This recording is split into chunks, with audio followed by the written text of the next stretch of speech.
ABC Sport Digital Radio.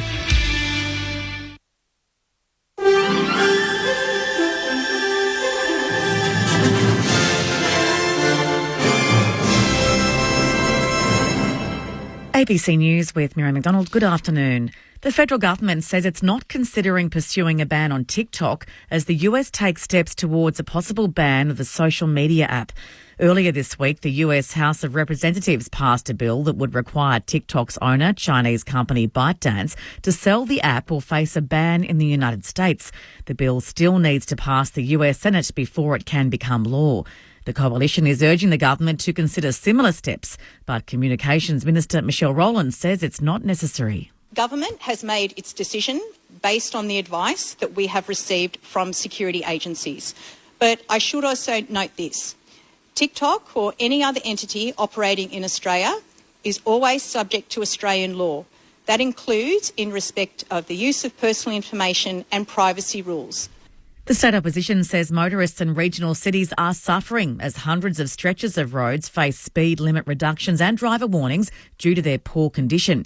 It comes as new data provided to the opposition by the Department of Transport shows 480 sites in regional Victoria and a further 61 in metropolitan Melbourne are subject to pavement management plans.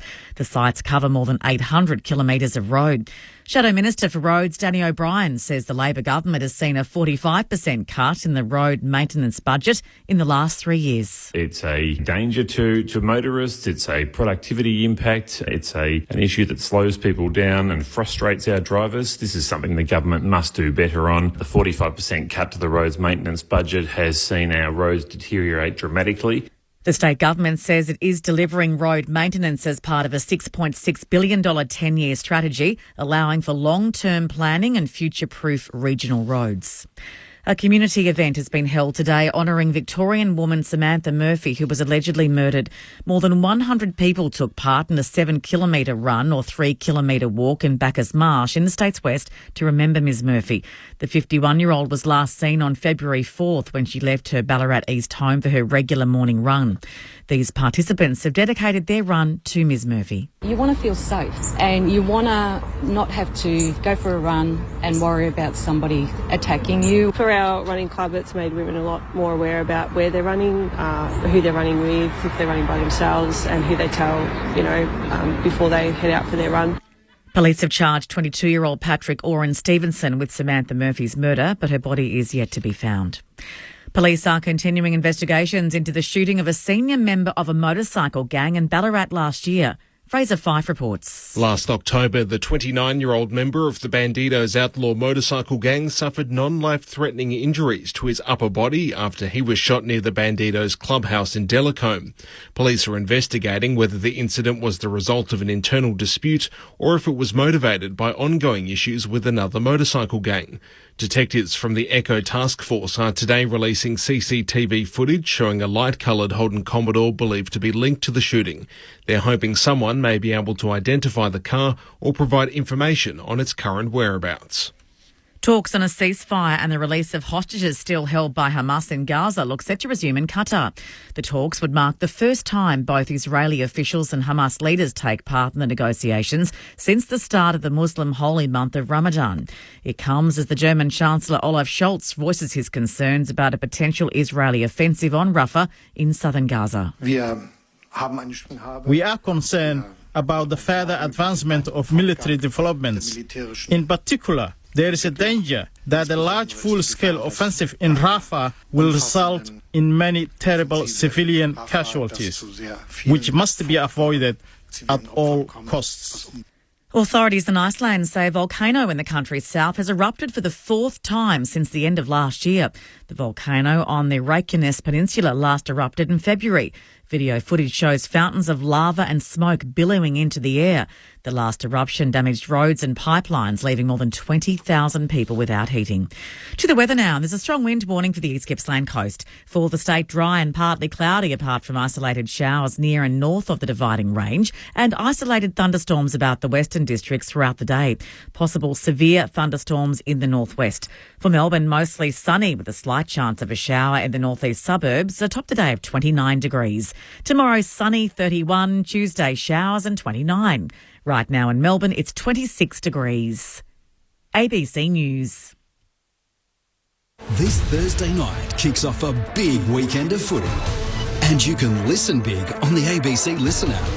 AFL, NRL and ABC Sport brings you the match between the Socceroos and Lebanon. Good ball into the box, laid off the chest nicely. Jamie McLaren's there for the hat-trick. The World Cup qualifier, Australia and Lebanon. Ryan Grant has a cross goal, Jamie McLaren hits it in. Hear it live, Thursday night on the ABC Listen app. Grandstand AFL Sunday. Footy is back, 6 games completed, 3 remaining in round 1 as all 18 sides feature for the first time and enter the premiership race. It was the perfect unveiling at Kardinia Park, almost 40,000 in the house for the new Joel Selwood stand. But the Saints with 3 quick goals and it was up to the Geelong captain who steadied the ship. Dangerfield chews up his full 30 seconds before kicking from 52 metres out. It might not make the distance. It'll be a goal. It'll just sneak through. Dangerfield kicks it every bit of 51 metres. It also looked over on the Gold Coast in the fourth quarter. The Suns up by 36 points, but Adelaide clicked with 5 quick goals and almost a shot after the siren. Cleaned up by the Crows. It ends up in the hands of Hinge. Got a hand pass from Murdoch. Hinge kicks it to 50. Half a chance for Berry to mark. That was Sam. He couldn't grab it. Rowell kicks the Suns clear to the wing. And the Hooters going to end it. And the Suns have held on. A goal is the margin.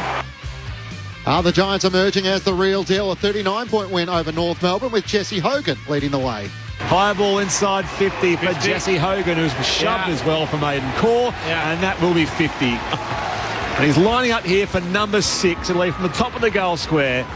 And Jesse Hogan having a day out here against North Melbourne. Pops it in. He's kicked 10 goals in the space of a week. Essendon claim bragging rights against the old rivals, the Hawks, in a new instalment of an old rivalry. It was Jake Stringer in the final year of his contract who made his presence known. Caldwell pokes it into Stringer.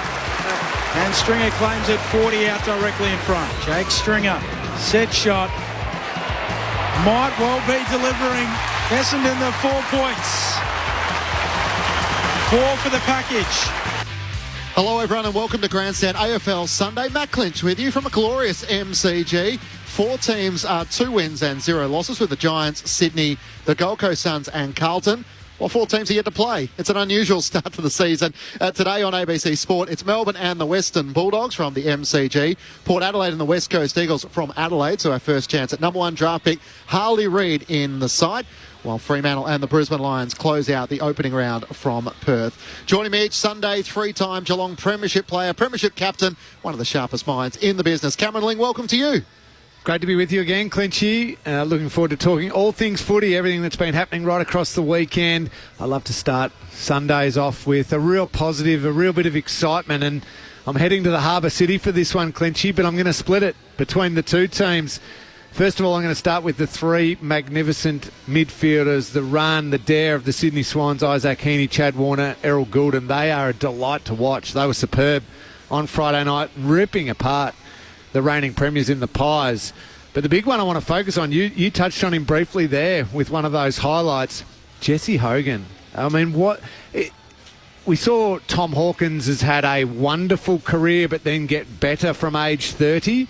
I feel like Jesse Hogan has almost entered that maturity stage now. He's 29, he's not quite 30 yet, but he's finally understanding what it takes to prepare for AFL footy, to consistently put himself up there, to work extremely hard off the ball, to end up on the end of it, kicking 6 goals against the Kangas on the back of last week's performance as well. It didn't go perfectly at Melbourne and then probably went pretty poorly at Fremantle. And I know he certainly went through some serious issues while he was there.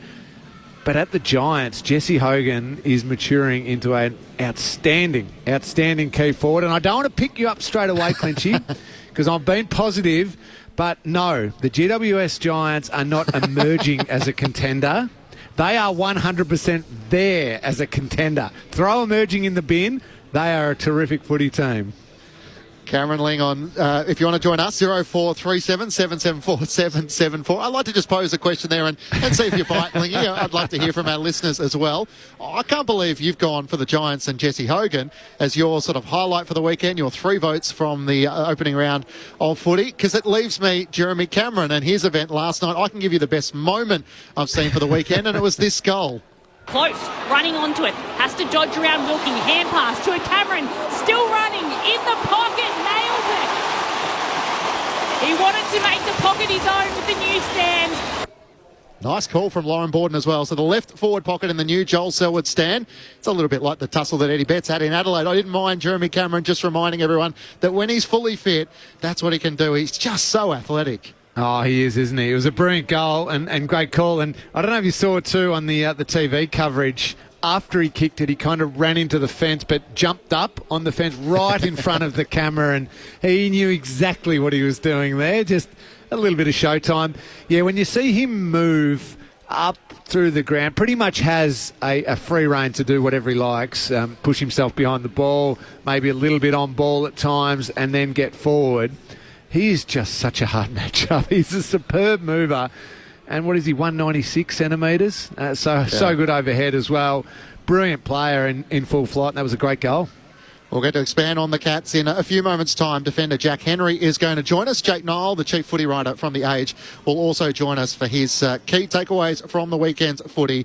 So the Blues winners by 5 points over a gallant Richmond back on Thursday night. Sydney by 33 points over Collingwood, and we touched on the results from yesterday. So what did you make of 40,000 in your old backyard, Linging, in at Cardinia Park? It felt like a great occasion, and the Cats, it was probably a little bit closer than what they had anticipated, and a good finish from the Saints, who never gave in. No, it was a sensational night. It really was. The stand does look terrific. The ground looks terrific. And it really completes what is now a world-class stadium, a quality stadium. You know, one thing I noticed, Clinchy, and I reckon Geelong fans got a little shock from it, was when St Kilda got on a roll through the night at different times, I think Geelong fans were shocked by how many St Kilda fans were in the building and how much noise they made. They're used to 25,000 at Cardinia Park and about 100 opposition fans stuck in off to the side, over the Marrable Street side of the ground. Instead, last night, basically the entire bay behind the goals at the river end was all St Kilda fans, and they were up and about. They had the proper spot for the cheer squad and everything like that. I realised, hang on, we need to start making some noise now because there's opposition fans in the house, and it set up a great atmosphere and a really good finish. And St Kilda were impressive the way they fought it out. Gee, they can run. They can run and move the ball. Yes, they made mistakes at times, and second quarters where they cost themselves the whole game. But there's a lot of signs there, and you can see what Ross Lyon's trying to put in place to get this group that took a step forward defensively last year to now evolve into a team that can score and attack a little bit more to complement that good defence. I thought the Joel Selwood stand looked beautiful. The fact that they put in a boutique restaurant in there as well, that's going to be fantastic for the people of Geelong. That have come a long way since the Corio Roadhouse, haven't they?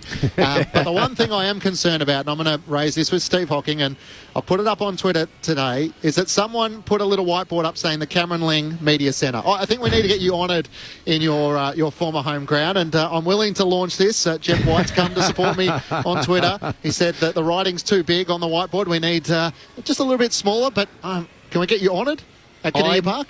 I know exactly where that came from. I was as you do, you know what it's like, Clinchy. You get there early for a game when you're working up as part of the broadcast, and I was sitting around with a lot of the crew, and they were stirring me up and teasing me about the fact that the stand wasn't named after me, and I said, well, that's ridiculous. Of course it's going to be named after Joel. And one of them said, surely we can get the Cameron Ling Media Centre over the line. And I said, any of you got a texter? You know, just write it up as a hint. Now, I walked away at that stage. I know that it was one of the Channel 7 crew, and they wrote it up on that whiteboard, and they were hoping that I'd see it. I had not seen it until you sent me the photograph of it just before. So I can't believe that one of them has done it, and I reckon I might know which one of the cameramen it was who did it. And just if they're listening, I will be coming for you next week. Look out.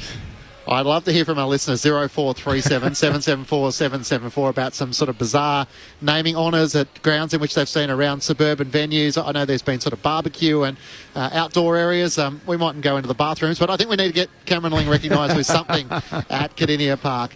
The Cats winning a thriller last night against the Saints by 8 points in front of 39,352 fans. Matt Clinch and Cameron Ling with you on Grandstand AFL Sunday. And it's great to say Geelong defender Jack Henry has been good enough to join us as well. Jack, thanks so much for your time. Congratulations on the win. It was probably a little bit tighter in those last few minutes than what you needed.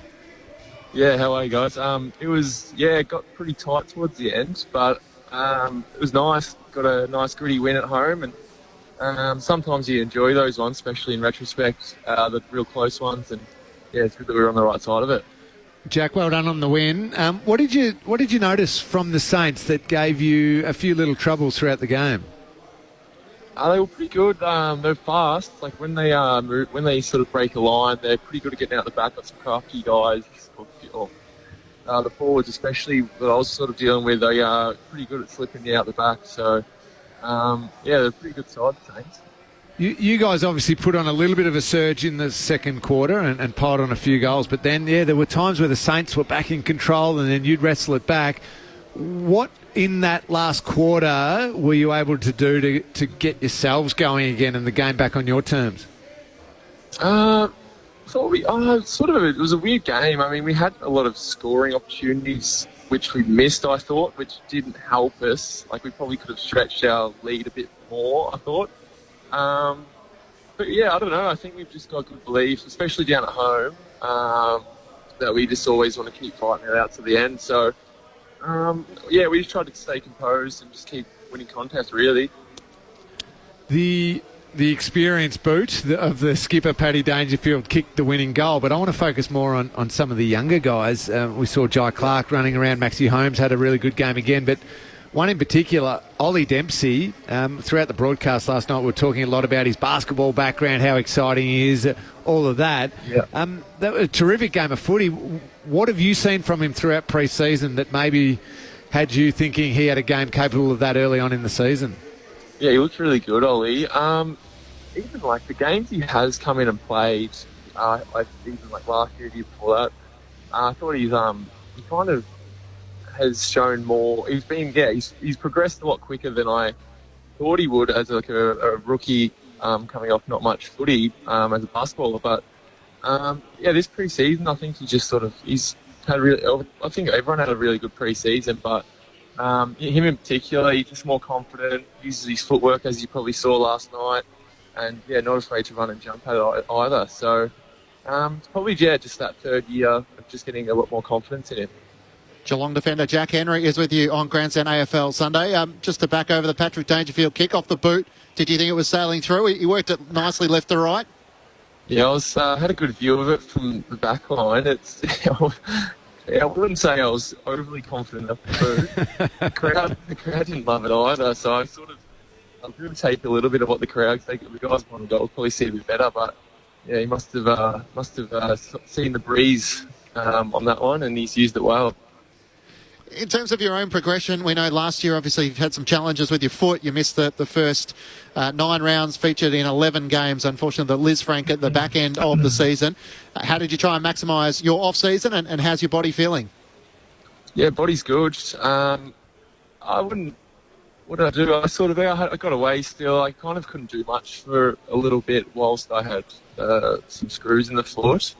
But yeah, pretty much once I was back in Geelong, I was just training and just doing all my rehab stuff, and nothing really special. I just followed all the rehab, and felt good. Probably the best sort of chunk of pre-season I've done in a few years as well. So it's quite feeling it really good. Now, there was a bizarre moment throughout the match in which Rowan Marshall lost his boot, and he decided to do the right thing and put it behind the ruck battle, which he was about to compete against Reece Stanley. And your teammate, Graham Myers, sensed the opportunity, a bit of rascal behaviour, and gathered the boot and threw it 30 metres away. I thought it was clever by the umpire to say, hang on, I'm going to stop here until he gets back his boot. Where were you on the ground, and is this the sort of behaviour you expect from Graham that takes place during the week?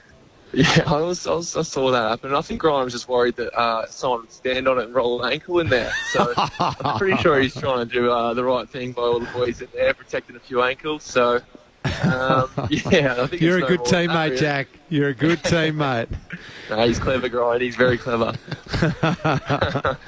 I do wonder if you'll get a little please explain from the AFL, or if they'll see it the way you see it, Jack. So I like the only surprise was he didn't hit Jeremy Cameron or Tommy Hawkins. He's normally pretty good with that as well. Yeah. Hey, Jack, did you notice the extra noise last night? You know, a lot of focus was on the Joel Selwood stand and the nearly 40,000 crowd. Did you notice it?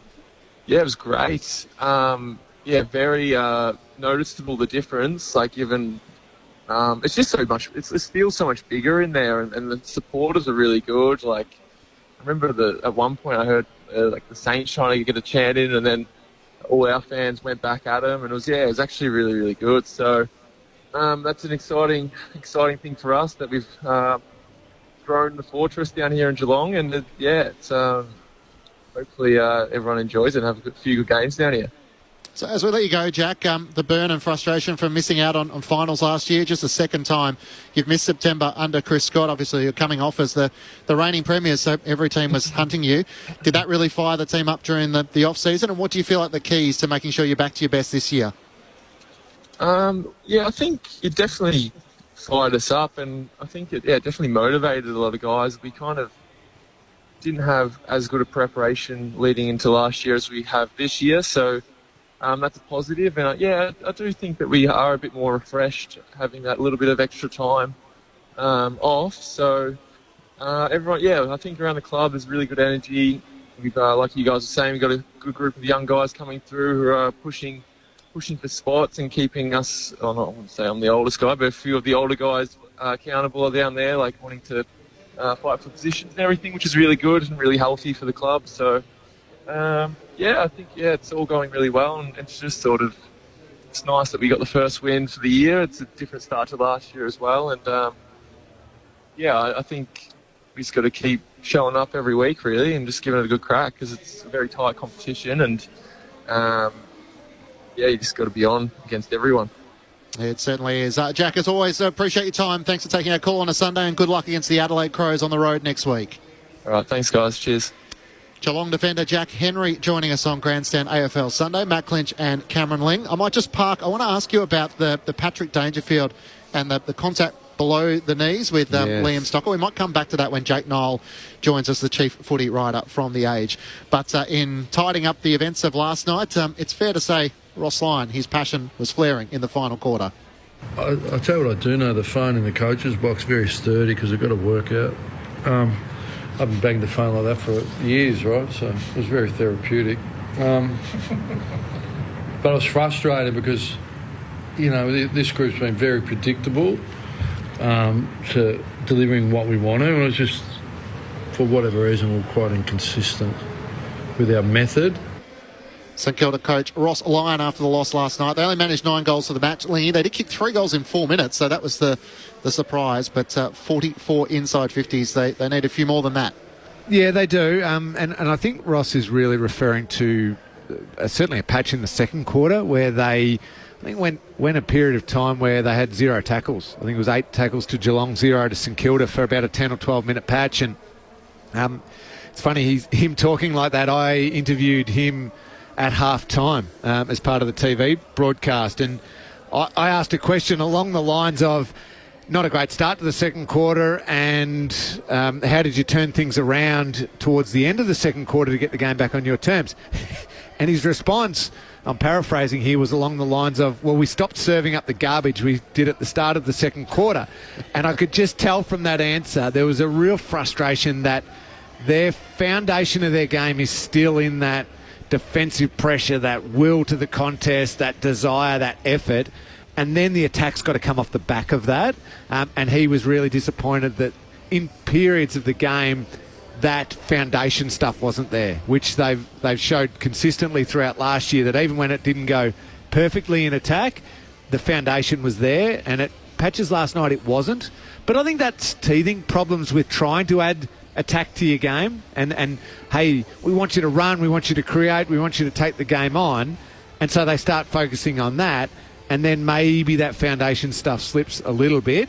So Ross no doubt will have just reminded them, hey, hang on, I don't mean attack at all costs. We still do X, Y, Z first, and then we get on our bikes and we run and we attack. So I think getting that balance right is going to be important for St Kilda, but I certainly saw signs, Clinchy, some really good signs of that there. I mean, Henry's obviously a terrific pickup. Wilson was first game, run and was able to hit the scoreboard.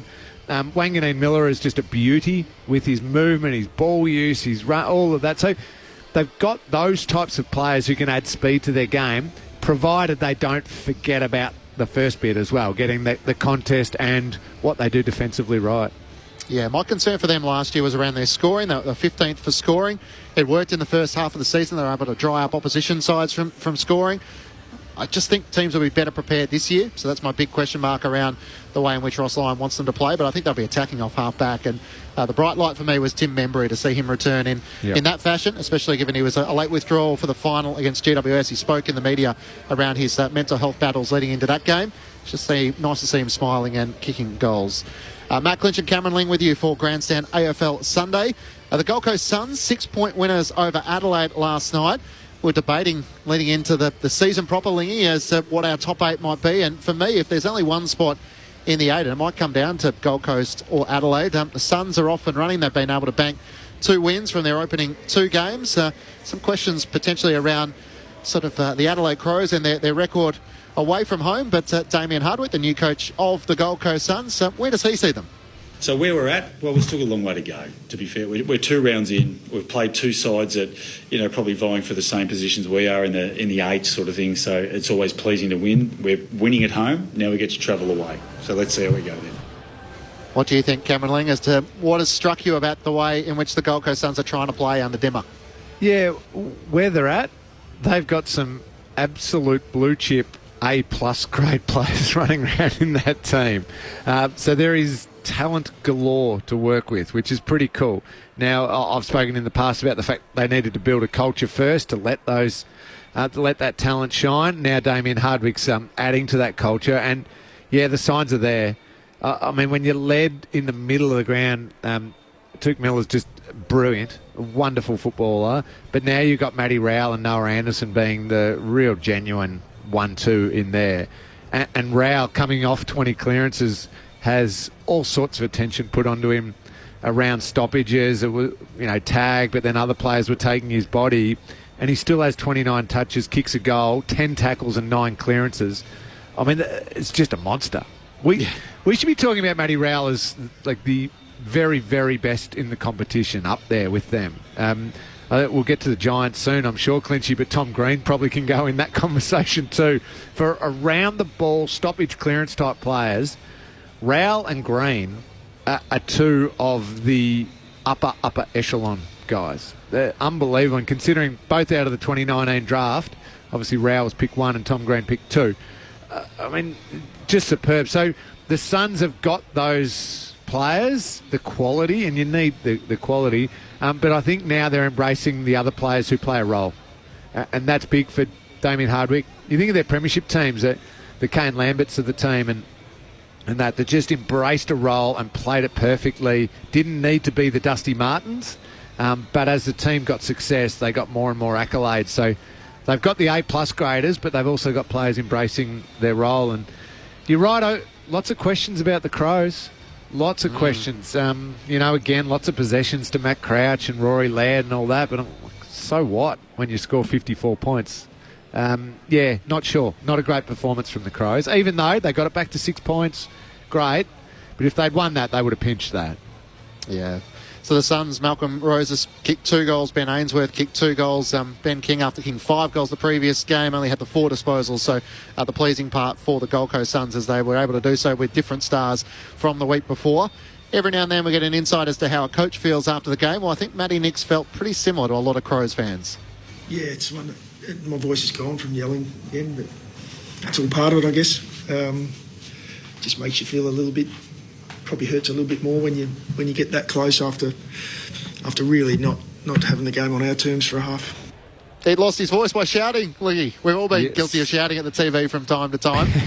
In hindsight, did they make the right decision around Taylor Walker? We don't know the full reasons around whether his fitness was 100%, but without Riley Thilthorpe, in the end, the conditions probably weren't great for a key forward on the Gold Coast, but you just wonder whether they lacked a little structure at times.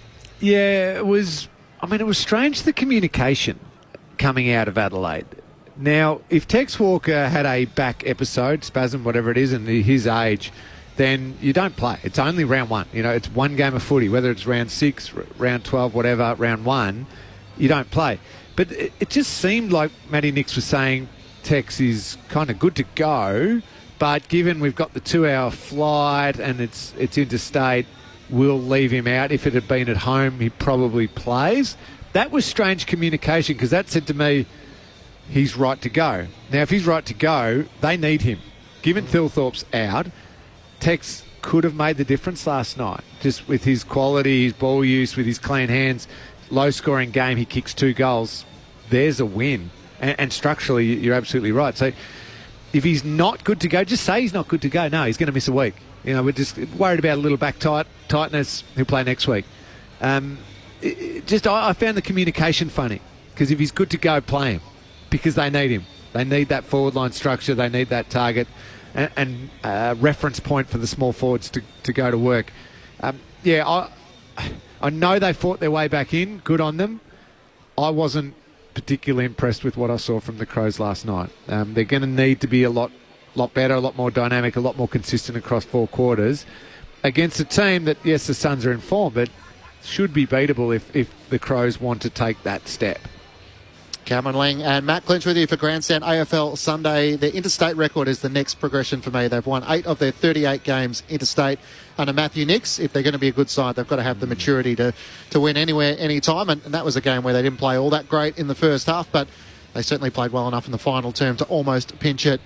What was your takeaway from the MCG? The Bombers were able to get the points in the bragging rights against their arch rivals, the Hawks. There were some good youngsters who have sort of emerged for the Bombers, and it was hard to go past the efforts of Archie Perkins, who got the 3 votes in the ABC Football of the Year. If he can complement their midfield with no Darcy Parish and Dylan Shield, then maybe they are heading in the right direction.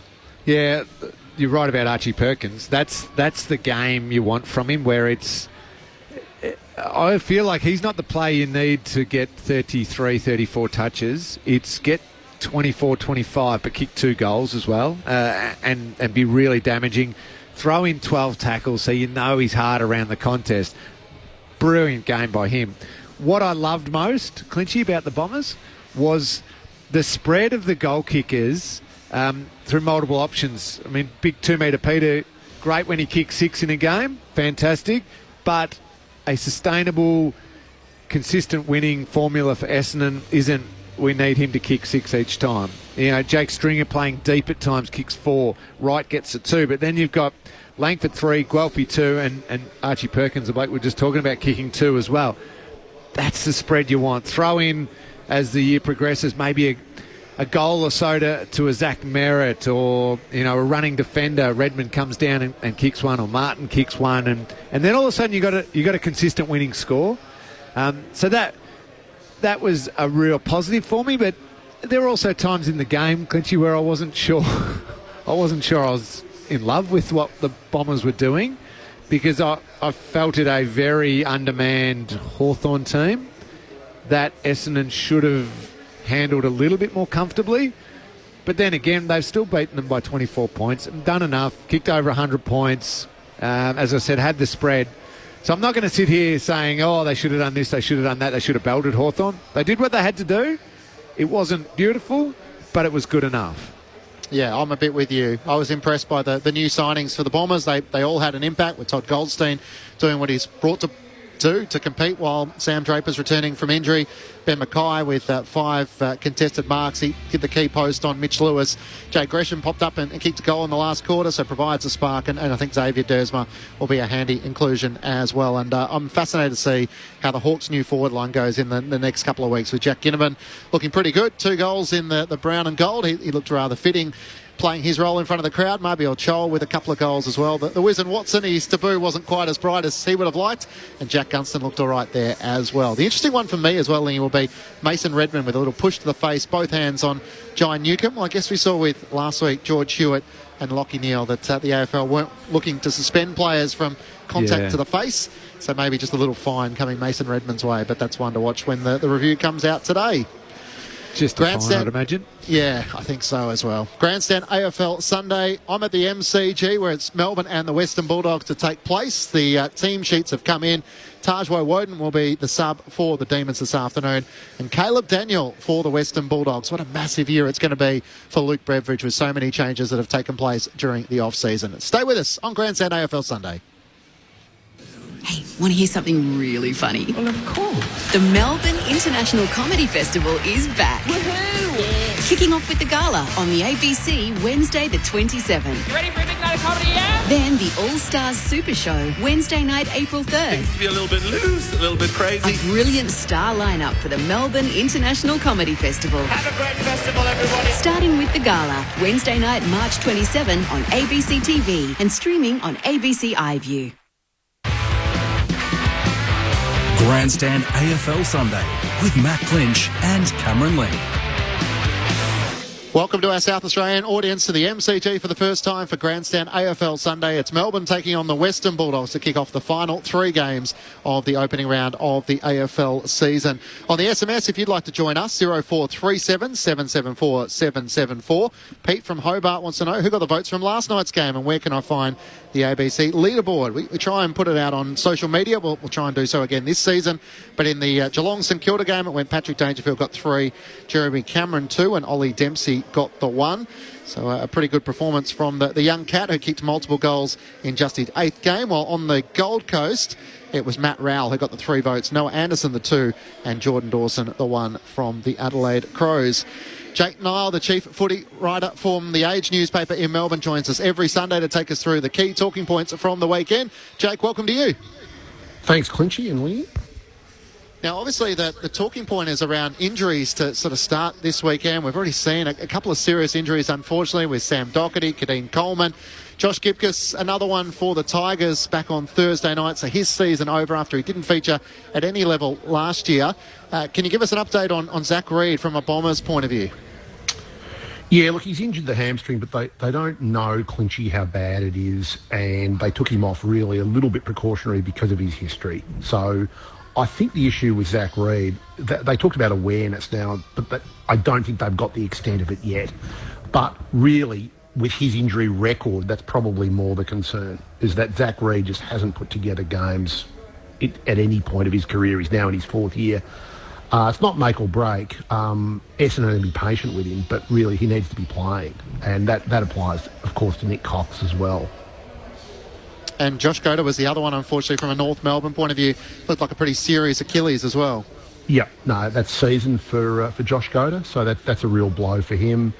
And, he's done the Achilles, which in some ways is a worse injury than an ACL. It's interesting, Lingy, early in the season, there's so many ACLs in either the pre-season or the first couple of games. Yeah, just getting used to that body contact and the speed going up a notch with the less practice matches they play these days. Jake, I wonder if we could head to Tassie for a second. I believe Monday a big announcement is taking place for the new Tassie team. Have you got any inside word on maybe the name, maybe the colours? I don't think it's going to be a big surprise, Lee. Put it this way: what do you think it's going to pay? Not that we encourage people to bet. What do you think it's going to pay for the Devils on the if there was betting taken, and what for the green jumper? I think we'd be on very, very, very short odds on those two. I don't think there'll be any surprises. I think with the Tassie, the impact of the Tassie team on the competition, there's still obviously a bit of work around the stadium to be done. With funding, etc. But I think the way it changes clubs in terms of their list strategies is very interesting to me. So Hawthorn, for instance, who have gone very strong into the draft, they've done so in part because of Tasmania. There'll be clubs like Richmond coming into Richmond are really in a rebuild. Collingwood will be in one very soon, I think. Those clubs will want to get draft capital before this team comes in. Any pressure, any worries around the election as far as the AFL is concerned about making sure that this goes ahead as they'd planned it to? Well, they don't behave as though there is. I think I was talking to someone at the AFL the other day and they were saying, well, there is a contract.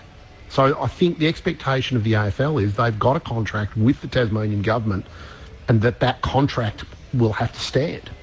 So, look, there's always politics in Tasmania, Lingy and Matt, that around this whole issue. There's a lot of people in the state don't like the AFL's way of doing this, that the AFL essentially demanded this stadium with a roof at Macquarie Point in return for getting a team.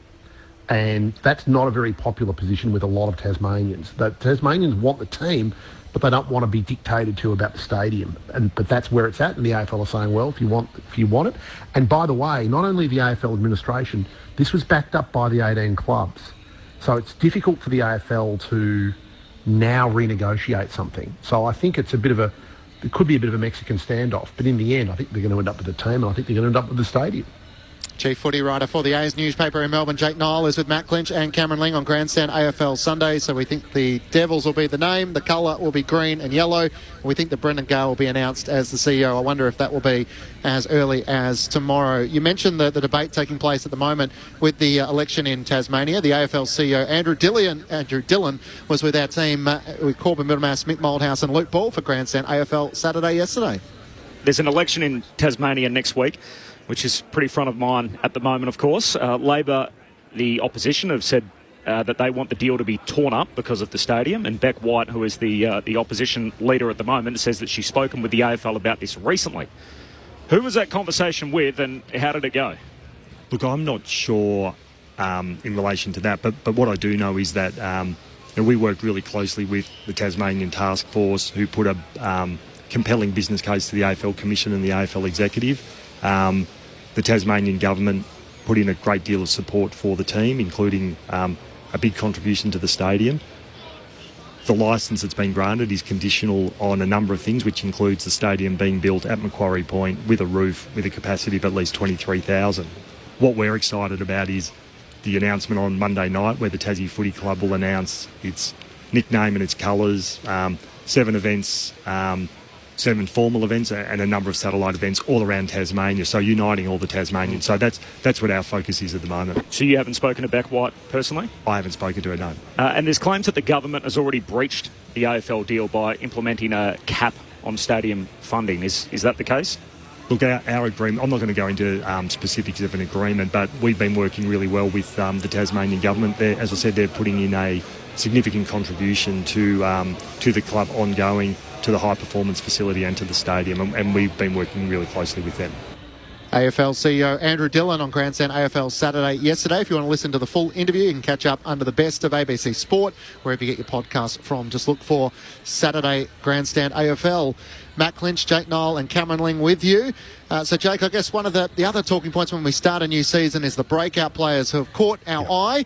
I mean, Isaac Heaney for the Sydney Swans in the middle of the ground. Archie Perkins, singing his praises just a few moments ago. Who else has sort of particularly caught your eye? Well, the other one's Matt Rowell at the Gold Coast Suns. Now, he, of course, started his career with, 3 consecutive best on grounds, I think it was, 3 or 4. Yep. And then really regressed a bit. I think that there was a period where people were saying Matt Rowell is just a complete inside bull and he needs to develop more of an outside game. I think what's happened with Damien Hardwick is that it's just going to play to his strength and he is just going to be this inside bull. But the numbers he's putting up so far, I would be surprised if he doesn't have at least 5 Brownlow votes. With Isaac Heaney, I think this has been a silver lining, Lingy, from the injuries to Luke Parker and Callum Mills to a lesser degree, and even Taylor Adams, that they've played Heaney in the middle. They look a different team with that speed across the ground that Heaney brings.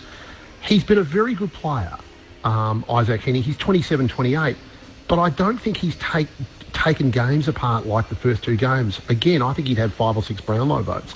If he can keep playing like that, there just aren't many midfield players in the competition that have that acceleration.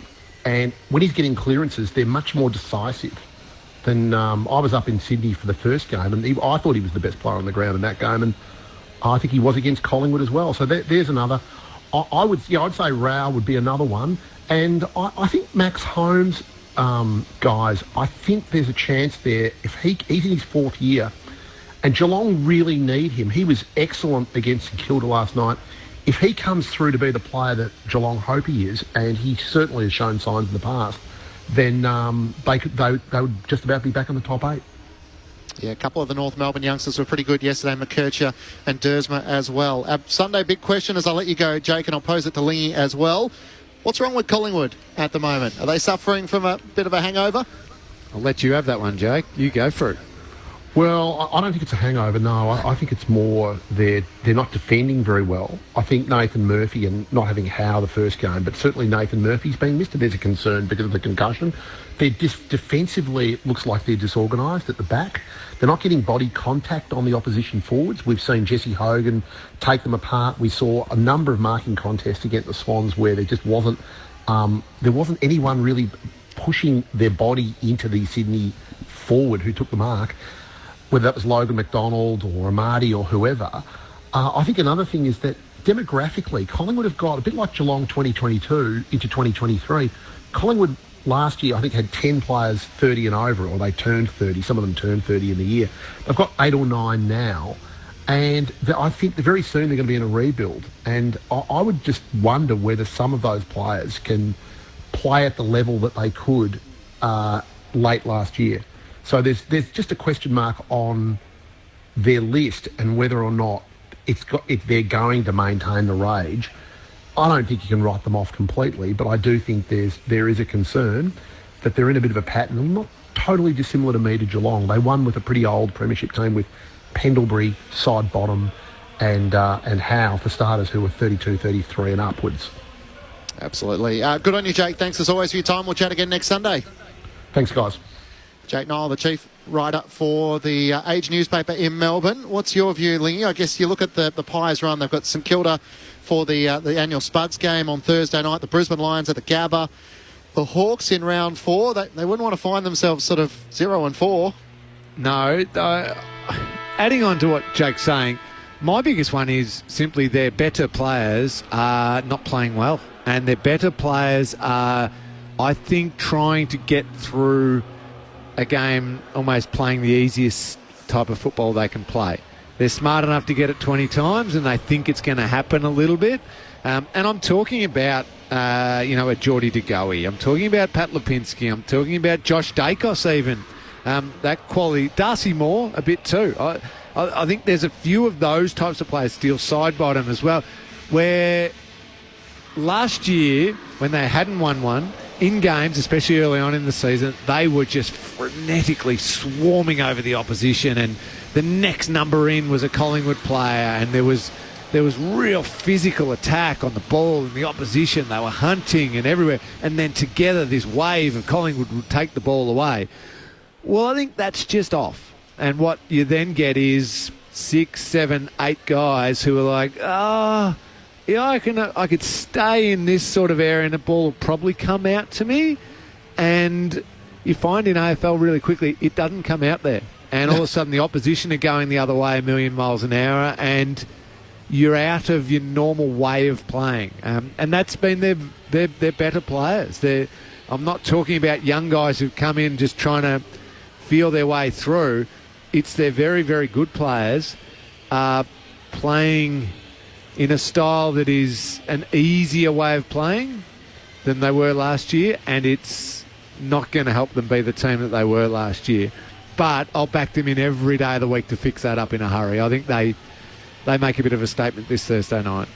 Yeah, it's a big game for them if you start to slide. Too many losses at the start of the season, all of a sudden top 4 becomes a real challenge for the Magpies. Their opponent you got to see on Friday night up close and personally in the Sydney Swans. What impressed you the most about the way the Sydney Swans played? Oh, wow. I coming out of the first game against Melbourne, I was like, yeah, the Swans were okay. They were pretty good. They won a scrappy game. Watching them in person against a good Collingwood team, taking them apart, they are a very good team. And I point to that midfield and the dynamic midfield. You know, Chad Warner had after an outstanding year in 2022, he had a pretty good year last year. He's then obviously gone and worked so hard on his game, and Warner's back to that outstanding standard. Isaac Heaney's move in the midfield was crucial, and we've been screaming it for years, I reckon. Get him around the ball more, have him more where the ball is. So I love that. Goulden's a star. So those three types of players are contested ball players, but also line-breaking, game-breaking players. Tommy McCartan's improved again down back. And that forward line is less predictable without Buddy Franklin there. Where exactly is it going? And they're all buzzing around. Midfielders are getting forward. Heaney will drift forward with the ball. So, very good team. Brodie Grundy's a great get. Brilliant get. So, they've set themselves up nicely. Yeah, their midfield looks elite, doesn't it? And it poses the question as to where Taylor Adams will slot in when he returns from injury. They've got Callum Mills, Luke Parker still to come back. The one question mark for me is around their forward line.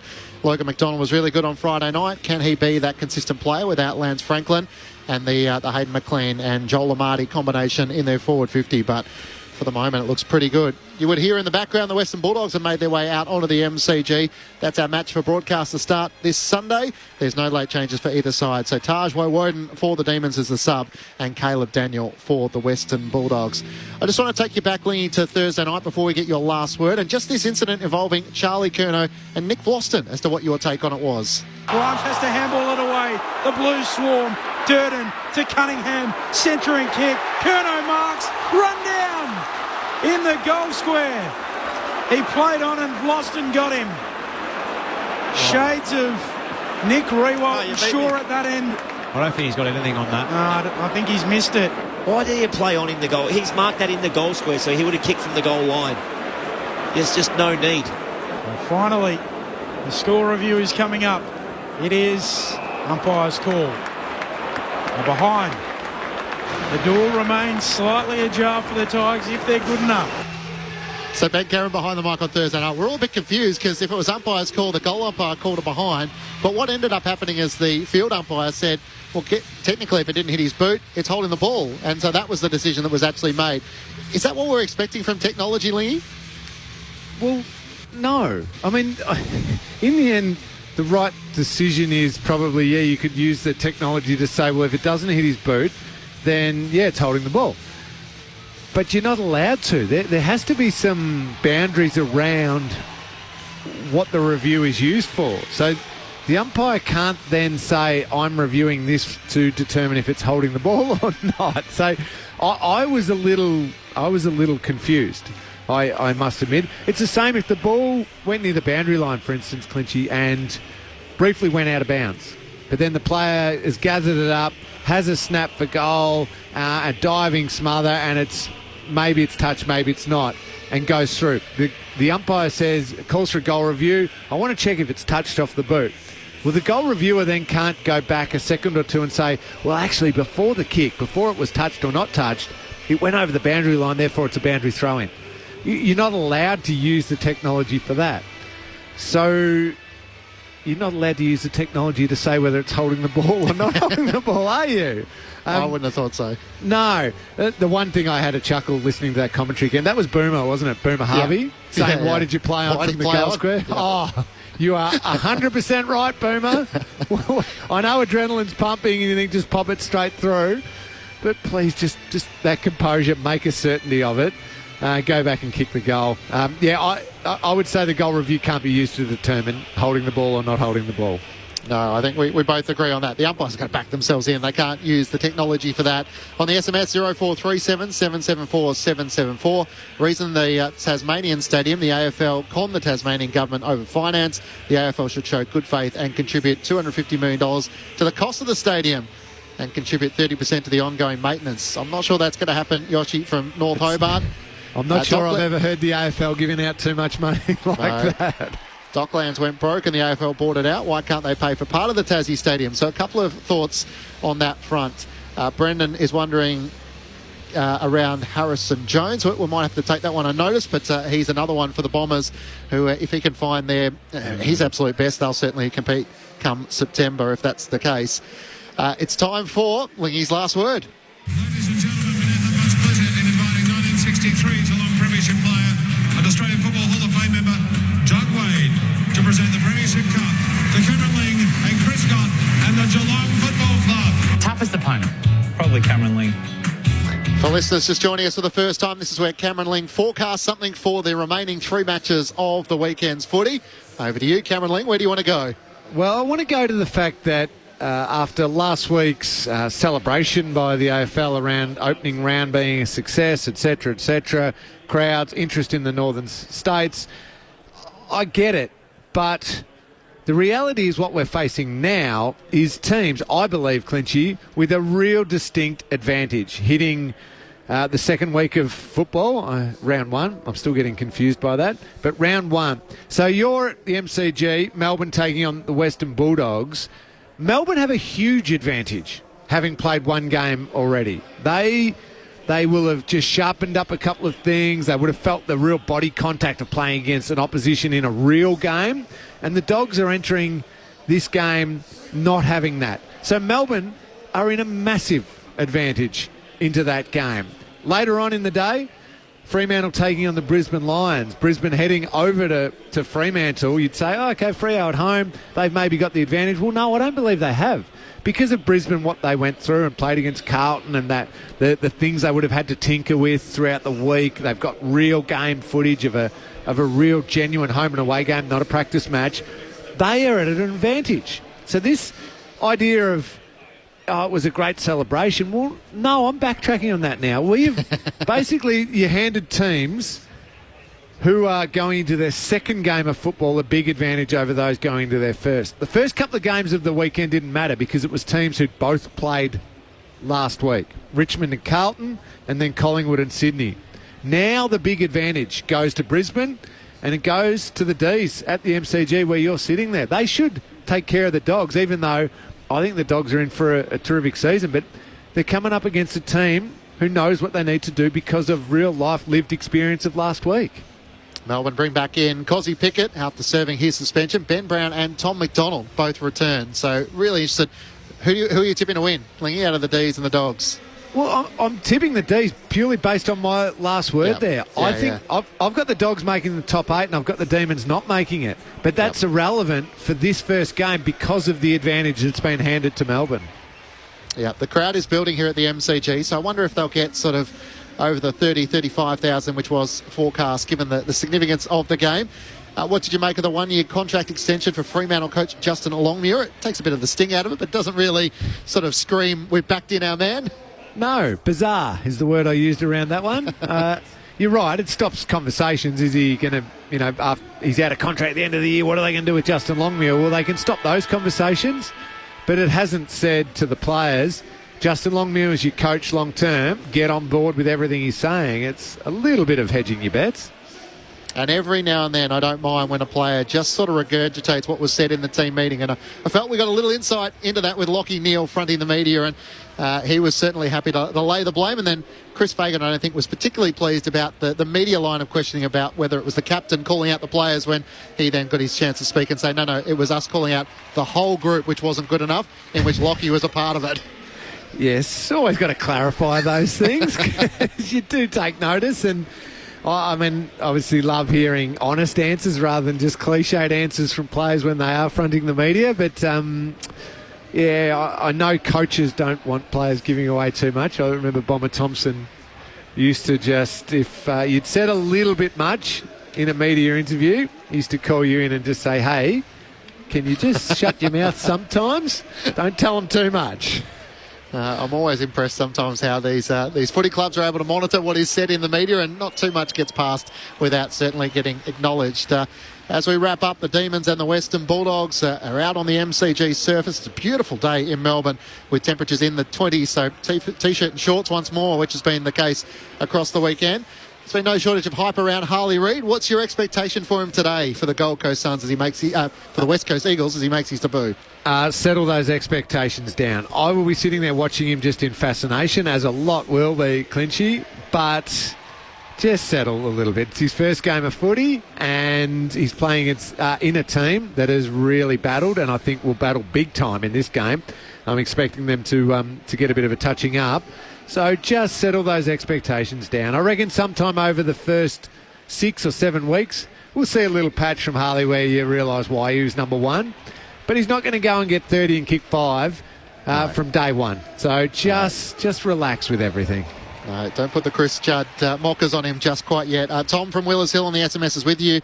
All the teams that played in opening round, it's like getting a 20-metre head start racing against someone from scratch from the store gift.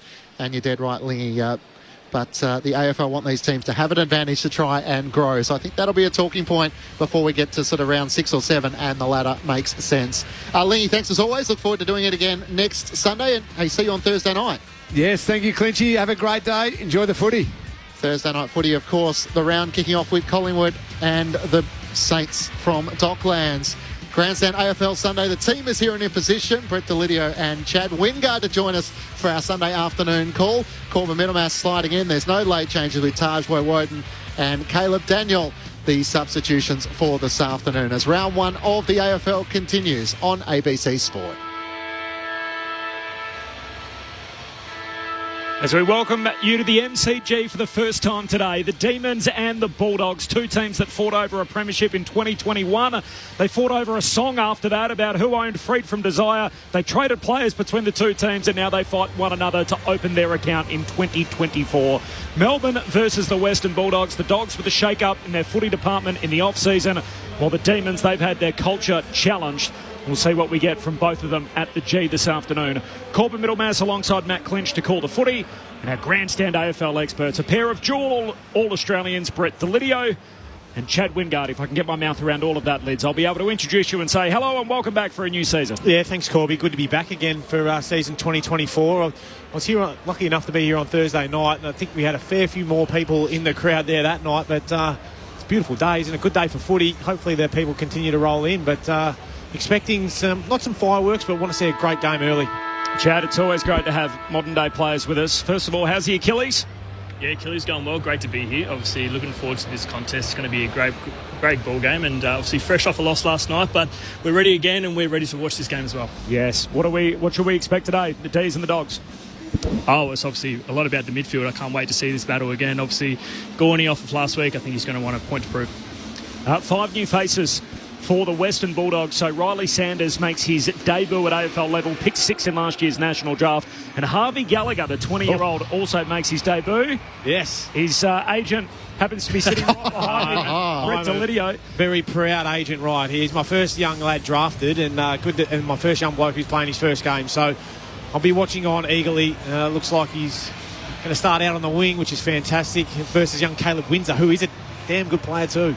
Nick Caulfield, James Harms and Lockie Bramble all make their club debut for the Bulldogs, while Tom McDonald, Marty Hall, what a story that is, Cozzy Pickett, Ben Brown and Taj Woden, the 5 ins from the Melbourne team that lost in round 0. Matt Clinch is here. Hello, Clinchy. Hello, Corby. I just want to ask Chad, how fit do you think Lids looks? Do you reckon he looks like he could still play? Yeah, he's told me that he hasn't done a calf since retiring, so he's in fine form. He looks as sharp as he ever has. Thanks, he's Matt. going to test it out. Here we go. The Dogs and the Demons. The first one at the MCG for Melbourne in the new year. The Dogs to open their season. Sunday of round 1 rolls on. You're with Matt Clinch.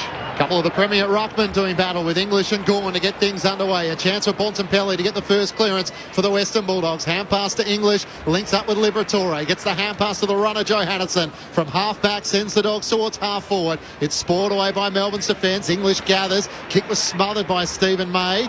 Chance for Windsor. He can't break clear. In fact, it was Viney on the bottom of the pack. Eventually, the ball does come out to Johannesson. A chance for the Dogs on the wing once more. Quick 1-2 with Liberatore. He looks to drive the Dogs into attack. Norton in from the side.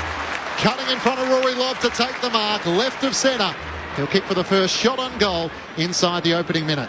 Yeah, it's good play there by the Dogs. They've got to get it into their big forwards and give them every chance.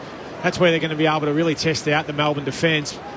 This is a tricky little shot here, left footer closer to the boundary, but start off your season well. It's always good to see these ones go through, Chatty. With the trademark white headband and the blonde locks out the back. The Western Bulldogs spearhead for the perfect start. Off the boot, it looks good, and through it goes. The Dogs fans at the city end of the MCG are waving their flags, and Aaron Norton gives them the dream start. They're 1 straight 6 to Melbourne yet to score, with Chad Wingard and Brett Delidio on ABC Sport. Well, it was good to see the start off with the Dogs there. Great set shot from Aaron Norton. I like the work of him early days. Jason Johannesson coming there off the wing. just good protection from Rory Lobb, not allowing Jake Lever to jump in and get a real good spoil at that. Great work from Aaron Norton. 11 disposals for the Dogs. Melbourne have yet to have one, and already a goal for the Dogs. Ben Cameron is with us between the benches. Ben, welcome. Yeah, thank you, Corby. Glorious day down here. 27 degrees Celsius, headed for a max of 29. The subs, Caleb Daniel and Tajwo Woden, as mentioned. Just on Riley Sanders, socks up, jumper tucked in. It's having a little bit of a comeback with Jason Horne-Francis as well. English wins the hit out at the restart. Hand pass away towards Treloar. Gives it to Liberatore. Over to English. His disposal's knocked down. Picked up by Salem. Back to English. He's wrapped up in the middle of the G. Bright sunshine. Red Sharon. Demons all in navy blue with the red V, and the Western Bulldogs in their traditional Footscray strip. The royal blue with the white and red hoop and the white shorts. There's a hurried kick forward from the Bulldogs. Picked off by Lever. Knocks it away to Salem. He spun around in a heavy tackle holding the ball. And Liberatore is going to be rewarded.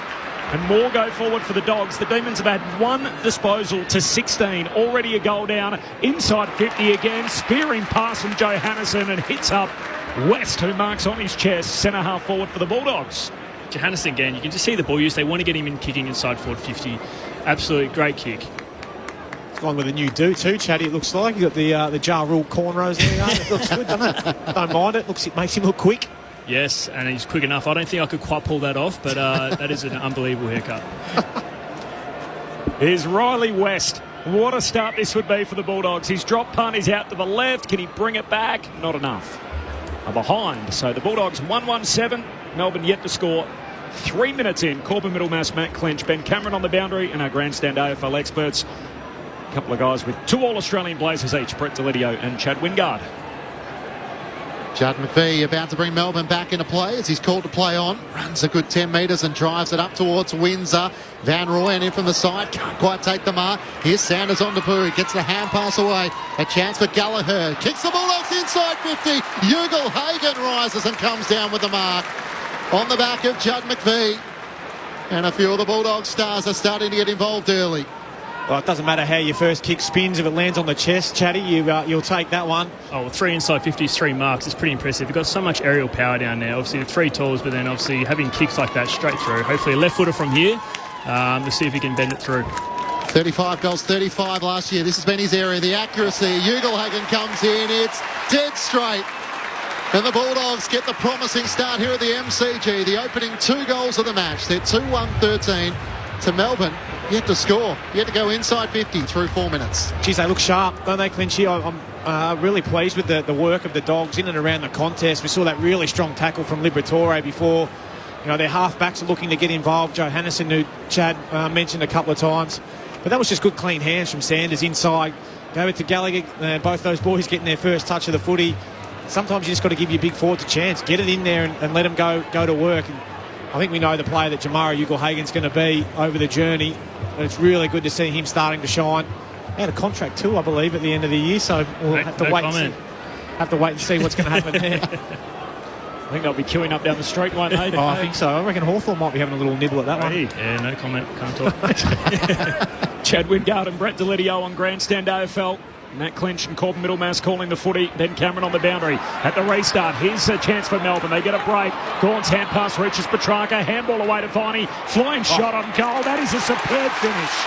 Under pressure. Threads it on the run. And the Demons are on the board with their first inside 50. It's a major for Viney. 1 straight. The Bulldogs are 2-1-13. A 7-point lead for the Dogs. 5.5 in. Chad Wingard, Brett Delidio. Yeah, Liz, what a response. Obviously, you can see the explosion of Petrarca just be able to get outside the contest, front of the centre square. Obviously, with the left footer, straight bang, Viney, absolutely unbelievable finish. But you can see the importance of centre bounces at the moment, just getting territory early. Yeah, I thought he might have been in a bit of trouble there with a little fumble, but good enough. And under pressure, there's nothing like knocking one of those, especially when they needed that goal. You know, but your stars get involved. Gawn down to Petrarca, getting onto that loose ball, and then Viney following up and knocking it through from 50. Nothing better.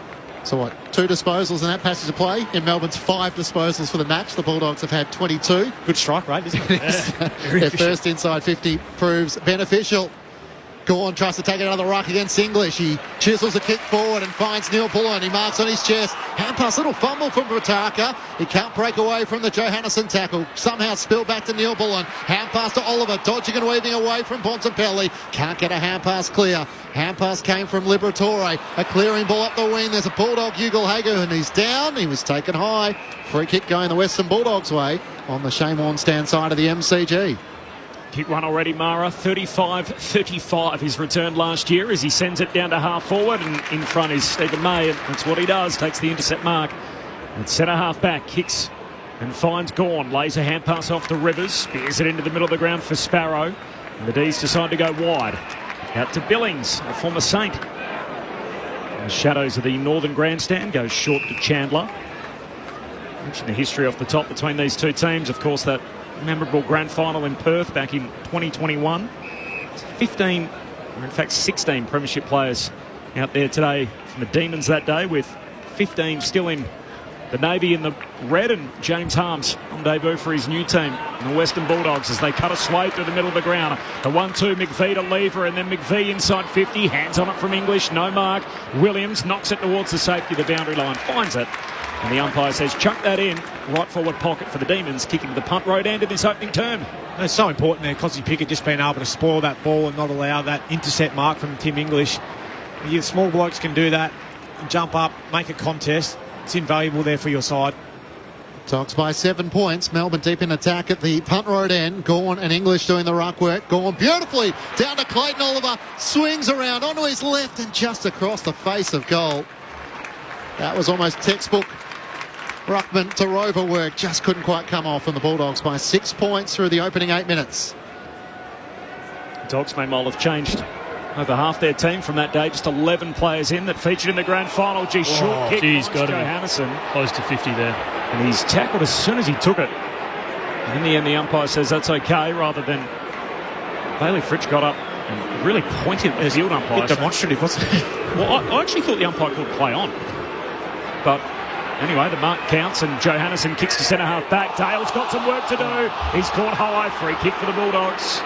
Just over the shoulder, Cade Chandler.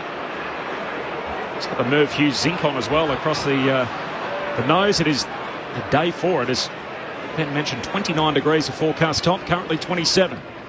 The All-Australian Bailey Dale kicks to centre half forward, and Bontempelli stretches, takes the mark over Salem. Rolls, kicks inside the forward 50. Waitman in the pocket takes the sprawling mark. Found a bit of separation. And as you said, the kick was absolutely perfect onto the chest of the small forward. Yeah, he did his work early there, Cody Waitman. Was able to turn Marty Hoare around. Bontempelli knew what he was up to as well. He pulled the kick before he'd even got into his move, which is exactly what the best kicks do and what all forwards want. So, great kick, Marcus Bontempelli. Another tough kick here, right foot to the boundary for Cody Waitman, but capable of anything, this kid. 34 goals last year. Waitman skips in. His drop punt is out to the left. It stays there. They're behind. The Bulldogs are 2-2-14. Melbourne 1-1-7. 10 minutes in. Ben Cameron on the boundary.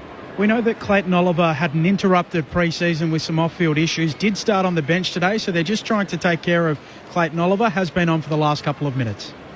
McVie brings Melbourne back into play. Hugs the boundary line with a kick to the back pocket. Stephen May blazes away. It's too wide in the end for Van Rooyen and goes out of bounds on the full. Free kick going the way of the Western Bulldogs, and Riley West will take it. He looks to send the Bulldogs back into attack. Ugle-Hagen comes out on the lead. May in from the side, but Rory Lobb as well. And with that bleached blonde hair, the tall Bulldog comes down with a footy. And that's what Dogs fans would love to see from Rory Lobb early in the season. They're just so potent up there. Obviously, you got 3 targets. They're just marking everything. I think that's maybe 4 marks or inside forward 50 already. Just having those options. And like you said, Cody Waitman, they're just picking them apart at the moment with these marks. Got some great kicks. Let's see if he can put it through. Second-year Dog, former Fremantle leading goal kicker, Rory Lobb comes in, and that's beautiful off the boot. They are hitting them straight out of the middle early here, the Western Bulldogs at the MCG. 3-2-20, leading the Demons 1-1-17. And the key forwards, Norton, Ugle-Hagen and Lobb, all on the board here. Yeah, it was a bit of an errant kick from Stephen May coming out, but I think what will disappoint Simon Goodman more was that no one stood the mark. They allowed Riley West then to gain another 15-20 metres to get that inside forward 50, a bit more attacking. Great hands from from Rory Lobb. You know, played with this big bloke. I know he can catch it like that. We haven't seen as much of it over the last little bit, but that'll do his confidence a world of good. Coming across a couple deep there and being able to snack it, and then popping it through for the big sticks. Nice goal. Finishes year well last year, 12 goals in the last month after getting dropped to the twos before that. Now he's doing a little bit of work in the ruck as he did late last year. Leaps up, both rucks miss it. Van Rooyen there to back up for the Demons with Gawn off the ground. Here's Oliver, hand pass away to Viney, kicks inside 50. Out to meet it, Jones, can't trap it, and for the Bulldogs. Well, in the end, the Dogs left it behind, go back in and collect, and a free kick here for a high tackle. The Dogs will keep possession. It's coming back. The Bulldogs are going to get it through Caulfield, so a former Saint. His first disposal for the Western Bulldogs, swings his kick out wide. The Dogs continue to shift up the ground. Long ball out in front of Norton, the target, but an intercept mark, and May takes it for the Demons. Dogs by 13. He spots Clayton Oliver free. Centre of the Shane Warne stand wing. He takes the mark. Plays on, trying to find a way around Bailey Williams, dodging and weaving. In the end, he'll retreat back to Stephen May, who kicks across the half-back line. House is in space. He marks at the back edge of the centre square. Looks out with a kick towards Billings. He's able to mark on his chest. So Melbourne have transitioned it from half-back to half-forward. Now the crucial kick up towards Van Rooyen. Just can't juggle the mark with the body contact from Bailey Dale, and it goes out of play under the Olympic stand. At left half-forward for the Demons. Cosy Pickett starting at full forward. Ben Brown back in the Melbourne lineup as well. One of your former teammates, Chad, Lockie Bramble, making his debut for his new club. Yes, we obviously played against him last couple of weeks in the pre-matches, and he's done some really good stuff. What you'll like about him is that he's very quick, uses the ball well. Chad Wingard on ABC Sport from the boundary throw-in, heavy tackle. And in the end, it's going to be a ball up. It's James Harms on one of his old teammates in Jack Viney. Harms in his new colours. We've seen a few players in recent years, Lockie Hunter and Josh Shackey and Mitch Hannon before them, switch between the two clubs. So they're able to get some deals done, Libs, during the trade period. Yep. The Dogs try and clear here through Gallagher, but intercept mark for Rivers. Has it on the defensive side of the wing. The Bulldogs by 13 points after as many minutes. Rivers short to Clayton Oliver, who's in space. He drives it long. Pickett sets himself, trying to make body position on Richards. Brings it down. Richards did well. Holds the footy. Pickett holds him. Ben Brown comes in. And you can tell he just had that moment where I don't want to be on a poster here if Cosy Pickett can get a run up at this. Left forward pocket for the Demons. Van Rooyen wins down the tap against Lobb, beautifully away. Dribbling shot on goal from Billings. Has it clipped the post on the way through? Touch, maybe. Yeah, he's going to call it a goal, though. Puku Khamis was racing back. And Billings, looking for his first goal as a Demon. Thought he had it comfortably end over end, but might be denied as Puku Khamis just got back and got a fingertip to it. A lunging effort to deny Melbourne a second goal. So the arc confirms are behind, and the Bulldogs' lead will be cut to 12 points. 14 minutes gone, opening term on ABC Sport. They've settled here okay, the D's. I reckon it's been off the back of Clayton Oliver getting his hands on the ball a hell of a lot. Just keeps finding gaps, doesn't he? They keep finding him. Bramble with the kick-out duties, goes wide to Richards up against the boundary line. Wrong foot's Ben Brown coming at him. Richards out of the defensive arc, kicks down the wing, intercept mark. And Tom McDonald's back to chop it off for the Demons. So winning some territory here, keeping the ball in their front half. Short kick to Lever. As the Bulldogs will lead the game, though, by 12 points. Lever, long kick inside 50. Brown in the marking contest. Oh, here we go. Ben Brown, good catch. Held out Richards, and he's got it right half forward. He'll kick from just inside 50. It's just been their missing link, isn't it? The last kick, obviously, Cozzy's been bringing the ball to ground the last couple, but ideally you want to get a mark there. Obviously, Brownie's just, hopefully he's got this long run up, so we probably have plenty of time to talk about this kick. We'll keep talking about it, but so he should mark that. He's up against a half-back flanker. Yeah. You know, this bloke's 6'6", 6'7", but this is what they've got him in the team to do, isn't it? Yep. Like, you've got to knock these goals through. If you're going to continue to play Ben Brown, you've got to kick your goals. Interesting conundrum with Ben Brown, what the D's do with him here as he moves in, steps inside the 50-metre arc, drop punt, sails goalward but misses to the near side. I guess the argument for him would be someone like Bailey Fritsch played his best footy when Brown was in the team. So not that he's totally there as a decoy, but rather than playing Fritsch as the stay-at-home key forward. No, you're right. Yeah, it's a dynamic. You've got to figure out what your 450 looks the most dangerous. Dale into English, back to Dale, he kicks up to the wing. Stephen May was up, can't take the mark for Melbourne. Windsor tries to knock it out. Paws over the footy. It's Riley West who gathers a fend off the young Bulldog. He gets the hand pass over the top, and Vandermeer is taken out of play on a boundary throw in. The Melbourne defenders like that, with the effort and intent to see the ball out of play for a boundary throw in. Member side of the MCG, the Bulldogs leading by 11 points. Stephen May's come out breathing fire. He's had a few big moments already, and crunching tackle there 16 and a half minutes in. As Clinchy said, an 11-point advantage for the Bulldogs. For the boundary throw-in, comes down to Petrarca. Clean touch away to Lever. Got the hurry up. His hand pass intercepted. Harms had it, lost it, and the May tackle it came and got him again. Ball spills out to West. He's tackled front on. The Up's not going to give him anything there. He's caught holding the ball. Free kick for Viney. The pressure too much there from the Demons. Moves it quickly. Oliver kicks down the wing and skidding through. Billings takes the mark in front of the benches. Melbourne swinging forward again. Looks further afield to Van Rooyen. The Melbourne fans awake to that with a Roo chant as he swings a kick into the pocket. Placement onto the chest of Pickett. Marks against the boundary line, left forward pocket. How good's that from your centre-half forward? You won the work rate to get free and get on the end of it, but then just to lace out, find a little pocket for Cozzy. Brilliant. Pickett opens up the angle, bends it back beautifully. That's what he does. Cozzy Pickett things. It's good to see him get a reward for effort. Obviously, he's just been working his ass off down there. He's had half two contests. It's good to see him finish through sticks. Looked like it was a simple kick in the end, but that was a very tough one. 2-3-15, the Western Bulldogs 3-2-20. It's a 5-point buffer for the Bulldogs. 18 minutes into this opening term, Chad Wingard and Brett Delidio, our experts. Before them, Ben Cameron on the boundary. Cade Chandler, just a little sore. He came to the bench, a left leg issue, possibly a hip flexor, sort of flexing that leg upwards, testing it out. He looks like he will be okay to continue, but just one to watch. I've been where James Harms is most of the way through the first quarter and haven't sniffed it against your old side. You start to get a few mental demons. Where's my first touch coming? You want nothing more than a good, clean, easy one early. He's just been absolutely monstered by Stephen May in a tackle. Good luck, Harmsy. Hopefully you get your first one. Brett Delidio with you on ABC Sport. Back in the middle. Gawn wins down the tap. Petrarca couldn't take it cleanly. He's had a couple of fumbles. Salem slides in, tries to knock it out to Petrarca, but it's Bontempelli. The class comes to the front. His kick just missed Waitman. It spills to Ugelhagen. He's trying to brush past the tackle of McVie. Waitman tight in the boundary. Dribbles end over end. Lever gets a touch to it. He seemed pretty convinced he got it before it went over the goal line, but we're going upstairs. Goal umpire not all that certain. Seemed pretty clear cut from our vantage point. Lever's left arm outstretched seemed to deviate once it touched, but maybe the goal umpire was just blocked as he was charging towards goal. I think he just needs to back himself, doesn't he, Clinchy? So. It'll be the Bulldogs who lead by 6 points. You mentioned Leeds playing against your former club. Chad, for you as a top 10 draft pick for Riley Sanders, what's the week like when you're about to make your AFL debut?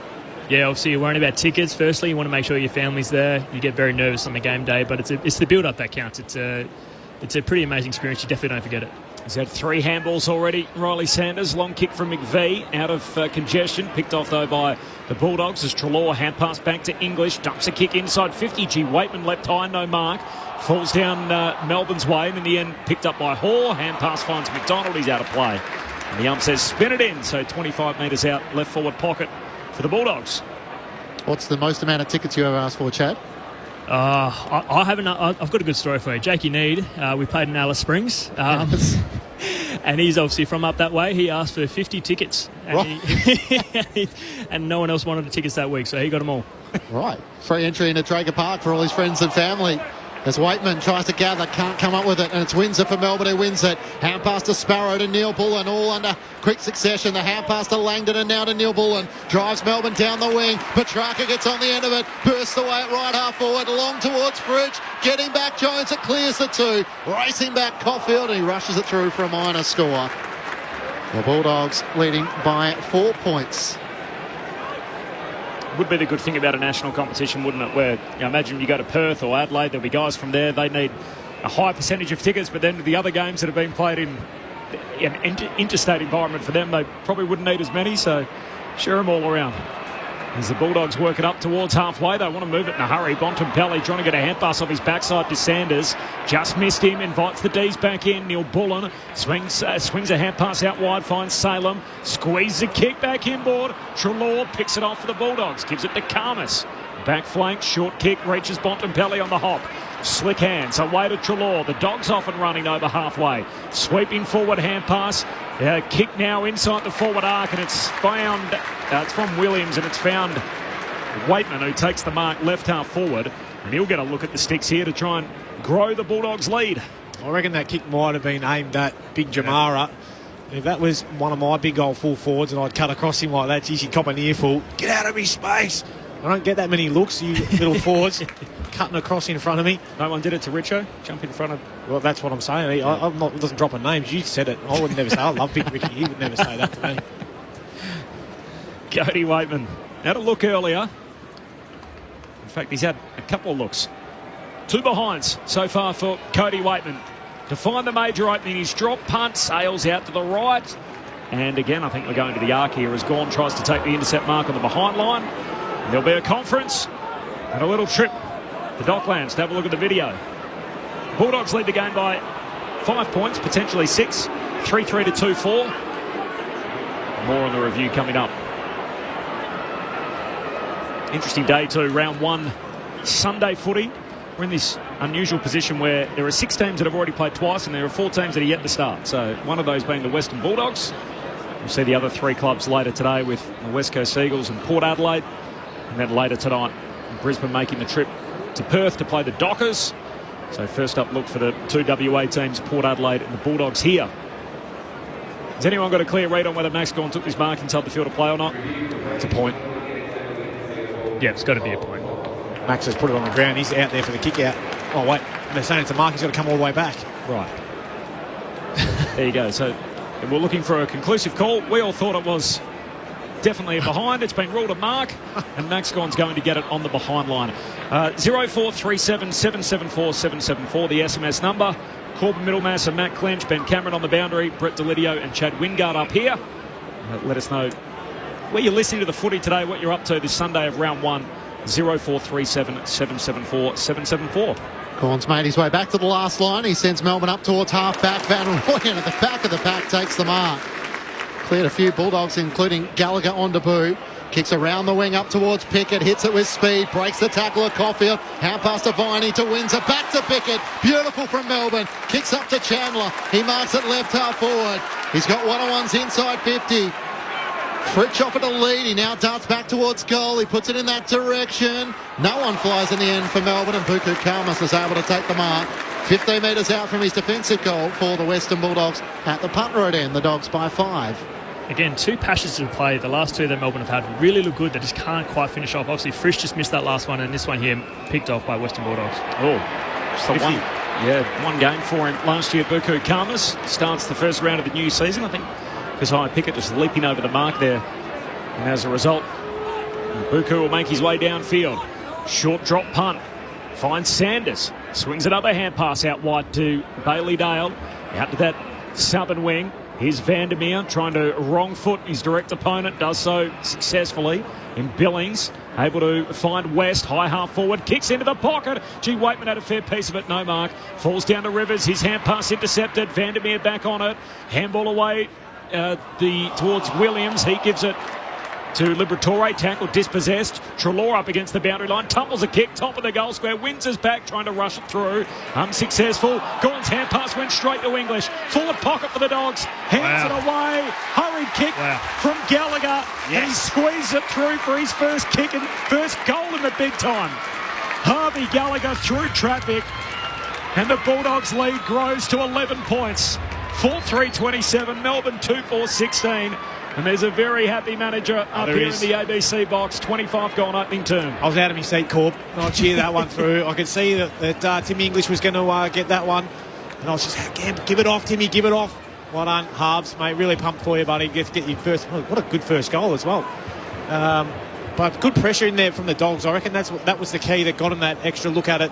They didn't give up on the chase. Put the pressure on Maxi Gawn. Probably just needed to take that one out of bounds. But good for Harvey Gallagher to kick his first goal and all the boys to get around him. They're looking sharp here, the Dogs. What kind of lad is he? Libs, tell us a bit more about Harvey Gallagher. Pretty quiet lad from Sandhurst Footy Club over there up in Bendigo. Had to do it the hard way. Missed out on his 18th year, 19-year-old draftee. Put the work in and got the rewards. Love it. Great start to his career here at the MCG. A goal, no doubt, he'll never forget. Liberatore gets the clearance for the Dogs. Kicks up towards half forward. Foot races on. Melbourne have the numbers as Langdon receives the hand pass. Hand pass to McVie. Back underground hand pass as he bounces it off the turf and kicks up to Max Gawn, who takes the mark. Gawn centre of the wing under the Shane Warne stand side. Doesn't have a lot of options, so has to go short to Salem. He's adventurous to try and move it in the middle of the ground. 26 minutes approaching 27 on the clock in the opening quarter. They'll hug the boundary line. Work it to Billings, who comes inboard to Clayton Oliver. He normally only knows one way. Kicks into the pocket. Sparrow and Fritsch are there. Neither can take the mark. And Jones has pushed Liam Jones over the boundary line for a throw-in. Right forward pocket for the Demons. Inside 50s have been heavily the Bulldogs' way, 11-9. Dogs leading by 11 points. Tees just 2 goals. We get a forward 50 stoppage here. What can they make of it? From the boundary throw in, English reaching over the back, got it down to Sanders. There's a kick, dumps one out of the defensive arc. Nice work, McVie, spoils it away from West and out of play. And a boundary throw in, 60 out for the Melbourne goal. Change of number for Judd McVie.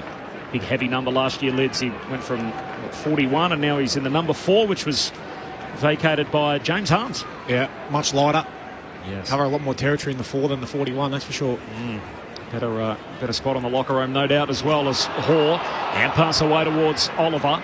Picked off, though. The Bulldogs win it back. Liberatore shares it with English. Sweeping hand pass down the wing. Just knocked forward by the Bulldogs. His lob, he's happy to find the boundary line. Tom McDonald playing on him as a defender. 11-point lead for the Western Bulldogs. No more crossover on the Sunday, so standalone footy throughout the day, one after another.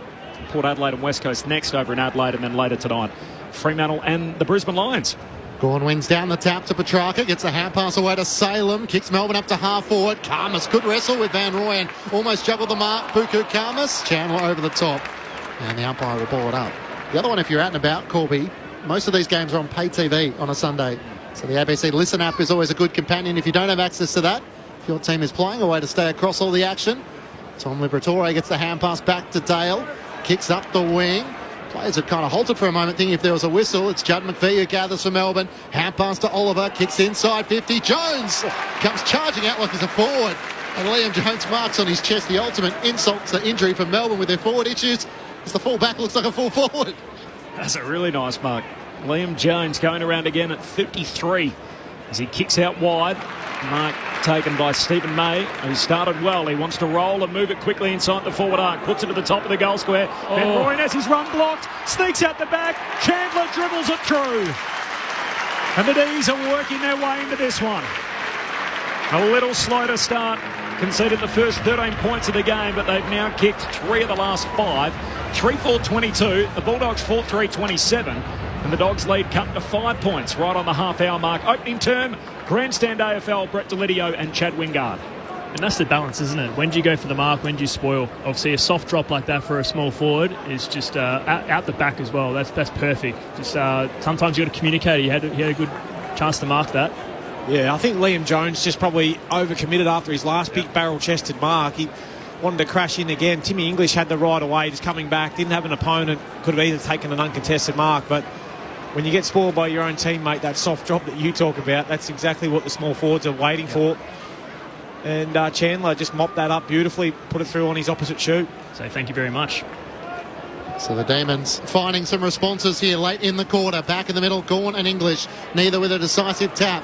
Hand pass came out from Treloar to English, clearing kick.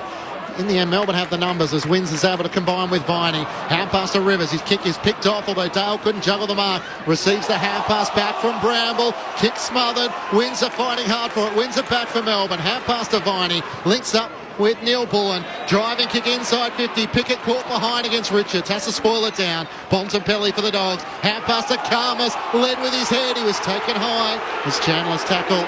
Wasn't a lot he could do, it must be said. Was deemed over the shoulder and a free kick for the Bulldogs to get out of defence. Hot start, entertaining game, 4-3, both with 7 scoring shots. The inside 50 count, interestingly, now Melbourne's way, 13-11 after the Dogs had all the play early. Short kick to Bailey Dale. Part of the Bailey bunch here at the Bulldogs. He kicks down the wing. Jamara runs underneath it, spills through to Rivers of the Demons. Hand pass away to Windsor, clever. In the air, got a hand pass away to May. Tumbles a kick down the line. Dale in one direction, Chandler in the other, and in the end the ball spills out of play. Half forward for the D's. Not a massive crowd in. We have been keeping a close watch on this rivalry, and particularly early 2022 where they played, I think it was the season opener, against one another on a Wednesday night, and didn't attract nearly as many as they'd hoped that day. The Bulldogs by 5 points. Beautiful day in Melbourne. Gawn wins down the tap to Windsor. Tackle by Liberatore. He was legged in the eyes of the umpire, so a free kick will come back to Melbourne. Salem wanted to take the advantage, but it will come back to young Caleb Windsor with the number 6 on the back. Goes short to Salem, so eventually gets it to his intended man at left half forward. Under the Olympic stand here as we're nudging towards quarter time. The Dogs by 5 points. A centering ball in the direction of Van Rooyen. He's outnumbered. Lobs there. Van Rooyen does the crumbing. Swings onto his right-hand side and kicks the goal. And the Roos rain out around the MCG as the Demons take the lead just before quarter time. 4-4-28 to the Bulldogs. 4-3-27. 4 of the last 6 goals of the match as Melbourne have come good late in this term. That deja vu, Lids. Yeah. Well, what are the Dogs doing down there? They couldn't have been any taller in terms of their big boys down there. That English lob and Liam Jones coming through. English has tried to put that down to the 450 for his team. He's tried to hit it that hard. Sometimes all you need to do is just make connection and clear that little area. But that soft drop again allowed Van Rooyen to swoop on it. He's going to be a good player, this kid. I really enjoy the way he goes about it. Attacks the footy hard in the air, but clean at ground level as well, and always just stays involved. Love it. 92% of his goals last year from set shots. So there's one in general play for him to start his 2024 campaign. D's in front, first lead change of the afternoon. They're up by 1 as Gawn palms it down in front of Salem. Can't collect. Liberatore put his head in the hole. Got it for the Bulldogs, hands it to Bontempelli. Kicks for Jamara in the pocket. Pitches and runs out of room. Ugle-Hagan hunting that, and we'll have a boundary throw in 25 out for the Dogs' goal. McDonald there with the match-up on Mara for the time being. And that is one hell of a task. What a year he had last year, Jamara Ugle-Hagan. Demons by a point, almost 34 minutes into the opening term. Thrown back in, Gawn just whacks it towards the boundary line. I wonder how the umpire will view this. Throw it in, he says. Close. Melbourne leading by a point. Just needed the old tennis Hawkeye to be able to jump. Get the arc out again. Why Out on the full or not. Liberatore with 11 disposals. Bontempelli with 10. 4 clearances for Libber as well. Clayton Oliver with 10. A free kick going the way of Melbourne. Max Gawn is going to take it. He chips it over the top and Tom Sparrow marks. He runs around the boundary line on the Shane Warnstand side. Drives it up towards Fritsch, who flies on the back of Jones but can't come down with a mark. Yes, he can. The umpire says he had enough of it. Ooh. And the siren will sound for quarter time. Bailey Fritsch is about 5 metres in from the boundary. He's at least 55 metres out from goal. Barrel. Must kick a tube here. Has to go for it. At least for the fans. Yeah. It was a great mark, though, wasn't it? He plays well above his head. He is setting up for the barrel. Can he channel Malcolm Blight? Bailey Fritsch, hard out to the right. It spins, sort of. Not quite as a torpedo's intended and misses everything, I think. Now we're going to review this just to make sure if it's 1 point or 2 points. Melbourne's lead at quarter time. It seemed pretty convincing it was the wrong side of the post, but it's always good for everyone, Corby, to test your naked eye early in the season just to try and work out if we are seeing them right. Yeah. And if we're wondering why footy games are going longer and longer, I think I can identify whether the missing minutes are falling. Yeah, I'm with you. Sure, I got that right, didn't I? It was the wrong side of the post. It was. Yeah, What's the boundary umpire looking at? What's he thinking? Counting the seagulls up there, was he? Not looking at the footy. No score, so all clear. Melbourne 4-4-28 to the Bulldogs, 4-3-27 at quarter time. The goals for the Demons through Van Rooyen, Viney, Pickett and Chandler. For the Western Bulldogs, Ugle-Hagan, Lobb, Gallagher and Norton. Daz in Dunsey. I'm mowing my front lawn in Dunsborough in southwest Western Australia, listening to the Doggies, sounding slick early, but still revelling in my Swannies' amazing Friday night performance. Thanks, Daz. Loving the broadcast as I'm driving up to Roxbury Downs with my dog. About to begin my 2 weeks on at work tomorrow. Cheers from Rowan. Nice to hear from you, Rowan. Keep them coming. We've got a few more we'll get through. 0437 774 774. The SMS number. Quarter time. Melbourne by a point. The thoughts of Chad Wingard and Brett Delidio coming up on ABC Radio and Sport Digital. This is Grandstand AFL. It's the most magical time of the year, right? Footy season. This season you can get your footy live and ad-free on the ABC Listen app. Unbelievable. AFL, NRL, men's, women's. Whatever you fix, we've got you covered. Every goal, try, mark and tackle. Called by ABC Sports expert commentary team. A wonderful goal! Game, set, bingo!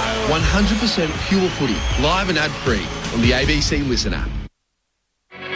This is ABC Sports coverage of the 2024 AFL season. Every match on the ABC Listen app. Look for the AFL button. Here's Sanders on the boot, gets the hand pass away. A chance for Gallagher. Kicks the Bulldogs inside 50. Ugle-Hagen rises and comes down with the mark. This has been his area, the accuracy. Ugle-Hagen comes in. It's dead straight. And the Bulldogs get the promising start here at the MCG. At the restart, here's a chance for Melbourne. They get a break. Gaunt's hand pass reaches Petrarca. Handball away to Viney. Flying shot on goal. That is a superb finish. Under pressure, dreads it on the run. And the Demons are on the board with their first inside 50. Gaunt's hand pass went straight to English. Forward pocket for the Dogs. Hands it away. Hurry kick from Gallagher. And he squeezes it through for his first kick and first goal in the big time. May, he started well. He wants to roll and move it quickly inside the forward arc. Puts it to the top of the goal square. And Roy has his run blocked. Sneaks out the back. Chandler dribbles it through. And the D's are working their way into this one. The 2024 AFL Premiership season. On your radio. ABC Sport Digital. And on the ABC Listen app. Demons by a point. They kicked 3 of the last 4 goals in the quarter, having trailed by as many as 13 on a couple of occasions. Melbourne 4-4, the Western Bulldogs 4-3.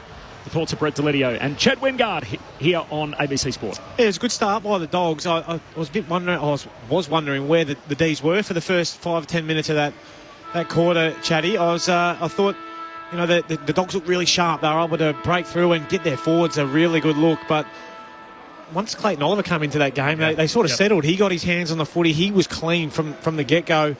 Got it out to Viney, kicked that great goal on the run from 50. Petrarca started to get his hands on it, you know, and they really settled. But then there was a few mishaps from the Dogs down forward, wasn't it? In their back line, where they weren't able to just kill that high long ball coming in, clear the area, a couple of little soft drops that you spoke about, and brought the small forwards into play. Yeah, there was a clear shift of mentality. I thought when May just laid a couple tackles, you can just see the demeanour of the whole Melbourne. Getting that ball out of the ground along this side here, you can just see the whole momentum just shift. You can just see that they were really just trying to nail tackles. They had some opportunities, like you said, some soft drops, but they made the most of them as well. So yes, they've got some lucky chances, but they made the most of them. Obviously, you just got to make sure, I think, as Demons in their back line, is to make sure that you don't allow them to run and jump at their marks. Obviously, these tall forwards of Bulldogs are very potent. As soon as they get a run and jump at it, it's pretty hard to stop. But once you got May actually bodying up, using his strength, take some intercept marks, they really look strong after that. Well, that's it. They've just got so many weapons down there, don't they? The Dogs with, you know, Lobs down there, Jamara Ugle-Hagen. They've got Big Aaron Norton as well, who can all run and jump at it. So they're going to test out May, Lever, McDonald. Yep. But if you body up, play nice and tight, like most backmen should do, you're not going to give them much of a sniff. We're still on James Harm's watch. He's, I know that the club that we're both in, you know, 0 touches against your old side for the first time you played him in the first quarter. So, come on, Jimmy, we're rooting for you, mate. We need you to get one. Wonder if any of his old teammates will just let him know about it. Well, Josh Caddy, he wasn't a teammate of mine, but he certainly let me know about it. Oh, jeez, well, I wanted to land one on his chin. Ben Cameron, he's on the boundary. Ben. Just interesting here in this game today. For the first time, we're seeing Angus Brayshaw fulfil a game day role with the Demons on the bench. So part of that role is he's a conduit between the coaches and the players. So able to give messages, what the players are seeing out there, back to the coaches, and vice versa. He'll have a midweek role as well, 1 day a week, I believe, and present his true demon of the week. So a trademark helmet to the player who lives the values on game day today. So seeing that for the first time, I think everyone in footy loves that. Thanks, Ben. Jackson in Seymour, listening to the callers. I know some sore knees coming home from the Wangaratta Marathon. Great call so far. My girlfriend's driving and a D's fan, so she's glad they have come good. Hope Lids got a chance to mountain bike this weekend. Love that shout out. Thanks, mate. Didn't actually. From Jackson in Seymour. Restart back in the middle. Demons by a point. Second term underway. Gone to Viney. How often have we seen that? Oh, Oliver handballed straight to himself. In the end, he jams it on the boot. Up over halfway. Still in the centre square. Petrarca. Hot hand pass. Picked off by English. He just knocks it away to Treloar. To Johannesson. Back to Treloar, but they're retreating. Centre half back. Swings his kick out wide for the Bulldogs. And Williams takes the mark. Defensive side of the wing, 4-4 to 4-3, second term underway. Yes, Jimmy. I got a bone to pick with Lids as well, but here's James Harms. He gets a disposal as well. So he's on the board against his former club, and he gives it to Bontempelli. Kicks up towards Waitman, can't take the mark. Stephen May spoils it down for Melbourne. Neil Bullen gathers, gets the hand pass away to Clayton Oliver. Jams a kick up towards Petrarca, trying to push away English, can't pull in the mark. Bailey Williams for the Dogs, gets the hand pass to Johannesson. Pokes the kickling for English, and the height advantage against Langdon. The non-officiating umpires paid a free kick as everyone looks. He's in the left back pocket, eventually realises it's a Dogs free kick going the way of English, and he goes short to Marcus Bontempelli. Possession number 12 coming up for him, just behind Clayton Oliver with 13 on the ground. Reigning best and fairest winner. That was his 5th in total, would you believe? Marcus Bontempelli, who many believe is the all-time greatest Bulldog, behind only Gary Dempsey and Scott West now. West has won 7, Dempsey 6. Long kick down to half forward. Lob in the pack. Can't take the mark. Spills through to McDonald of the Demons. Hand pass to Lever. Kicks wide and Chandler marks in front of the benches. Just pokes his pass down to Petrarca. He marks forward of the wing. The shadows of the grandstand. Kicks into the space for Oliver to run onto. Collects. Rides the contact. Bounces off his direct opponent. Hand pass into the pocket. Neil Bullen. The Dacos effort. He bounces it through beautifully. All class, and runs straight back to Clayton Oliver to let him know all about that setup. The Demons extend their lead. They're out by 7. 5-4 to 4-3. 7-point buffer for Melbourne. 2 gone, second term. Oh, how good was that, Chaddy? That ability to, one, win it first and get it over to Petrarca. Petrarca the kick over, but to not take a short step there and just keep control of that footy. Poor old Eddie Richards has come off second best there. Thought he was well within his rights maybe to have a left foot snap, but good composure, as you called out, to give it to Neil Bullen, and that's money for Jam, that from the pocket for a small forward, dribbling it through. Yeah, and you just see his work rate. Obviously, he ran from almost the centre circle to get that, obviously get that overlap, and to ride that bump, like you said, that's unbelievable to keep your feet and stay composed after a hit like that. And like I said, money for Jam for that last one. Do you have that split second where you think team centre or dribble to go the Mercurius? There wasn't a lot of options, it must be said. I'm on my left there. I see the 2 sticks. I would be exactly the same. I think that's the way most forwards are. Back in the middle, Gawn and English. It ricochets off Gawn to English. Can't get a hand pass away. Oliver extracts the footy, gets it to Gawn. Here go Melbourne. Hand pass to Petrarca. Kicks towards Ben Brown. Has to spoil from behind. Front and centre is Chandler. Swings onto his left. Fires on goal and kicks it. The Demons are firing here at the MCG. A trademark centre bounce clearance goal as Kate Chandler kicks through his second to finish off the good work. And Melbourne are out by 13 points. The Dogs got out by 13 points in the first quarter. Melbourne's biggest lead of the match. 6-4-40 to the Bulldogs, 4-3-27. That was great work, wasn't it, Chad, in the middle? You said, wow, it was the Max Gawn handball over the top, Petrarca coming out. Ben Brown was just caught behind a little bit, but he did well to create that contest and that soft drop again that we've been talking about. And the chin, Cade Chandler, great to swoop on that one and knock it through on his trusty left. Yeah, and like I said, we spoke about the dynamics. If you don't have a tall forward there to bring that soft drop, you don't get that shot at goal. So Ben Brown's worth his weight in gold just then. Love listening to the coverage while dodging wallabies hiking up Mount Arawong in suburban Canberra. Come on, the D's from Heath. Thanks, Heath. Nice to hear from you. Max Gawn back in the middle, grabs it out of the ruck, hurried kick forward, and here's Richards. A redhead floats through, takes the intercept mark, lays it off by hand to Treloar. And a lot of his work in the defensive half today. Short kick to James Harms. Didn't have a single disposal in the first quarter against his old team. An early hand pass, and now toe meets leather as he kicks the footy down to half forward for his new team, and a turnover. A nice intercept mark from Marty Hoare. What a story this is. First game since late 2019. Delisted. Spent 2 years in the VFL, and now he's been redrafted by the Demons. And he's returning to AFL level in the second week of the D's season. They're working around the defensive half. Billings tried to be a little cute, wanted to go short to Viney. Now they're in a rumble for the footy as Billings hands it back to Viney and he's shoved out of play. Boundary throwing right half forward for the Bulldogs. They're kicking to the punt road end in this second term, which is 5 minutes old. I was just blinded by the fact that floodlights are on for some reason. It's 29 degrees, bright sunshine. We've got a red footy and we've got the floodlights on. Yep, did the same thing myself. Don't look directly in them. It takes you a minute or so to refocus. Thrown back in. Lob wins down the tap against Van Rooyen for the Dogs. Sanders is on the bottom of the pack. He can't break clear and the umpire will ball it up. What's this bone clincher you want to pick? I'm interested. Do you know what's coming your way? No, I don't. That's why I'm interested. Okay. Thrown up. Van Rooyen wins down the tap. I'll need Chad's support here as Liberatore gathers at right half forward. Swings back onto the left. Long kick towards full forward. Norton and English caught at the back. Brought down by Hoare. Still a chance for the Dogs, but Windsor gathers for Melbourne. Hand pass to May. Gets it to Neil Bullen. Kicks up towards Petrarca. Sliding in front. Caulfield. He dropped the mark though. Petrarca back onto it. Hand pass to Chandler. Links up with Neil Bullen. He runs the members' side. Kicks towards Fritsch. Jones in from the side. Good spoil by the ever-reliable Bulldogs defender. Works it down to Richards and the Dogs have it on half-back. Dale looks inboard. Good option as he finds McNeil. Centre wing.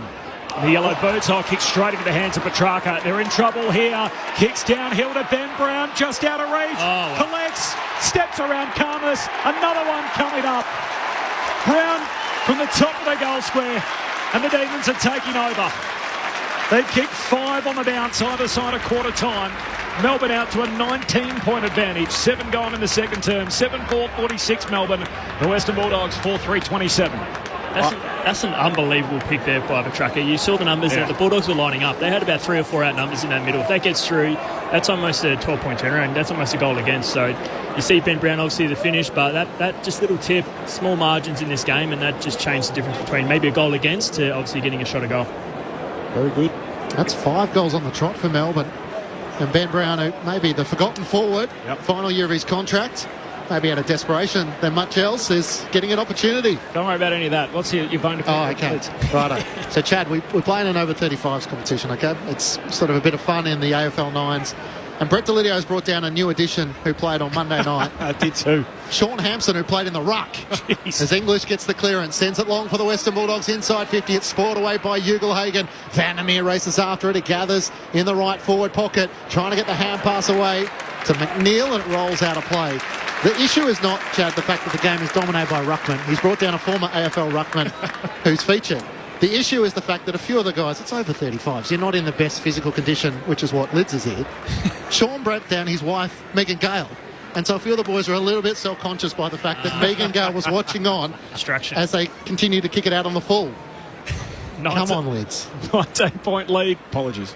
For the Demons. Boundary thrown. We now got a ball up. Any response to that? That's honestly just great game plan. Yeah, exactly. Great recruiting. Good list management. No, I usually have to play in the ruck, so I brought down a ruckman so I could play forward and kick some snags like you, Chatty. It became Hollywood all of a sudden. Everyone was self-conscious post-game. We got 3 ball ups in the same spot, 3 stoppages in the same spot.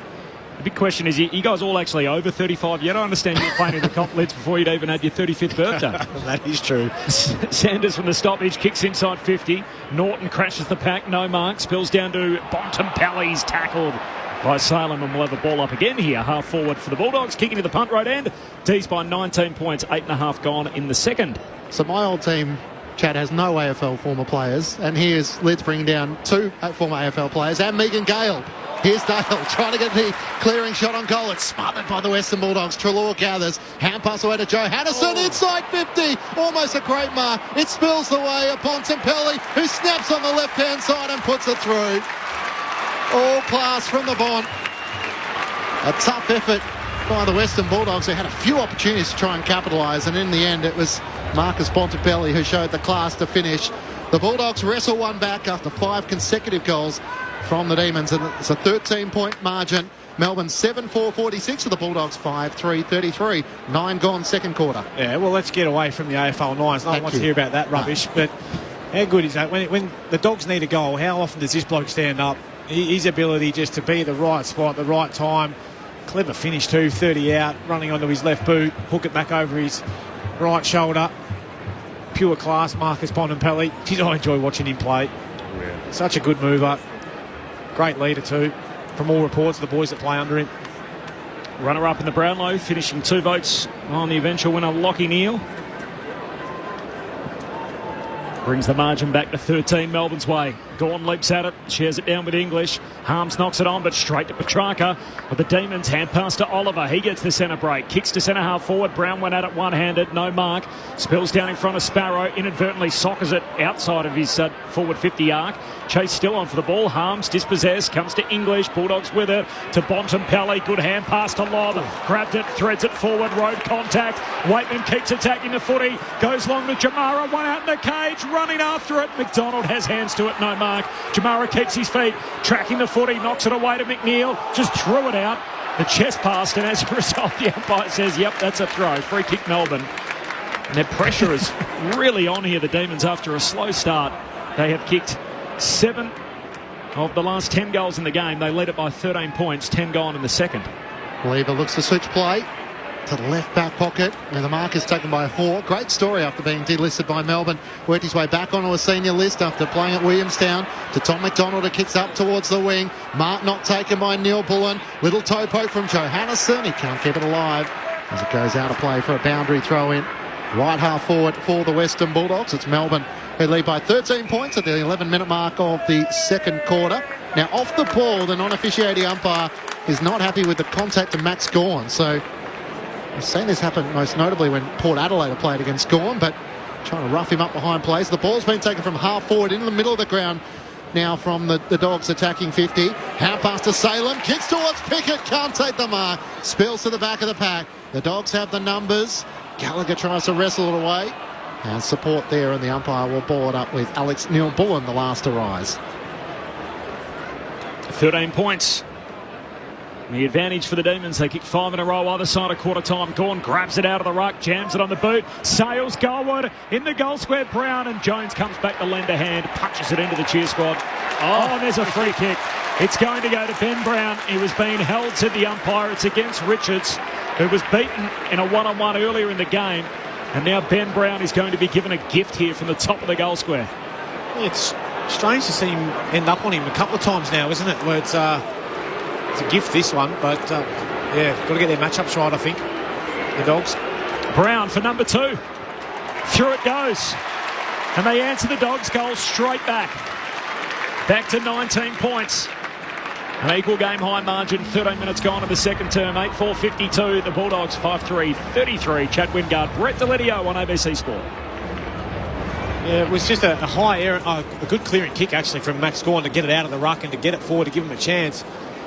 But it's strange that Ed Richards ends up on Ben Brown a couple of times now inside that forward 50. Ben Cameron on the boundary. An interesting one down here. Jake Lever trying to come off. He was trying to get the interchange steward's attention, saying, look, I'm bleeding. We need a blood rule. Get me off. He got all the way to the boundary. They sent him back out. Because of the 666, he's had to run all the way back inside defensive 50. He's shown the umpire out on the ground. Now he's turned, got the umpire's attention. He's running off the ground, and McVie will come on. That was probably less efficient than it could be. That is ridiculous, though, isn't it? So that's... And Ben's absolutely nailed that. That's spot on. That if he had come off and they were late for the 666, they would have got a warning. So they leave him out there, and then we waste more time to stop the play and get off a player who's got flowing blood. Melbourne by 19 points. Gawn wins down the tap. Harms gets a disposal against his former side. Out to the wing. Onto it Windsor, trying to cut past Liberatore. Somehow got it to Oliver. Pokes the kick into the middle of the ground, where the mark is taken by Sparrow. Wants to chip it to Gawn. Can't get it to him. Gallagher got a touch onto it. Johannesson's clean. Picks it up under pressure. Works the kick to Harms, who marks it left half back for the Western Bulldogs. Works it around the members' wing, and Riley West marks. Melbourne by 19 points. 8-4-52 to the Dogs, 5-3-33. The Demons led by a point at quarter time. As he turns and comes inboard to Caulfield, he works it to Johannesson at left half back for the Dogs. The club's only Norm Smith medalist, Jason Johannesson, swings the kick across the back edge of the centre square, just got to Richards. Takes the mark.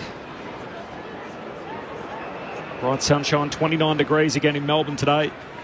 Mostly sunny. Swings the kick out towards Williams. Williams pokes the pass down to half forward. McNeil marks against the boundary line, 60 from home. Kicks deep into the pocket. Norton down there, May up into his back and punches it over the boundary line. A throw in right forward pocket for the Bulldogs. G'day to Jamie, who's sent us a text, driving triple road trains in northeast Arnhem Land. Go the doggies. Nice to hear from you. And there's one coming in your direction, Chad, but I'll just hold out for the time being. 0437 774 774. Toss back into play. Gawn sets himself in front of English, taps it down. Langdon trying to wrestle it clear.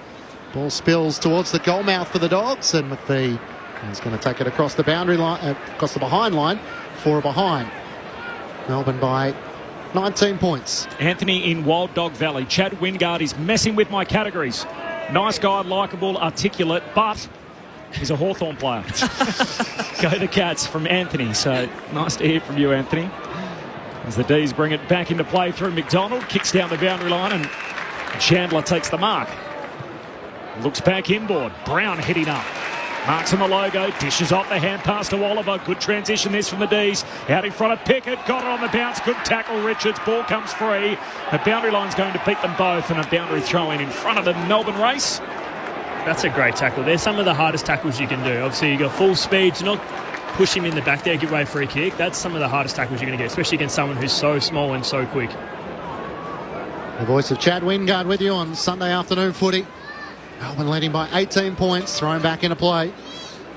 Battle between Gawn and English. Gawn's won probably the points on clearance as Viney's taken high. Gallagher laying the tackle just over the shoulder. Jack Viney, who kicked the opening goal for the Demons, has it at right half forward. Kicks it long, looking for Pickett. Can't get a run at it. Karma spoils it away for the Dogs. Out to McNeil. Gets the hand pass away. Under pressure, Williams jams the kick up to the wing.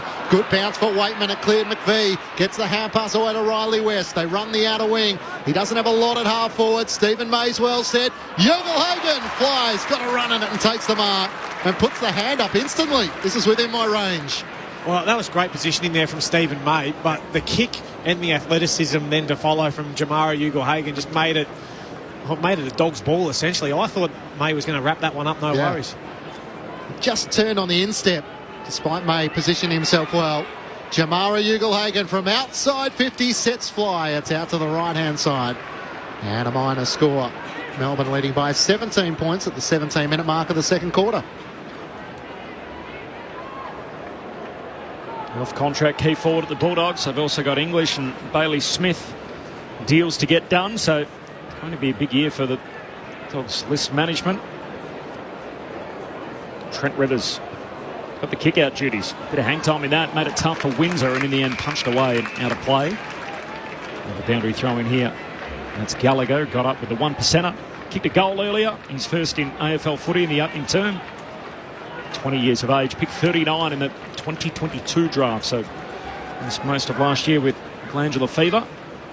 18 minutes into the second term, Melbourne by 17 from the boundary throw-in, half forward for the Dogs. But the D's win it down. Petrarca tried to squeeze a kick away straight to Treloar, though, on the outskirts of the stoppage. Gives it to Liberatore, the 1-2 with English. The kick from Liber is a turnover, and Rivers takes the intercept mark with the green boots. He wants to switch, shanks the kick, bounces away towards the Demons out there through Langdon. Langdon collects, gets a hand pass away to May. May kicks down the wing, wants to try and find Sparrow, couldn't take it clean. Jamara always is. Moves through, kicks it straight into oncoming traffic. Turnover back the other way. McVie gives it to Lever. He's tackled, lost it. Turnover every second possession at the moment. The D's go back in. Comes out here through Sparrow, loops a hand pass out wide, and Billings with space on the wing.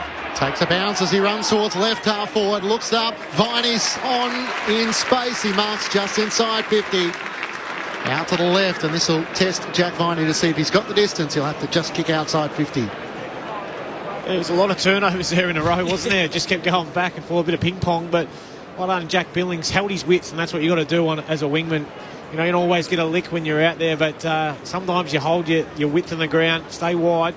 You get a beautiful kick to Viney, who worked hard from that initial scrimmage where the ball was just bouncing around.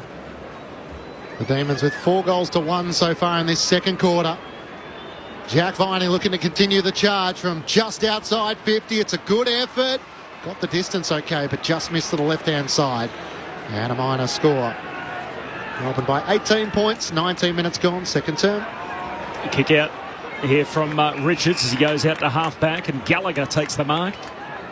The first gamer, one of two out there, along with his mate Riley Sanders, who takes the mark here. The youngsters share it with one another. And the teenager Gallagher comes wide with the kick. Mark taken against the boundary line by Bramble. He's going to just dab it short and finds Waitman.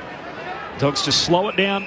Spend some time in the shade from the Northern Grandstand. It's a hot day, 29 degrees. Sun shining. D's by 18. Long kick forward, and Marty Hoare takes the intercept mark in the pack. He's got it half back for the Demons. They lead it by 3 goals as we tick into time on in the second term. Kicks back inside defensive 50. Jake Lever's been patched up. He takes the mark and goes short to Petrarca. Possession number 8 so far in this second quarter as he returns it back to Lever. Sends it out to left half back where Ed Langdon is in the short sleeves. Works it out to Billings, who takes the mark hard against the boundary on the Shane Warne stand side. Around the boundary line to Ben Brown, who's worked a long way up the ground. A couple of goals for Ben Brown in this second quarter. As he turns, it comes inboard. It's on the bounce to Judd McVie. Gathers, seamless transition. Kicks in the middle of the ground. Petrarca marks. Stephen May's push forward. Spots him at right half forward. The kick was just wide of him. He gathers. West after him. Lays the tackle. Gets the hand pass forward to Windsor. 55 out from Melbourne's goal. Pokes the kick looking for Chandler. He missed him. And Ed Richards takes the mark for the Western Bulldogs. You can go back inside defensive 50, and Caulfield marks for the Western Bulldogs. Caulfield continues the shift out towards the southern side, and Leith Vandermeer in the defensive arc has the footy in the back pocket. And he's coming back across the 50-metre arc, finds Richards and pokes the pass to Gallagher. In the shadows of the grandstand at half-back. 18-point lead for the Demons. Shares it with Richards by hand. Hand pass out to Liberatore. Doing well there to close him down, Windsor, and in the end Caulfield gets around him. Kicks to a set of one-on-ones on the wing. Reaching for it, McDonald, no mark. Ugelhagen stayed down, wins the footy. Bulldogs still with it. Hand pass to Sanders, away to Harms. Threads it back to Jamara. 70 metres out, closed down by McDonald. Affects the kick into the forward pocket. Trying to take a one-hander. Langdon unsuccessful. English is outnumbered. But in the end, it's a good result for the Bulldogs. Finds the safety of the boundary line. We'll have a throw in left forward pocket. If you're watching, Chatty. If you're watching that and you're wondering why Jamara takes so long to kick, he's waiting for Tim English to move. I can't kick at 90 metres, mate. Just point and get into the pocket where I can put it to your favour. Brett Delidio with you on ABC Sport. Thrown back in. Shallow throwing. Gorn knocks it down. Sparrow couldn't take it cleanly. Windsor cleans below his knees. Hand pass intercepted though. In front of Rivers. Ugelhagen's onto it hard against the boundary. Great follow effort by Sparrow. Made the smother. Deep against the boundary. Melbourne keep it alive. Although maybe they wish they hadn't as Tom McDonald turns it over. And Sanders takes the mark on his chest. Left forward pocket. 45-degree angle. He'll kick from just inside 50. Yeah, you just got a sense that Melbourne are on top at the moment. You can just see that Bulldogs aren't able to get their ball movement going. They're trying to speed it up. They need to get some handballs, but as soon as they're kicking long down the line, that suits Melbourne. They're going to back their system in terms of having numbers back, running at the ball and trying to get intercept marks. So Bulldogs need to find a way to try and speed this game up and get the ball back on their terms. Riley Sanders picked 6 in the draft last year. Veers out to the right, on to Boo. It hangs out to the right and won't come back enough. Lobs there on the behind line. He keeps it alive. Still a chance for the Dogs. It hasn't gone through. Or hang on, are we going to check? I think the goal umpire thinks maybe it was across the line as it was touched. Can you check when the ball's still live? I thought it hit the post, didn't it? Or they go over. That's what I mean. If it's not, what do they call there?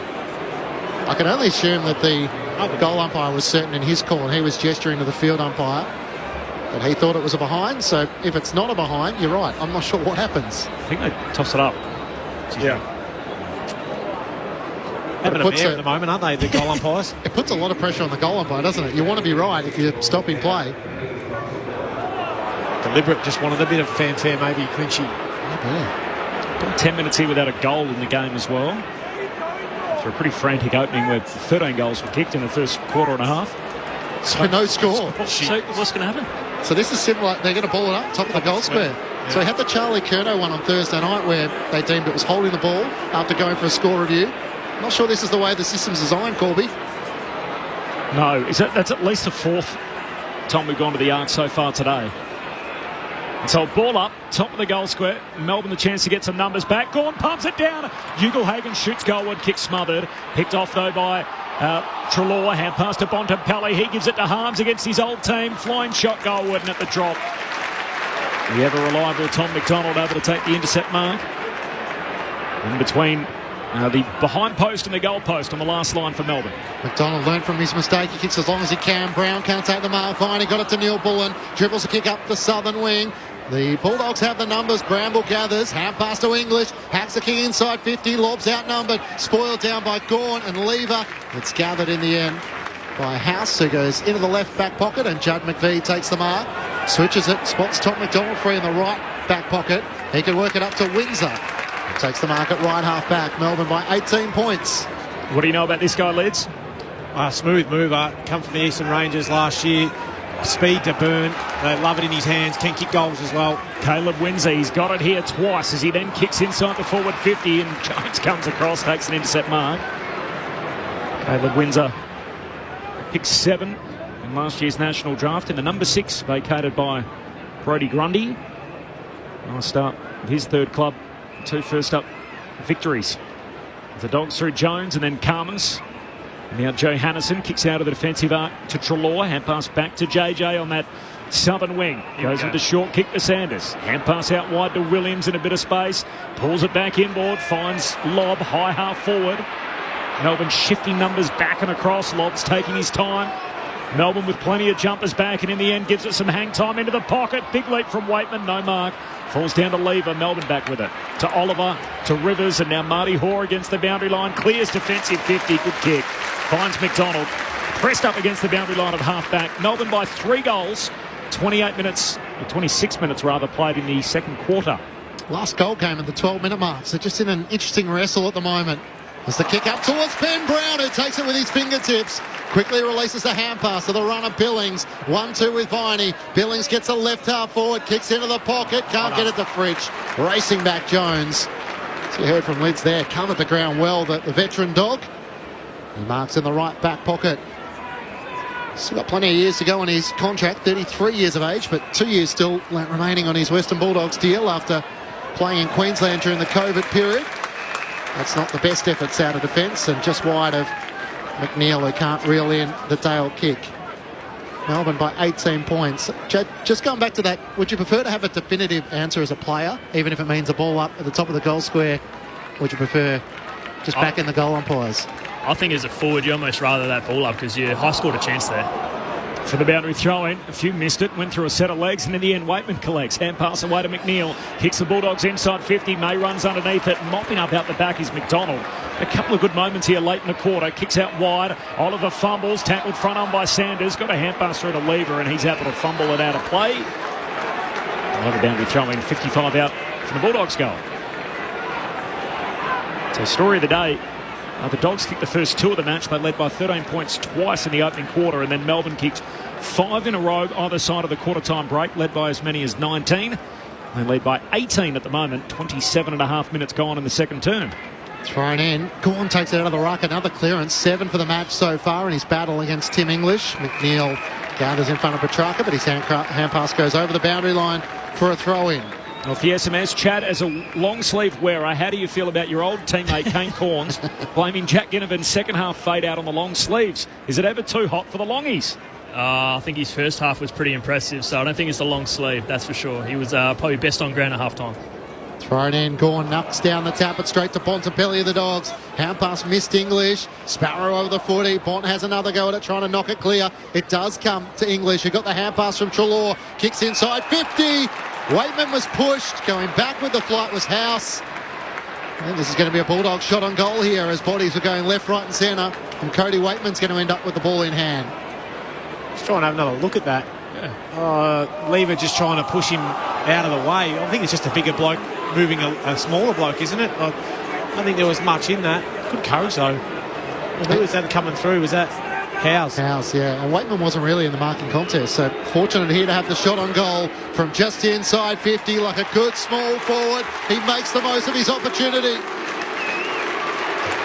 Cody Waitman's on the board, and the first goal in about 15-16 minutes here as Melbourne's lead's cut back to 12 points. An important one for the Bulldogs ahead of the main break.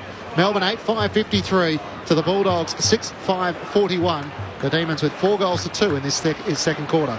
Yeah, I think the umpire just saw him, the hands extend after he gave him that initial. It's in the side. but because he shifted him out of the way so well, yeah, it's a tough one. I don't reckon there was much in it. You've got to give the opposition a chance to fly, don't you? Yeah, it's the extension. Obviously, you can use your hands on the side no matter where it is, but as soon as he's pushing, takes him out of the complete contest. Also, he didn't touch the ball. That obviously massively takes out the advantage. So this centre bounce, this clearance right now is very important for this game. It could be a big momentum shift here. Big 95 seconds before half-time. 1 minute 35 on the game clock. Half an hour travel. Second term on Grandstand AFL. Gawn back in the middle, palms it down to Petrarca and Oliver, so all the stars involved. Oliver the 1-2 with Gawn. Now gets the kick out of the centre square. It's not a good one as he shanks it to centre half forward. Bounces up and taken down by Dale. The Dogs a chance to go back the other way. Hands it over to Bramble. Kicks to the southern wing. West collects, gets onto his right side and hits up Waitman, who takes the mark between wing and half forward. 12-point lead for the D's. Just over a minute left in the half. Kicks inside the forward 50. Hands to it from Lobb. Can't complete the mark. Followed up by Norton. Sockers it back inboard. There to be one, and Gawn terrific. Wins it for Melbourne. Kicks it to the wing. Waitman one direction, Gawn the other. One of the great parts of our game. Brown can't gather on the wing for Melbourne. Neil Bullen beaten to it by Buku Kamas. Out past to Johannison. Swings onto his right-hand side. Centre wing up towards Gawn. He has the height advantage. Reaches over Vandermeer and takes the mark for Melbourne. Back inside the defensive 50 at the punt road end, and Stephen May marks. And chip it further back to the right back pocket.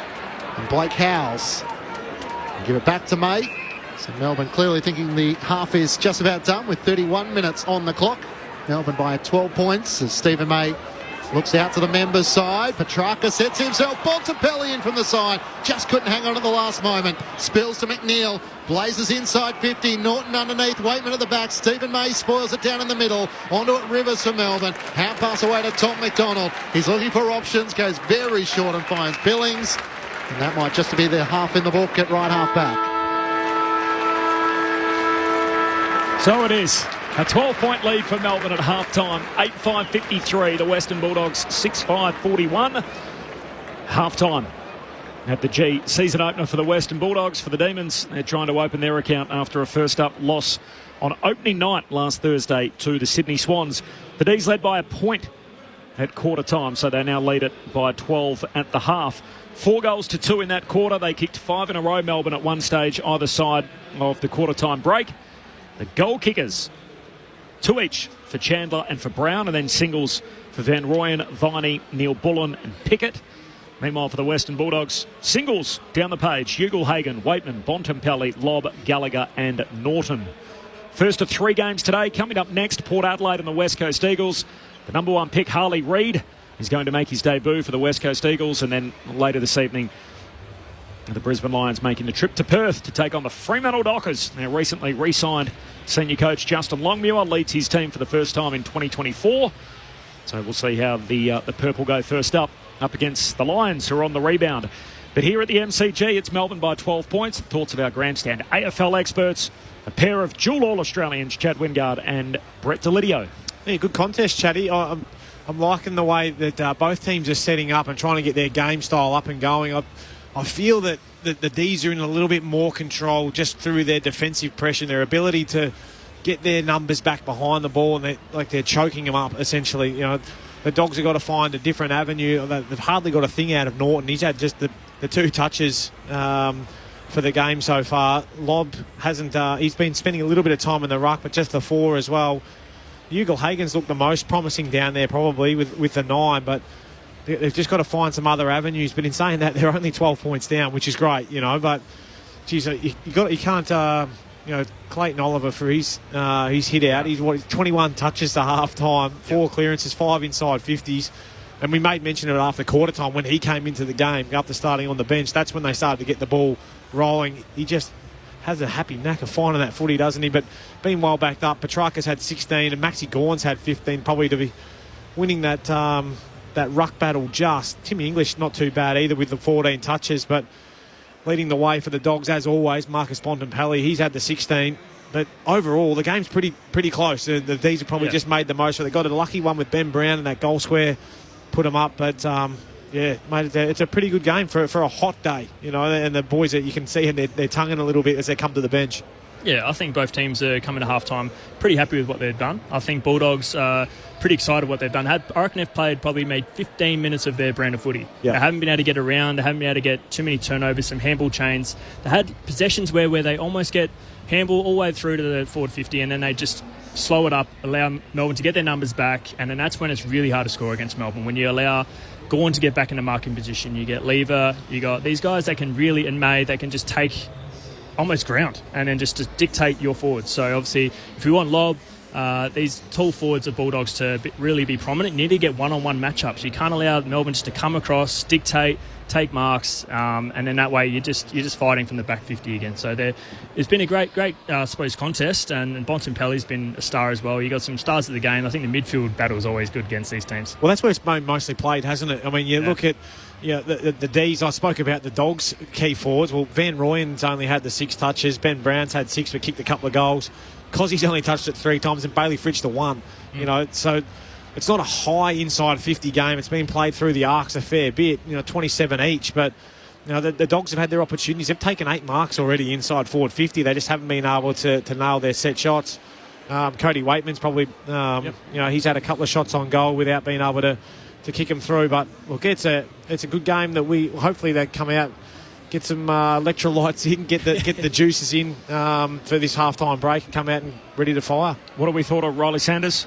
Clean, mate. He's going to play 200 plus. I think he just fits in hand in glove in that midfield, and he's going to be a damn good player for a lot of years. Pick 6 in last year's national draft, Riley Sanders. Couple of quick SMSs before we take you to the latest from the ABC newsroom. Nugget in Cundernon.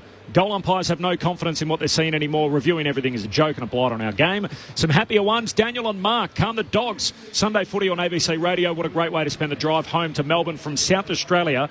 They've been to the duck opening this weekend. So the boys are pretty happy. Bit of duck for dinner from Daniel and Mark. I knew you'd like that one, Lids. From Mick in Kojonup in WA. The best day at work listening to ABC with a full book of football. Go the Blues. Thanks, Mick. From John, just driving through Idenhope, Tom McDonald Country. Great to have him back. Absolutely. He's played well in defence. From Rathish in Frankston. Afternoon, gents. Coming to you from Wonthaggi. The Gippsland Power, 39. Dandenong Stingrays, 58 in the last quarter. So almost a 3-goal advantage there. Text us through a couple of good players, can you? Over 3-goal advantage for the Stingrays. Great call as always. Thanks, Rathish. From Brendan, heading up to North Queensland from Brisbane in the trusty Kenworth. Great call. Makes the drive enjoyable. Go the Dogs from Brendan. Sue in Charleston says, cheers to Daz from Dunsborough. The Swans did us proud. Keep up the great work on the ABC. Love the way your call of the game unites people from all over the country. Borgs. Come on, Corbin. Can you please cut the 10-minute halftime wrap and do the top 10 cheesy game show? I'm sure Litz and Chad would be up for it. Yeah, can't wait. Let's do that. I'm not sure about that. That's the boys are pretty happy to see that's on the bench for the time being. And from Stan in Victoria, so happy to see most of the gang back again. Where's Rammer? He was on yesterday. He'll be on Saturday afternoons throughout the season, so you'll hear plenty of Rammer. And the footy forum, is it gone? The footy forum disappears when the footy's on. So given the fact there's no gaps in the game anymore, you will hear it at times throughout the year, but live footy whenever we can. And Corbin and Ben listener, so little shameless plug here. Brett Delidio features on every Thursday. You can find it. It is in the Best of ABC Sport folder in the podcast store, along with all our content. So that's the place to get it. Nice to hear from you. Stand back every Monday and Thursday from 5 Eastern Daylight Time on ABC Sport Digital. It's half-time at the MCG. Melbourne by 12 points. Second half action coming up. Let's get the latest from the ABC newsroom.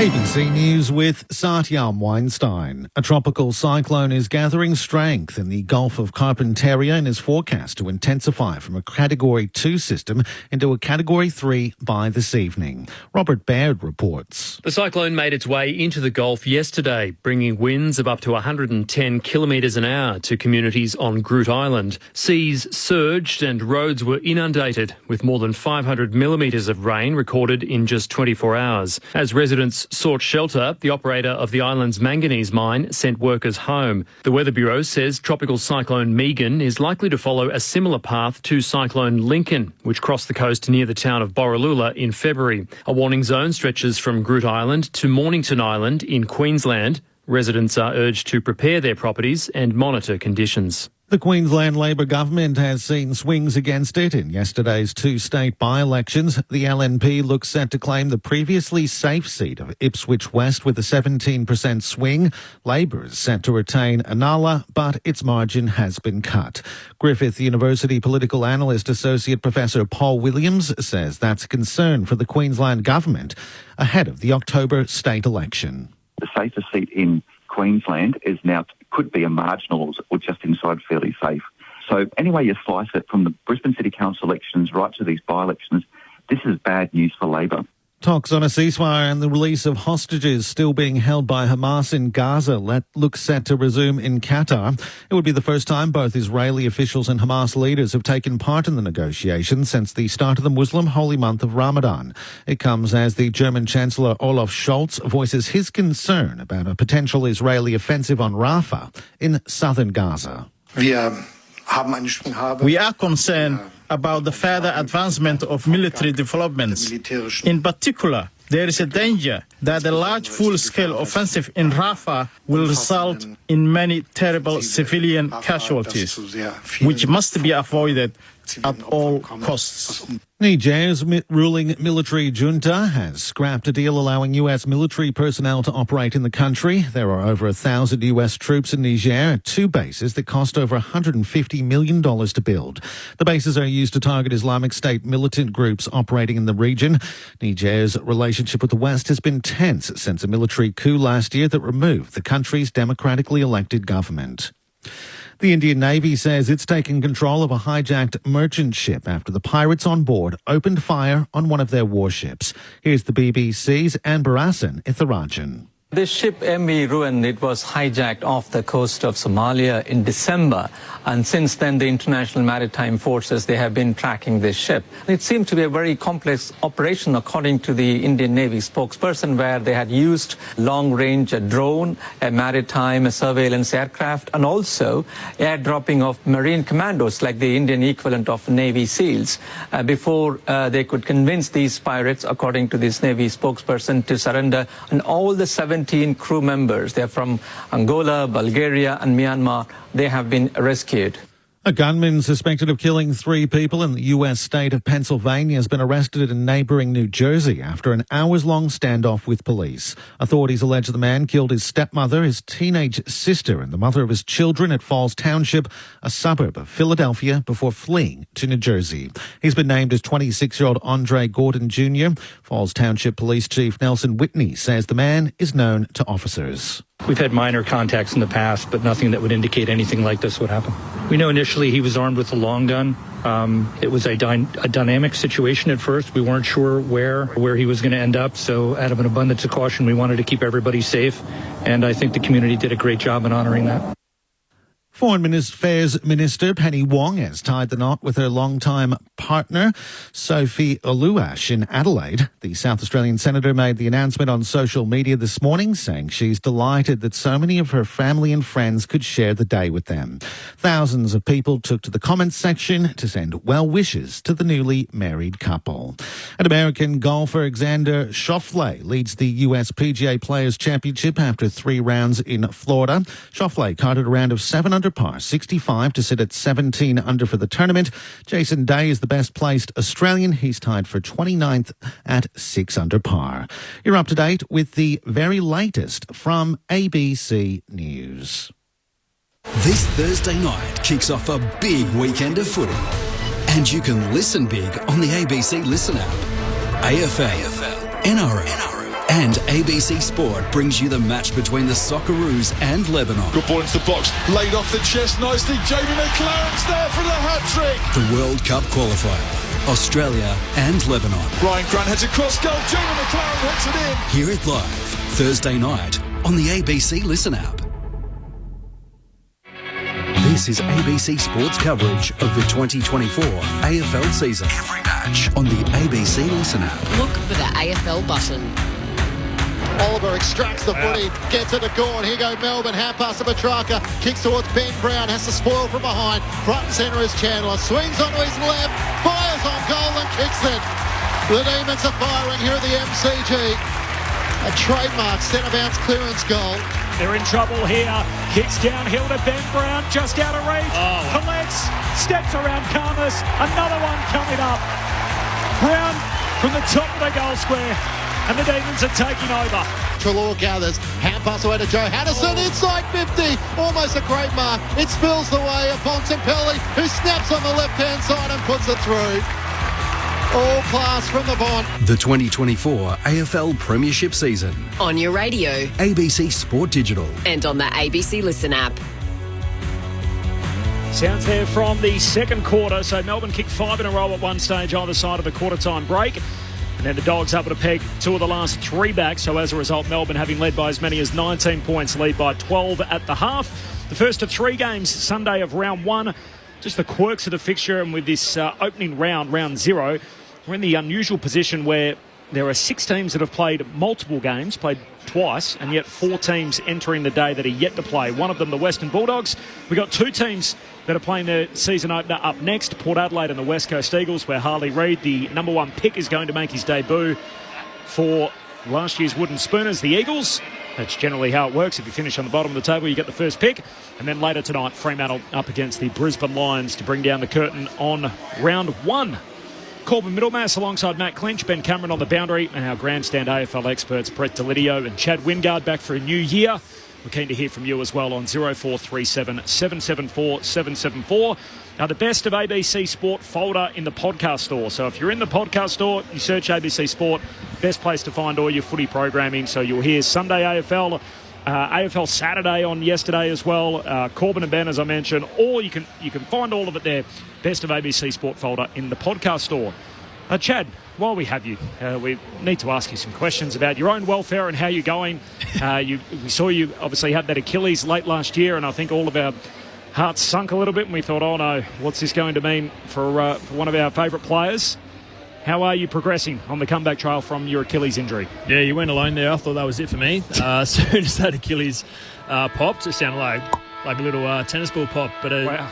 It was very lucky that obviously Hawthorn gave me another chance, and surgery went well. You obviously got to get a lot of things go well to get back, and so yeah, progressing really well. Starting to get to team training next week, so then obviously got to build up for about maybe 6-7 weeks, and then for a chance to play. So next week, yes, but past skills. Let's not get that wrong there. We're not back full training, but yeah, past skills, and then obviously top up running, and it's a bit of a progress from there. But yeah, very lucky that touch wood, everything's going really well, and it's not an easy injury to come back from. But I've got some great people there to support me, and obviously Jared Ruffhead being at back at the club, he's obviously gone through something similar. I can pick his brain apart when I need.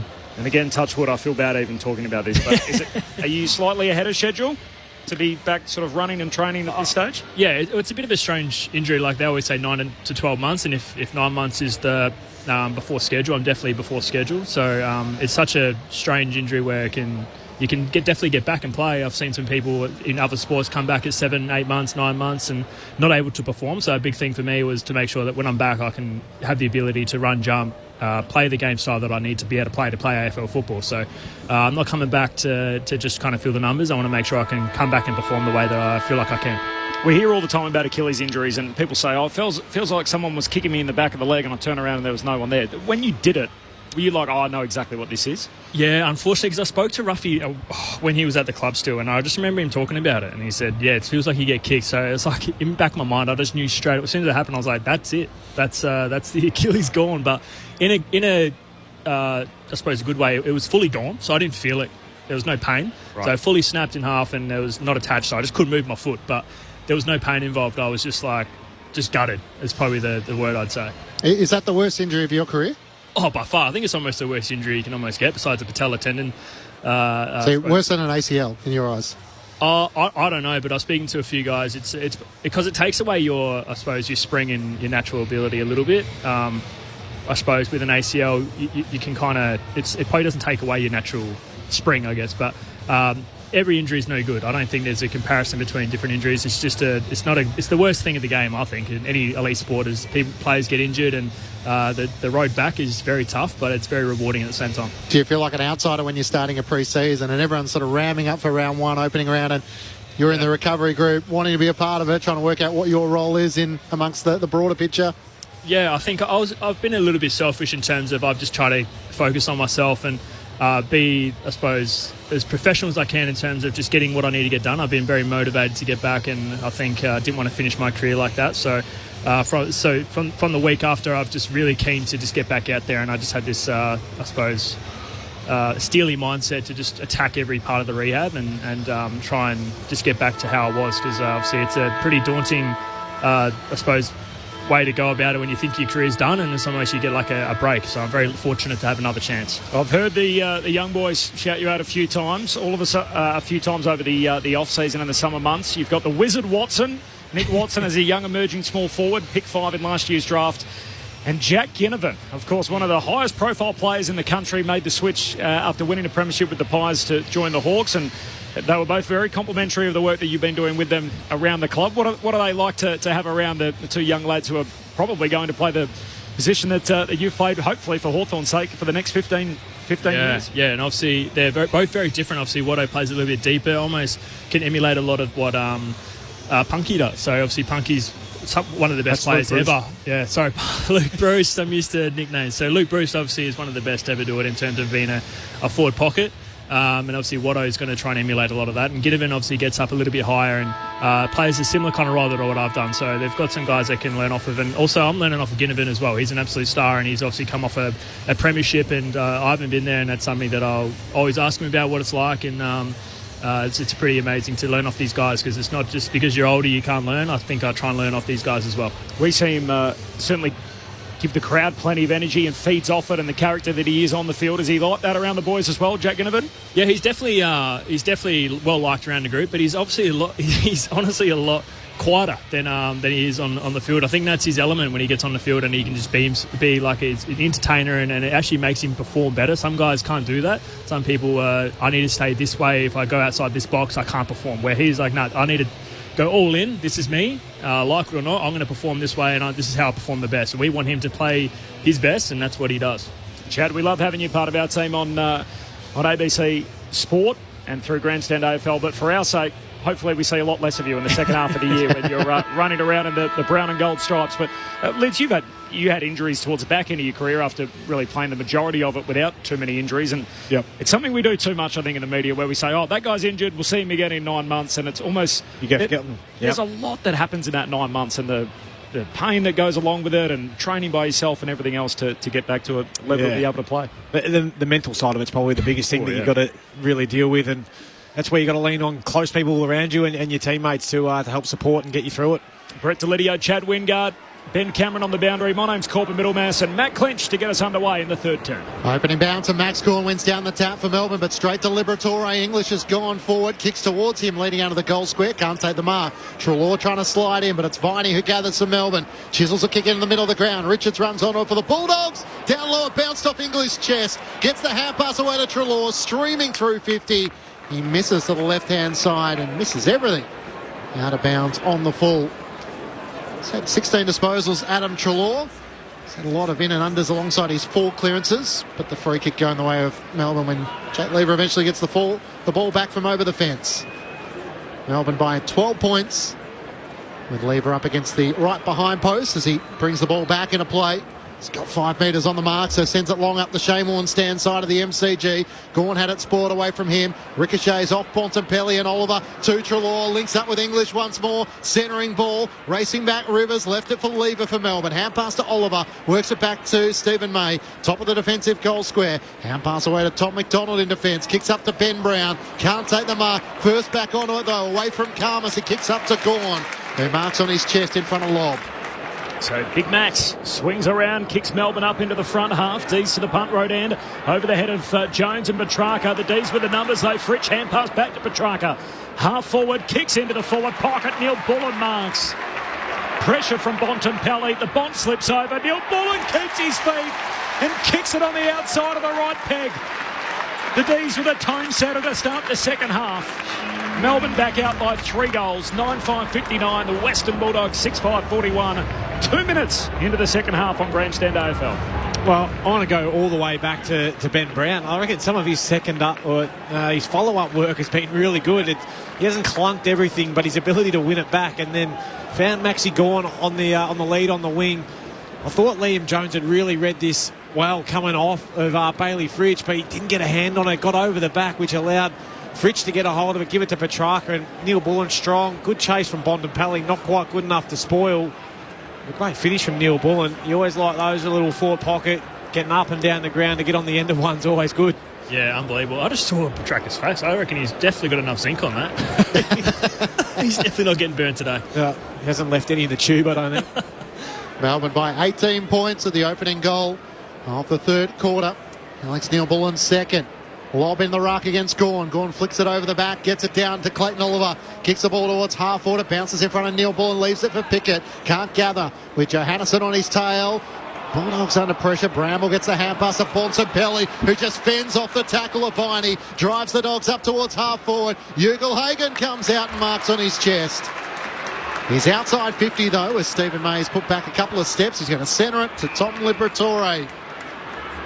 The vice-captain, who just keeps on trucking, kicks into the pocket and finds English.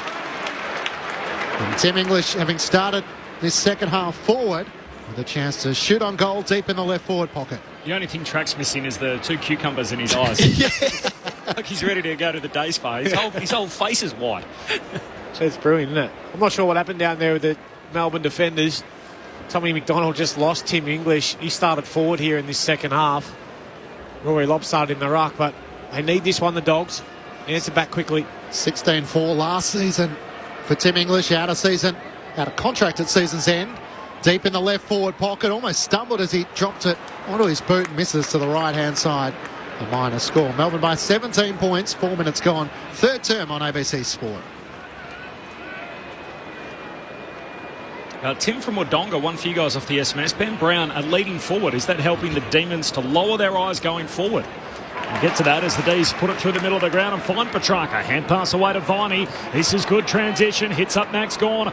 Attacking edge of the centre square. Kicks to the top of the goal square. Jones read it best. Had a fair piece of it. Brown steals it from him, but the mark's going to be paid. And then the 50 against Ben Brown, the man in question. Is it helping them, Lids?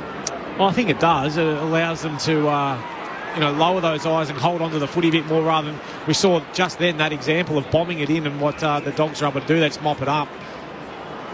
Definitely need to lower those eyes and get and use that Ben Brown ability on the lead. Well, the Dogs rush into the attacking two-thirds of the ground, so the free kick from Jones out wide to Johannesson, shares it with Treloar, back to JJ. Short kick finds Latham Vandermeer. Turns and pops it inside 50 wedge. Jamara into the back of Gawn. Can't complete the mark. Norton, slick hands to English. Misses. Should have done better. 20 out on the run. Went on the left peg. No good. Melbourne by 16 points. 5 gone in the third. We love these texts, Clinchy. Sam and Stu, get around Caleb Windsor, our nephew. Can't wait to see his brother Kai join him in D's colours, from Sam and Stu. Be a good combination for Melbourne fans, no doubt. As the Demons through Billings, out of defence, up to the wing on the members' side. Chandler can't mark. Bramble cleared a path for Liberatore. Hand pass to Caulfield, the former Saint, to Bontempelli. And not even the Bont can get out of that tricky position. It's Clayton Oliver over the top. Gives him a little rub on the head. A couple of champions of the game. And on this occasion, Oliver wins the bragging rights. What was he doing there? Fixing his loaf. Not sure the Bond's the type of player who would love that, but he was smiling as he got to his feet. Howes takes the mark in the middle of the ground for the Demons. Goes back to centre half back, and Jake Lever marks. Melbourne leading by 16 points. Despite Tim English with the opening couple of behinds after the Neil Bullen goal. Out to Stephen May, who marks on the Shane Warne stand side. Works it up to House, who marks once more. His kick missed the intended target in Viney, and a chance for Richards to gather across half-back for the Bulldogs. Takes a bounce as he looks to switch play all the way back to Liam Jones, who marks in the defensive goal square. Punt rode in, with the Demons leading by 16 points. Just a one goal in the term, that to Alex Neil Bullen, as Jones kicks out wide to Vandermeer. Good hops, couldn't complete the mark. He gives it to West, who runs out of room, and the ump gives him the benefit of the doubt, helped out by Billings. A boundary throwing. 5 new faces for the Bulldogs today. Sanders and Gallagher both on debut, and then Caulfield across from the Saints, Harms from the Demons, and Bramble from the Hawks. The boundary umpire spins it back into play. High half forward for the D's. Petrarca knocks it out of congestion. Oliver passing through, did well to win the footy and was taken high. Gets a free kick. Still 70 out at half forward. Pokes the pass wide. Here's Billings against the boundary line. 55 out. Kicks for Petrarca in the pocket. Nice placement. As Dennis Cometti would say, that is centimetre perfect as he's got it pressed up against the fence, left forward pocket. Yeah, I'm not sure whether that was the desired kick that Jack Billings was going for there, but it's worked out. Feeling Fritsch might have been his preferred option, but for a right footer here, this is perfect. Yep. Got the TNs on, I see there, Chatty too. Yeah, I feel like everyone's been wearing them, been playing well, so I might have to wear them at training. Christian Petrarca opens up the angle, trying to bend it back. He's hit it a little too fat and misses to the far side. Melbourne by 17 points. So these are basically a popular casual shoe worn by younger members of society that have been transformed into a footy boot. Yeah. Yeah, Chad Warner made him famous over the last couple of weeks. 17-point lead for the D's, 8 gone in the third. Bramble brings the Dogs back into play, straight down the middle, risky kick. In the end, coming in from the side, the free kick is given away by Harms, and Melbourne will take it. Eventually will be returned to Trent Rivers in the middle of the MCG. Just forward of the centre circles with Melbourne leading by 17 points. A chance for the Demons to go inside 50 once more. Kicks out to the leader, Fritsch. He's caught behind and a good mark. Bramble set himself in front, the former Hawk. Takes the mark, hugging it to his chest. Kicks out to left half back where Caulfield takes the mark. How many pairs of boots would you go through, Chad, in a season? Do you get a new one every couple of weeks? I reckon go through about 4 or 5 pairs. Ooh, a season, that's it? Yeah. I think you change them far more often than that. Some do. Some guys do. I'm 4 or 5. Aaron Norton gets the free kick. He moves the Bulldogs to left half forward where Riley West takes the mark. West, off he trots, kicks inside the forward 50. Jamara the target deep. Whistle on the play. He's been held. Free kick for Mara. He'll get it. 25 out, left half forward. Great forward craft there from Jamara. He just used his backside and really worked his way back into Marty Hall. He's left him with no other option other than to put his arms around to try and get the spoil in. Probably giving away a little bit of height too. Another goal needed here by the Dogs. Jamara Ugle-Hagan, the most wanted signature in the competition right now. He skips in off his left boot, pops it through. That is why he's got a couple. The man's a goal kicker. Ugle-Hagan doubles up Melbourne's lead, cut to 11. 10 minutes gone in the third term. Melbourne 9-6-60. The Western Bulldogs 7-7-49 on Grandstand AFL. Chad Wingard and Brett Delidio. Yeah, Liz, they needed that, didn't they? They've obviously had 2 chances that just went away, and then obviously Ugle-Hagan, just that composure, that pressure that would have been building after missing 2 opportunities to go back, set shot, compose yourself, take a breath, put it through the 2 sticks, and I mean that is huge for the rest of the group to make sure they're just consolidated and keep the goal and just hopefully build off that. Well, you need that reward for effort, don't you? Because they're working hard to get back into this contest. Your forwards keep missing. You start to lose a bit of hope, a bit of faith. Good for the big fella to go back and knock that one through. Good for the rest of the side. 11 disposals, 3 marks and 2 goals for Jamara Ugle-Hagan. His 4th year in the AFL, out of contract at season's end. Van Rooyen's having a run in the ruck here against English. English comfortably wins it down for the Dogs to Liberatore. Long kick inside 50. Norton tries to fly from the back, crashes it back. Tom McDonald gathers, tackled by Riley West, works it back to the defensive goal line. Stephen May gathers, gets the hand pass away to McVie. Under pressure, hugs the boundary line. It bounces across in front of Van Rooyen, McNeil and Liberatore, and a boundary throw in at left half forward for the Bulldogs. Melbourne by 11 points, a goal apiece so far through this third quarter, through 11 minutes. Boundary throw in. English, first hands on the footy. Harms trying to keep it in front of him. Almost tackled without it. The ump says it's all okay, and we'll have the ball up now at the feet of the ruckman from the boundary throw in. Langdon and Harms on the bottom of that, now playing for opposing teams after James Harms traded at the end of last season. Now in the Bulldogs colours. Do it all again. 3rd stoppage in the same spot. 11-point lead for the D's. After Ugle-Hagan kicked the last of the game, English knocks it down in front of Libba. Inadvertently soccers it forward. Liberatore burrows in again. Got it out. Away towards Harms. Hand pass over his shoulder. Ends up with Langdon. Kicks off the back flank for the D's. And a juggled mark for English. Has it on the wing underneath the Shane Warne stand. Still the floodlights are on for some bizarre reason. 29 degrees and sunny in Melbourne. Short kick to Sanders. Kicks inside 50. Ugle-Hagan edged underneath it. And Lever takes the intercept mark. Defensive 50 for Melbourne. They lead the game by 11 points.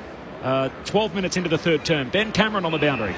Just Caleb Daniel has come over and he's on the phone to the coach's box. So no sign of any sub just yet, but I wonder if it's imminent with that move. In his 10th year for the Western Bulldogs, Luke Beveridge has been public about his position in the team. Alongside Tajwai Woden as the respective subs this afternoon. The Demons have worked it to centre wing. Sparrow drives it long. Pickett sets flight. Can't come down with a mark. Spoiled away by Karmas. Dale runs onto it. Hand pass to Liberatore for the Dogs. Turns and switches to left half back. It's a good kick in which Riley West backpedaling takes the mark and then gestures just to slow it down.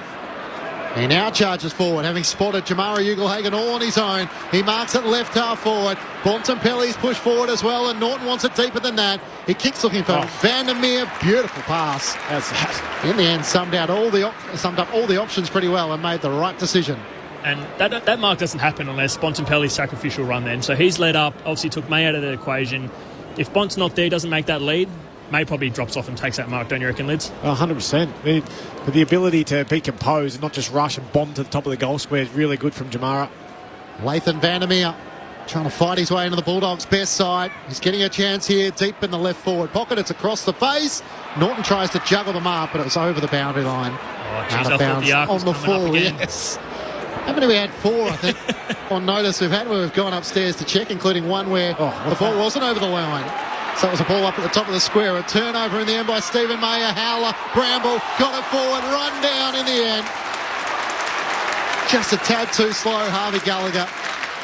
And brought down, and Caleb Windsor, another young star, will get the free kick for Melbourne. So the youngsters going head-to-head there, and just half a second too slow. Lids, which you'd know in the top level.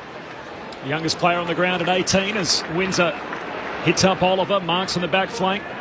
Lofted hand pass into the run of Salem, a little fumble. Now the run of the pump, the D's. Oliver tackled by Sanders. Ball comes out. Got it to Salem. Hand pass into the path of Windsor. She's got nowhere really to go. Gives it back to Oliver. The Dogs with the numbers should close this down. They can't. Oliver gets himself out of trouble. Hits up Petrarca, who marks on the wing. He just burns off his old mate James Hounds. Looping hand pass is a turnover. Dogs win it back. Joe Hannison. Hand pass out in front of Dale. Gives it to Harms. Dogs now over halfway. Hand pass to Bramble. Puts on the Jets. 2 bounces. Bramble to the top of the goal square. Norton down there. Intercept mark from McDonald. Top fullback for the D's. Short kick out to Langdon, who marks at halfback for Melbourne. And it's an 11-point advantage for the Demons. 14 and a half minutes gone in this third quarter. Aaron Norton looked like he had the specky bag on there. He was waiting for someone to sit on him, but like, you're the big bloke. Go and jump and take the grab. Langdon plays on, kicks up to Max Gawn. Arms outstretched, takes the mark in front of Rory Lobb. Melbourne by 11 points, 9-6-60 to the Bulldogs, 7-7-49. Scoring has just become a bit harder after the opening quarter. Gawn's kick up towards Ben Brown. Can't take the mark. Karmas has looked okay across half-back. Spoiled it down to Caulfield with Sanders taken high. Not in the eyes of the umpire as Salem just wrestles the footy from him. But the umpire blew his whistle and will ball it up on the outer wing. Melbourne by 11 points. Gawn makes his way there for this ruck battle against Lobb. It's down the tap to Jack Viney. There's nowhere to go and the umpire will ball it up once more. Ben Cameron on the boundary. Some bad news down here. Harvey Gallagher just getting his leg tested out. It looks like they're doing some of the knee tests at the moment, so fingers crossed for the young man. Thanks, Ben. Keep us up to date. We're very invested in that story up here in the box as Sanders gets a little kick out of the stoppage from the Dogs, but it's a turnover. Rivers takes the intercept mark. Short pass to Langdon.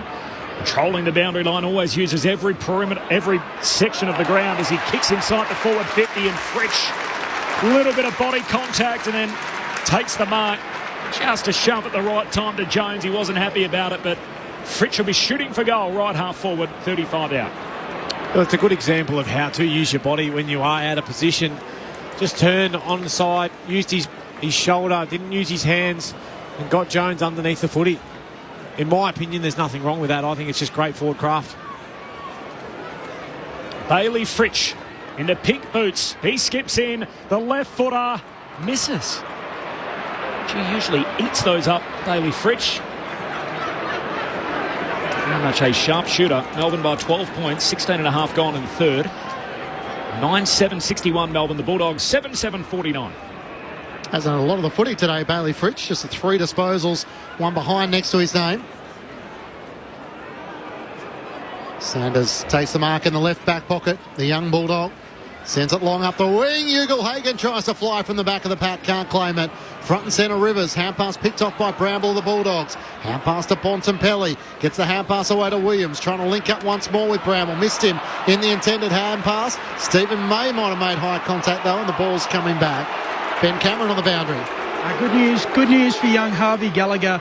He survived the fitness test. He was able to move side to side and zig and zag, so he's okay. We'll come back on. Certainly one relieved member in our commentary box.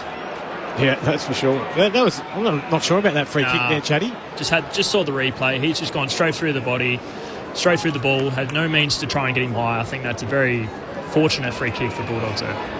Johannesson to Dale and now to Sanders as the Bulldogs are trying to build on the outer wing.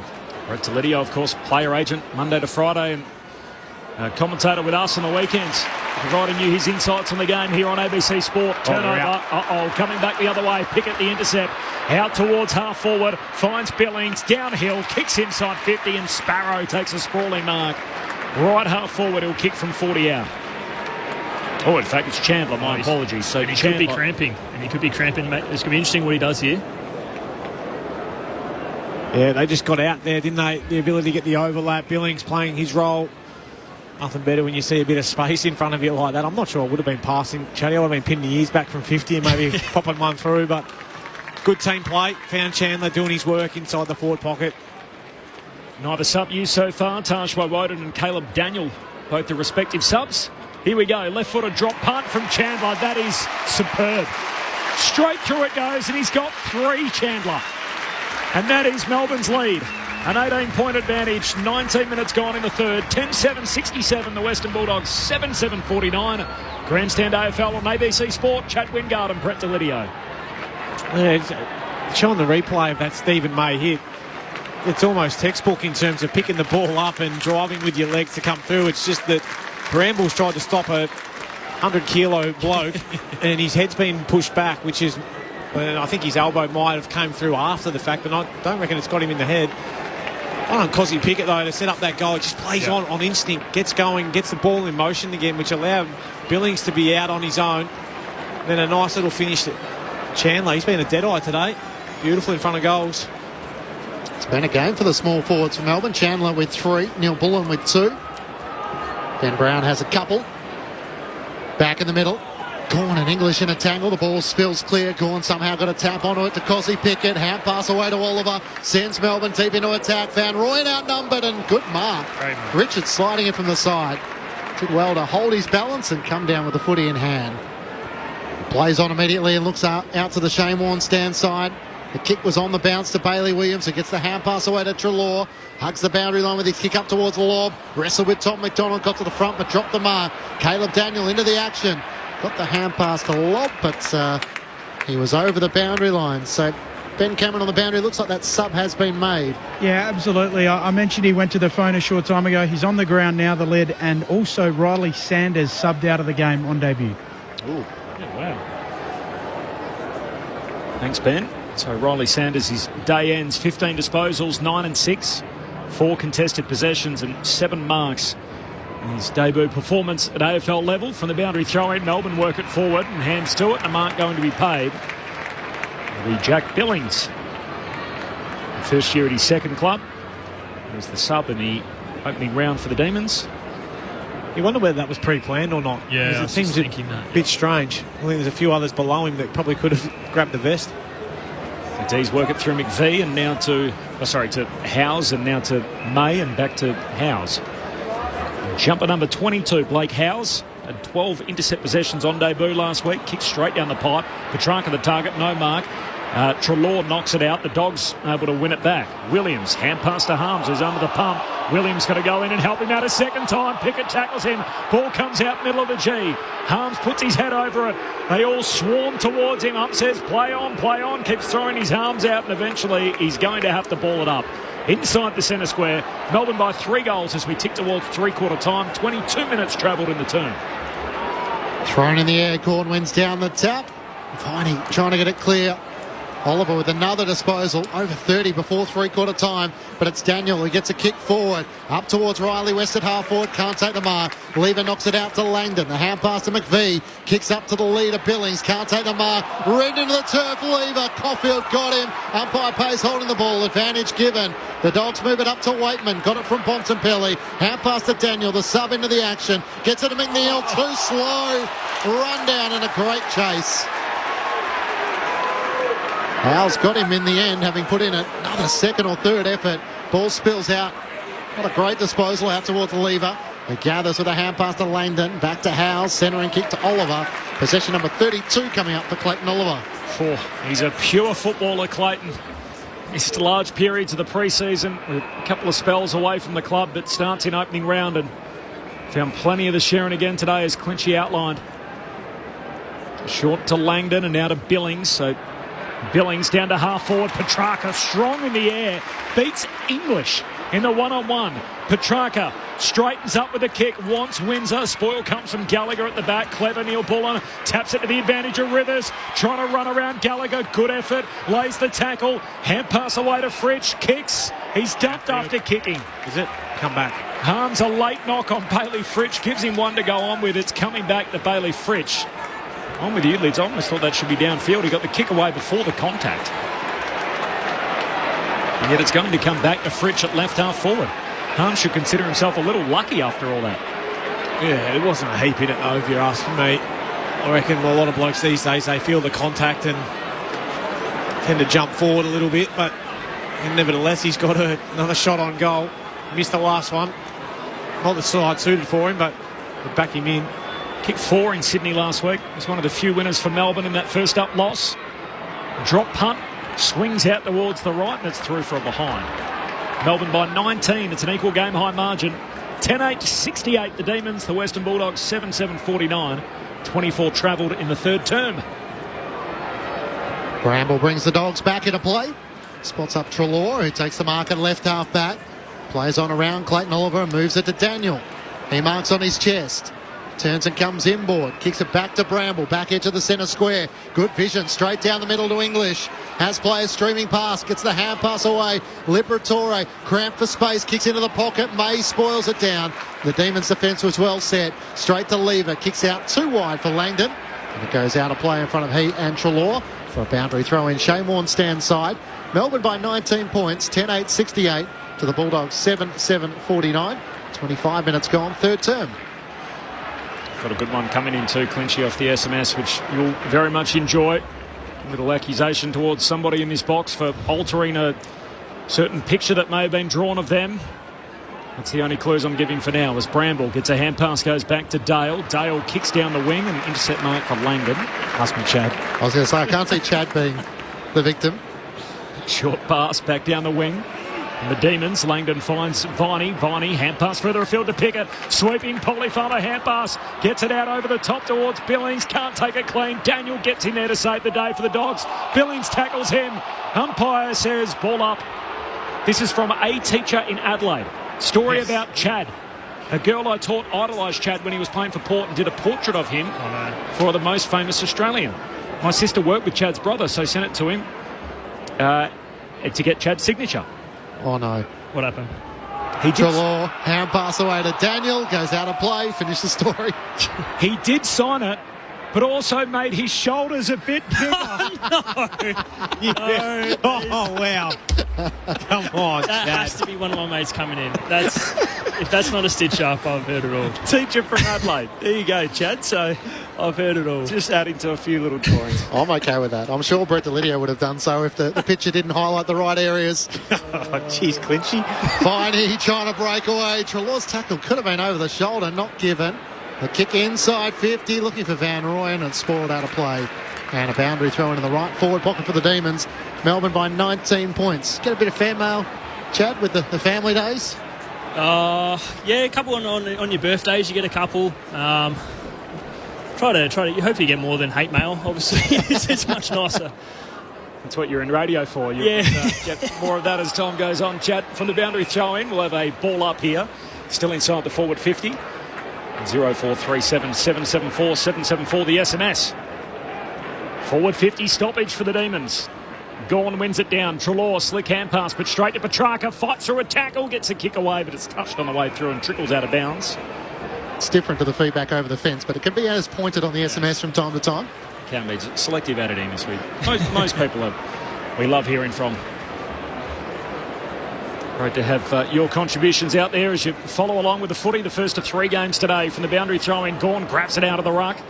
Knocks it away towards Neil Bullen. He's dispossessed by Libba, trying to get a kick out off his backside. Bramble away to Williams. Gave it to Daniel under pressure. Back to Williams. Another handball away to Libba. Hand pass away to Treloar. And now finally they clear the defensive 50 off the boot of Caulfield. Kicks down the boundary line and McDonald puts his fist through it and just punches it out of play.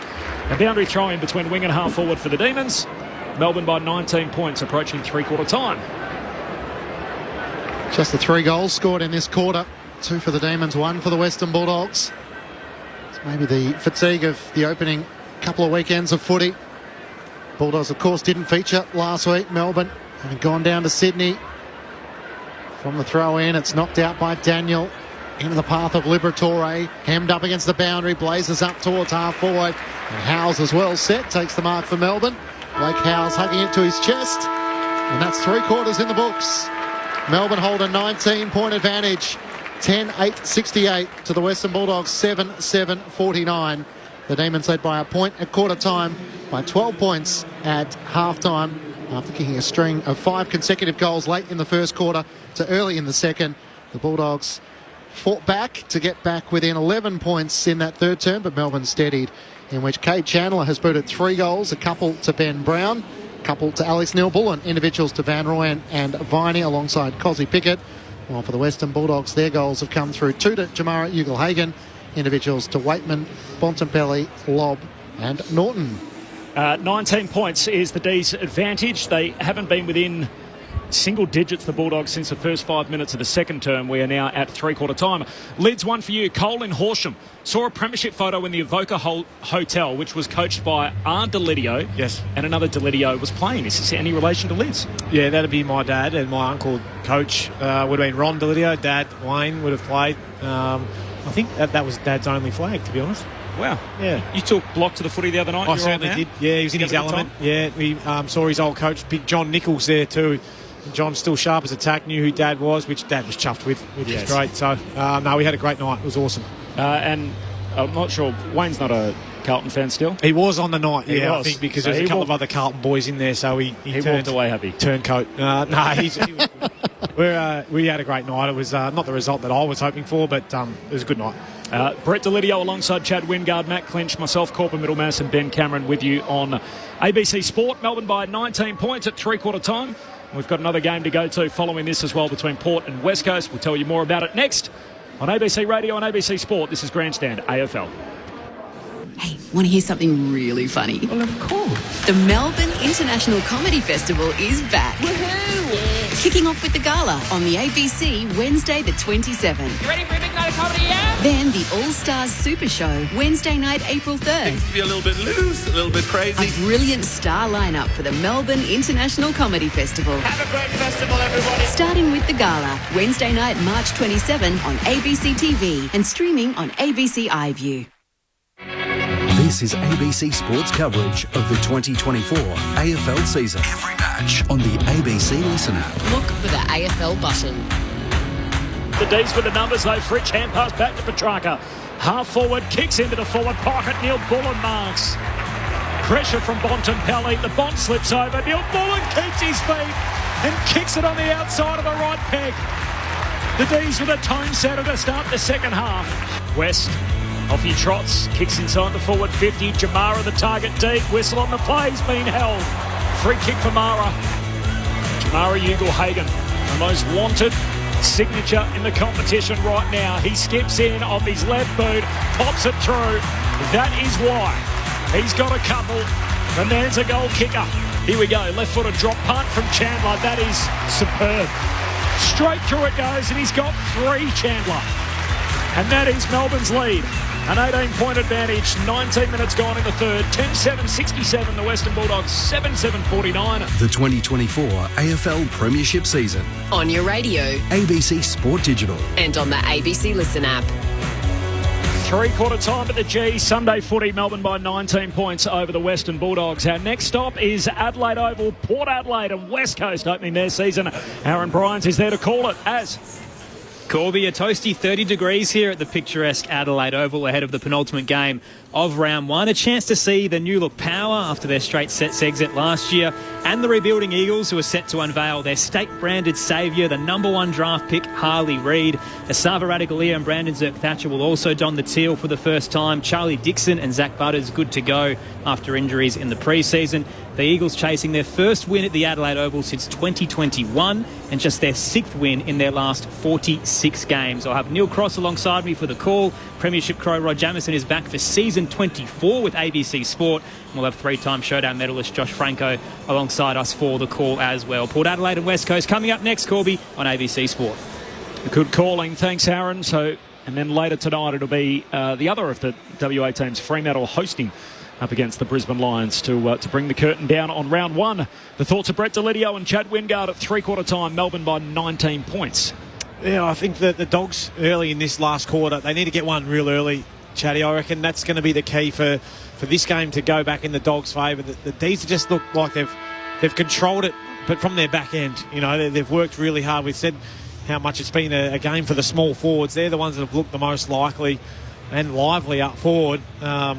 But also the work of Clayton Oliver. What's he up to now? 32 disposals until three-quarter time, 6 clearances, 17 handball receives. Well, you could almost stop half of those 32, couldn't you, by playing a little bit closer to him? But he just continues to find. He finds it in the dark, I reckon, Clayton Oliver. He's got absolutely no problems there. It doesn't matter how long he's been out for, how much footy he's missed. Just comes out and finds it. But the Dogs here just need to get off to a flyer to start this, to get some momentum, to get the crowd sort of in their favour a little bit if they can, and see whether they can get the game back on their terms. But at the moment, the D's just look too sound behind the footy. Yeah, they need to either score from stoppages, because they're not getting anything from their D50 to forward 50. So as soon as Melbourne is set up defensively from stoppages, it's almost impossible to get through them, right?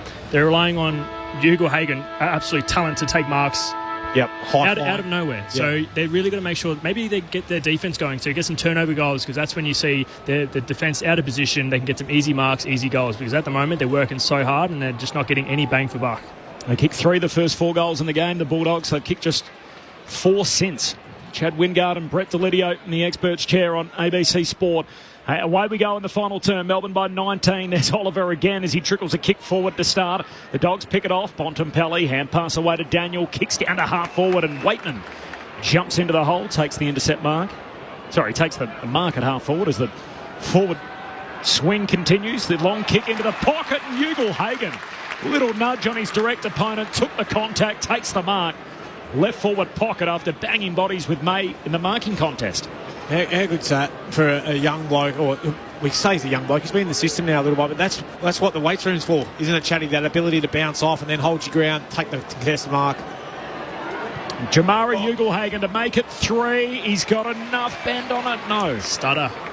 That stutter, he's almost second-guessed on his right foot. He took that one step, then played on. Didn't get that natural feel about that as soon as he left that mark. Behind Famara starts the scoring in the final term, which is 60 seconds old. Melbourne by 18. Would have been a big start for the Bulldogs. 2 goals, 2 for Jamari Ugelhagen this afternoon. Stephen May goes around the boundary line. That was barely 15 as he finds Marty Hoare. Under the Olympic stand on the members' side of the MCG. He looks up towards Max Gawn, works his way to the front against English. English spoils it down. Hand pass came from Bailey Williams to Bontempelli. Inside 50, Norton in the back, can't get a run at it. Spills down, hand pass to Ugelhagen from Harms. Back to Norton, swings on his right-hand side, and he misses to the right. Another opportunity goes begging for the Western Bulldogs. 1 goal, 1 for Aaron Norton. The margin is 17 points. McVee brings it back into play, goes short to Salem. Final quarter action at the G. 30 degrees it is at the moment, with forecast top to 29, so we've gone past that. Salem off the back flank. Kicks down the boundary line, and Pet Brown takes a strong mark. Still in the defensive half. Looks back inboard, finds Rivers. Brown with a couple of goals, both coming in the first half of footy. Rivers goes short, down the wing to Sparrow, hand pass back to Rivers, who keeps on running. Nice kick. At the half forward finds Billings. Between wing and half forward. Short pass to Viney. Still 60 from home. Left half forward for the Demons. 17-point lead coming home to the city end. In a slow play here, he's just going to have to lay it up to the top of the goal square. Gawn coming through. Gawn, big contested grab. He had to come from a few deep, worked his way to the front, got his hands around it, and he was never letting that go. And that's such a smart kick. I mean, when you get a kick from 60 or 70 out, it's easy to try and go top of the goal square, try and hit it so high that it and get the distance, right? Viney's just put that, I reckon, three-quarter kick, 20 metres out, allows Gawn to actually have a run and jump at it, and that's where he's 211 centimetres. Not many people can get that high, so let's see if he can convert here. Max Gawn on 98 career goals currently. And this would give them their biggest lead of the day. The captain on his way in. Gawn misses out to the left. I had him absolutely locked in for that. He knew straight away, didn't he? You can see as soon as he dropped that ball, he just looked what just happened. 18 points, Melbourne's lead, 3.5 gone final term. Dale kicks into English, back to Bailey Dale. He links up with Richards, who comes inboard. And the mark is taken by Gallagher across half-back. He kicks into the middle of the ground on the bounce for Roy Lobby. Regathers, hand pass to Bontempelli. Ugle-Hagen in the pocket, he takes the mark. And Tom McDonald caught cold on the lead. He's able to rise and take it at full stretch despite the support from Hoare trying to come in late. It was an aggressive kick there by Gallagher coming back in. It didn't hit the target, but it was what it allowed Lob to do was to play on to get it to Bontempelli. Just goes to show the faith, and I watched Aaron Norton's reaction there because he was probably on his own at the top of the goal square, but the faith has gone to Jamara because he's the one who's marking him. 2 goals for Jamara today. This has been the issue in previous seasons, his accuracy. He comes in, starts at right, drifts at left, and it fades for a minor score. So 3 behinds to start the final term for the Bulldogs. They've closed the gap to 17 points Melbourne's way. 4 minutes gone in the final term. It's now 8 years since the Dogs' premiership. Of course, in 2016, that drought-breaking flag, their first since 54 and only the second in club history, as May goes long up to the wing, comes down to Viney, hand pass away to Oliver, who's had it on a string today. He's up to 34 touches, hits up Cozzy Pickett. Pickett is looking corridor. And they're queuing up there. Rivers takes the mark, shares it with Salem. The lefty looks inside the forward arc. He kicks it deep. Brown's got a back paddle. Not a good kick for him. And Jones able to chop it off for the Bulldogs. And start the swing back the other way on the counter-attack as he hits up Bontempelli, marking between wing and half-back for the Bulldogs. LeBont gets to his feet. He turns and comes inboard. Vandermeer has space. He marks it right half-back. Looks for options around the Shane Warne stand side of the ground. Waitman and Norton are there. Norton rises, can't complete the mark. He had the arms chopped and the ball will come back to him. He's between wing and half forward on the outer side. Turns and comes inboard. On the bounce to Caleb Daniel, not 15. The sub dodging and weaving as he turns and kicks back boundary side, and the mark is taken by Dale. Still 2 good kicks out from goal. Jake Lever's just down on the ground. Dale into the pocket, looking for Harms, can't take the mark, trying to fend off the tackler. He's in trouble, he's gone. Great second effort by Jack Billings, who made sure there was no opportunity to pass. And despite the brute strength from James Harms, eventually Melbourne win back the footy. Just cramped for Lever, by the way, so he's having... This frustrates me. Why do we stop the whole play because of this? That is, I know Melbourne's got the footy, but why are we stopping the play? He's not on a stretcher. Yeah, interesting, right? Well, at what level of an injury do you stop the game? Well, when you've called for a stretcher, that's what it used to be. That's what I reckon. He's just hobbling off at the moment, trying to run by himself. He looks like he's got a bad case of chafe. He's a fair bit of discomfort as he's his way off. Get the Vass out. I shouldn't laugh. Almost like he's competing in the Olympic walk, where he's not allowed to feet off the ground at any one time. It's the hand movement for me, which is trying to support him, but looks uncoordinated. Shuffling off in front of you, Ben Cameron. Got a good view of that? That was a little awkward, wasn't it? Hey, you boys have set me off with the way he shuffled off, but just getting a little bit of a massage now. From the restart, Van Rooyen, hand pass goes away to Petrarca. He kicks the Demons inside 50. Brown and Jones. Jones puts his fist through it, knocks it back out of the defensive arc. Picked up by Chandler. Hand pass away to Fritsch. Sweeping hand pass. Perfectly weighted to Petrarca to finish it off. That is pure class. The weighted hand pass from Bailey Fritsch, and Petrarca never broke stride. And the superstar dobs it to put Melbourne 23 clear. New high water mark, 11.975 the Demons. The Western Bulldogs 7.10.52. 8 gone. Final term, Chad Wingard and Brett Delidio.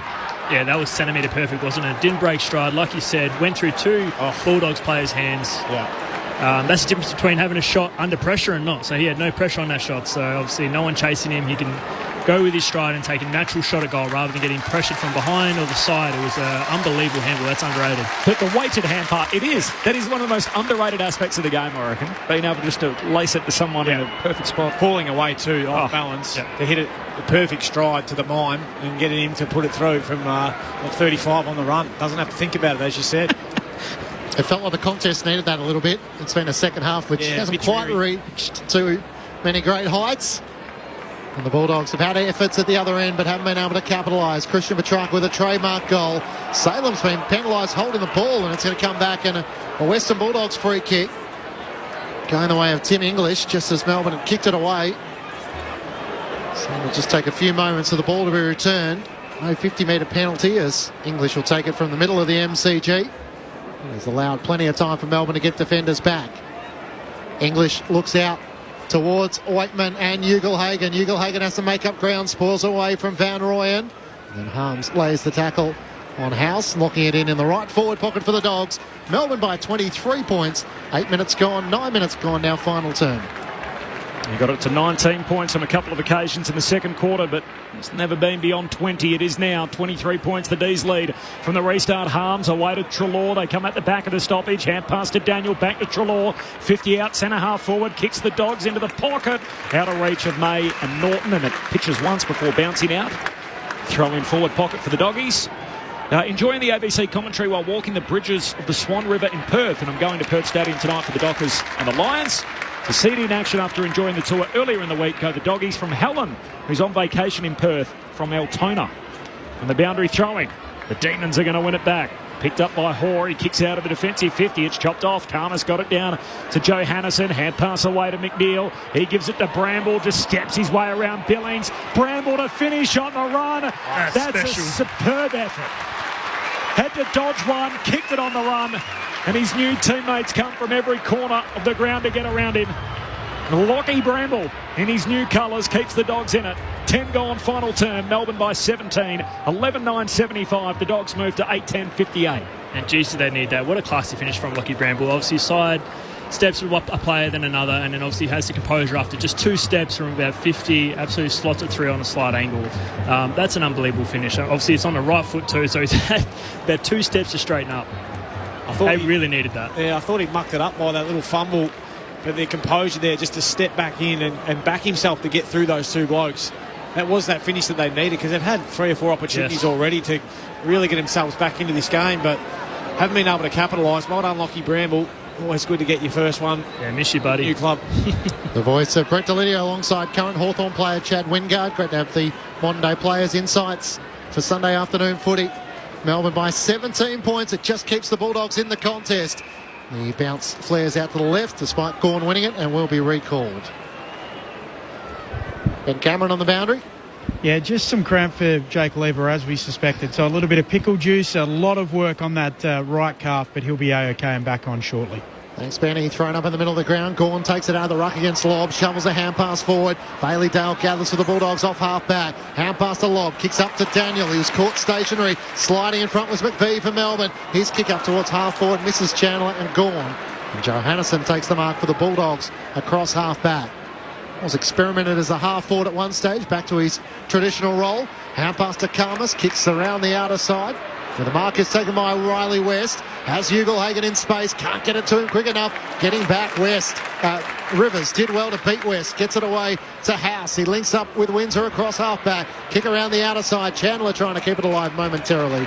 Bailey Dale sees it out of play for a boundary throw-in. Centering on the outer side. Melbourne by 17 points. There's more incriminating details for Chad Wingard coming in on the SMS as well.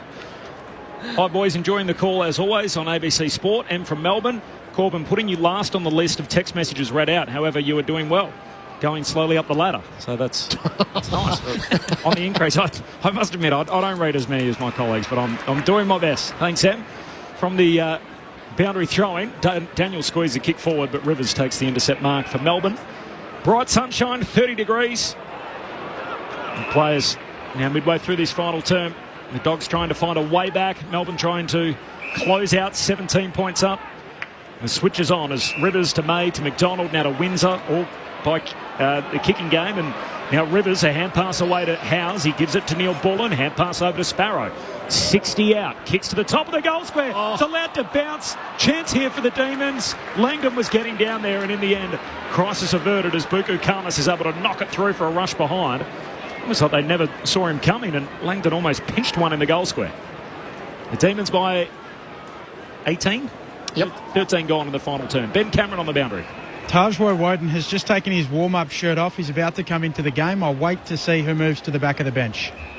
Thanks, Ben. Johannesson goes short to Daniel, trying to find an avenue out of the defensive 50. Kicks up to Liberatore. He can work it on the southern side of the MCG. Trelaw, weighted hand pass to Richards, under pressure. Got it forward to McNeil, but he had a fumble. Has to try and go back and win it. Under enormous pressure now. Trelaw tries to get a hand pass out. Petrarca wins it. The moment's lost. Melbourne on their counter-attack. Kicks forward to Cosy Pickett. Looks into the pocket. Van Rooyen has space. And he takes the mark in front of Liam Jones. Just a team killer in the end. A little fumble that forced the turnover, and Melbourne were downhill skiing from that stage. Yeah, they were out, weren't they? Yeah. McNeil, just that little fumble, that drop, it's so costly. Run on Petrarca to get it over to Pickett. Thought he might have run it himself, but unselfish. Dropped a little kick off. Van Rooyen in the left forward pocket, steps out, snaps across his body, and puts through his second. And the Demons with 2-1 in this final quarter, which is now 14 minutes old.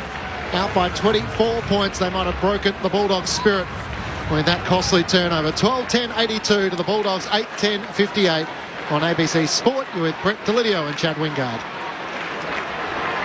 There's a nice finish there from Van Rooyen in the end. Just found some easy space, but it was the pressure of Petrarca in and around the contest that got it out.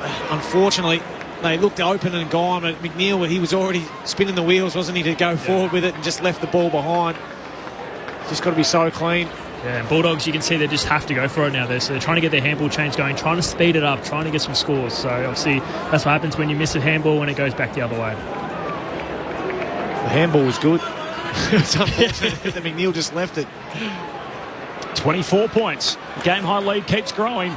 Here's Pickett in the middle of the ground. Hand pass. Oh. No, the umpire says he threw it. Free kick going to go the Bulldogs' way. And the young Gallagher is going to get the kick in the middle of the G. Kicks for Ugle. Hagan, he's up strong. Can't complete the mark. Ball slides out the back. Williams, slick hands. Away to Trelaw. Snaps goalward, but straight to his opposite number. Stephen May takes the intercept mark. The number 1 for the Demons. Kicks out, looking for Lever. Nice work, McNeil. Got a hand in there to break it up. Here's Woden. The son of the Brownlow medalist, and the sub straight on the ground. Hand pass to Howes. Well, trying to get it back to Woden. He lays a tackle over the top of McNeil. The umpire said it was all okay. We'll have a ball up half forward for the Demons. Ben Cameron on the boundary.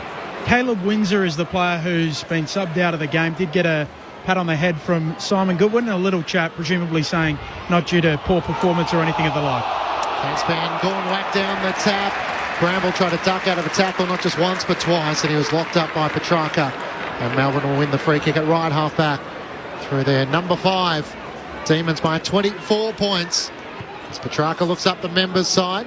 Van Rooyen and Brown are there. Brown works his way to the front. It clears him. Viney onto it. Could have been taken high. He was. As McNeil came in from the side, and Jack Viney will take the free kick between wing and half forward. He veers out to the left, kicks for Fritsch on the lead. It lands just in front of him and Ed Richards. And Richards knocks it out of play. If someone was to ask you post-game, Lids, what do you feel like the Bulldogs have worked on during the summer? What would you say? You can take it on notice if you want. Yeah, it doesn't look too dissimilar to what they've done in the last few years, does it? I think it's hard to really pinpoint it. For the boundary throw-in, comes down Melbourne's way. Pickett, Jansen on the ball. How about that for a bit of work? Cosy Pickett from the pocket. Didn't even look at the sticks, knew where they were, snaps it through. And Keziah gets his second of the day. Melbourne pull further in front. Out to 30 points, their advantage as wide as it's been. 17 gone in the final term, 13-10 to 8-10. Jeez, Liz, he's been lovely all day. Not just on the offensive side. Obviously, you see him get a goal assist before. You see him just finish off there. But the pace where I've seen him probably make the most impact is when the opposition has ball in hand. So he's on the defence, kind of almost being like a wizard, just trying to not be there, but then people obviously trying to kick in his direction. Anytime the ball's within a 5-10 metre radius, he's just always lively, and obviously they put him in the centre bounces for a couple and he just makes such an impact. Well, I think that's where we've seen him actually spark up and get into the game, is by going into the middle, getting his hands on the footy. We know how lively he is with ball in hand, but geez, that's a clever finish, isn't it? It's just something special from Cozzy. Get us out of our seats a little bit. How about just as soon as he picked it up, didn't even look at the goals. Pure instinctive. He knew exactly where they are. Don't need to look. Gawn wins down the tap. Bontempelli got it out though. The hand pass away to McNeil. Kicks inside 50. Wakeman pushed underneath the footy. A chance for Lever. Knocks it down. Whistle. Oh, the non-officiating umpire in the middle of the ground. It's going to be a Melbourne free kick. It'll come back to Jake Lever. Riley West a little slow to get back to his feet, but seems to be okay. Jake Lever seems to have beaten off the cramp which saw him hobbling from the MCG. Stephen May takes the mark, switches it to the right back pocket, and Tom McDonald has looked pretty good in defence. He's experimented as a forward. Gets the opportunity at the expense of Adam Tomlinson. Tom McDonald up towards Ben Brown, who almost claimed the mark. Just couldn't hang on at the last moment. Pickett's busy, gathers, lost it though. Hand pass almost taken away by Bontempelli. Viney has another go. So brave and courageous. Can't bust his way through. Daniels picks it up for the Dogs. Hand pass away to Gallagher. Long towards full forward. West gave his opponent a shove. It clears to the back. Lobb lost his footing and allowed Tom McDonald to gather. Risky kick. He got it there in the end. And Howells takes the mark for Melbourne in the left back pocket. Swings a hand pass to Langdon. Short kick to Billings. Marks at half back. Pokes the kick down the wing to Max Gawn. The Dogs led this game by 13 points in the opening quarter.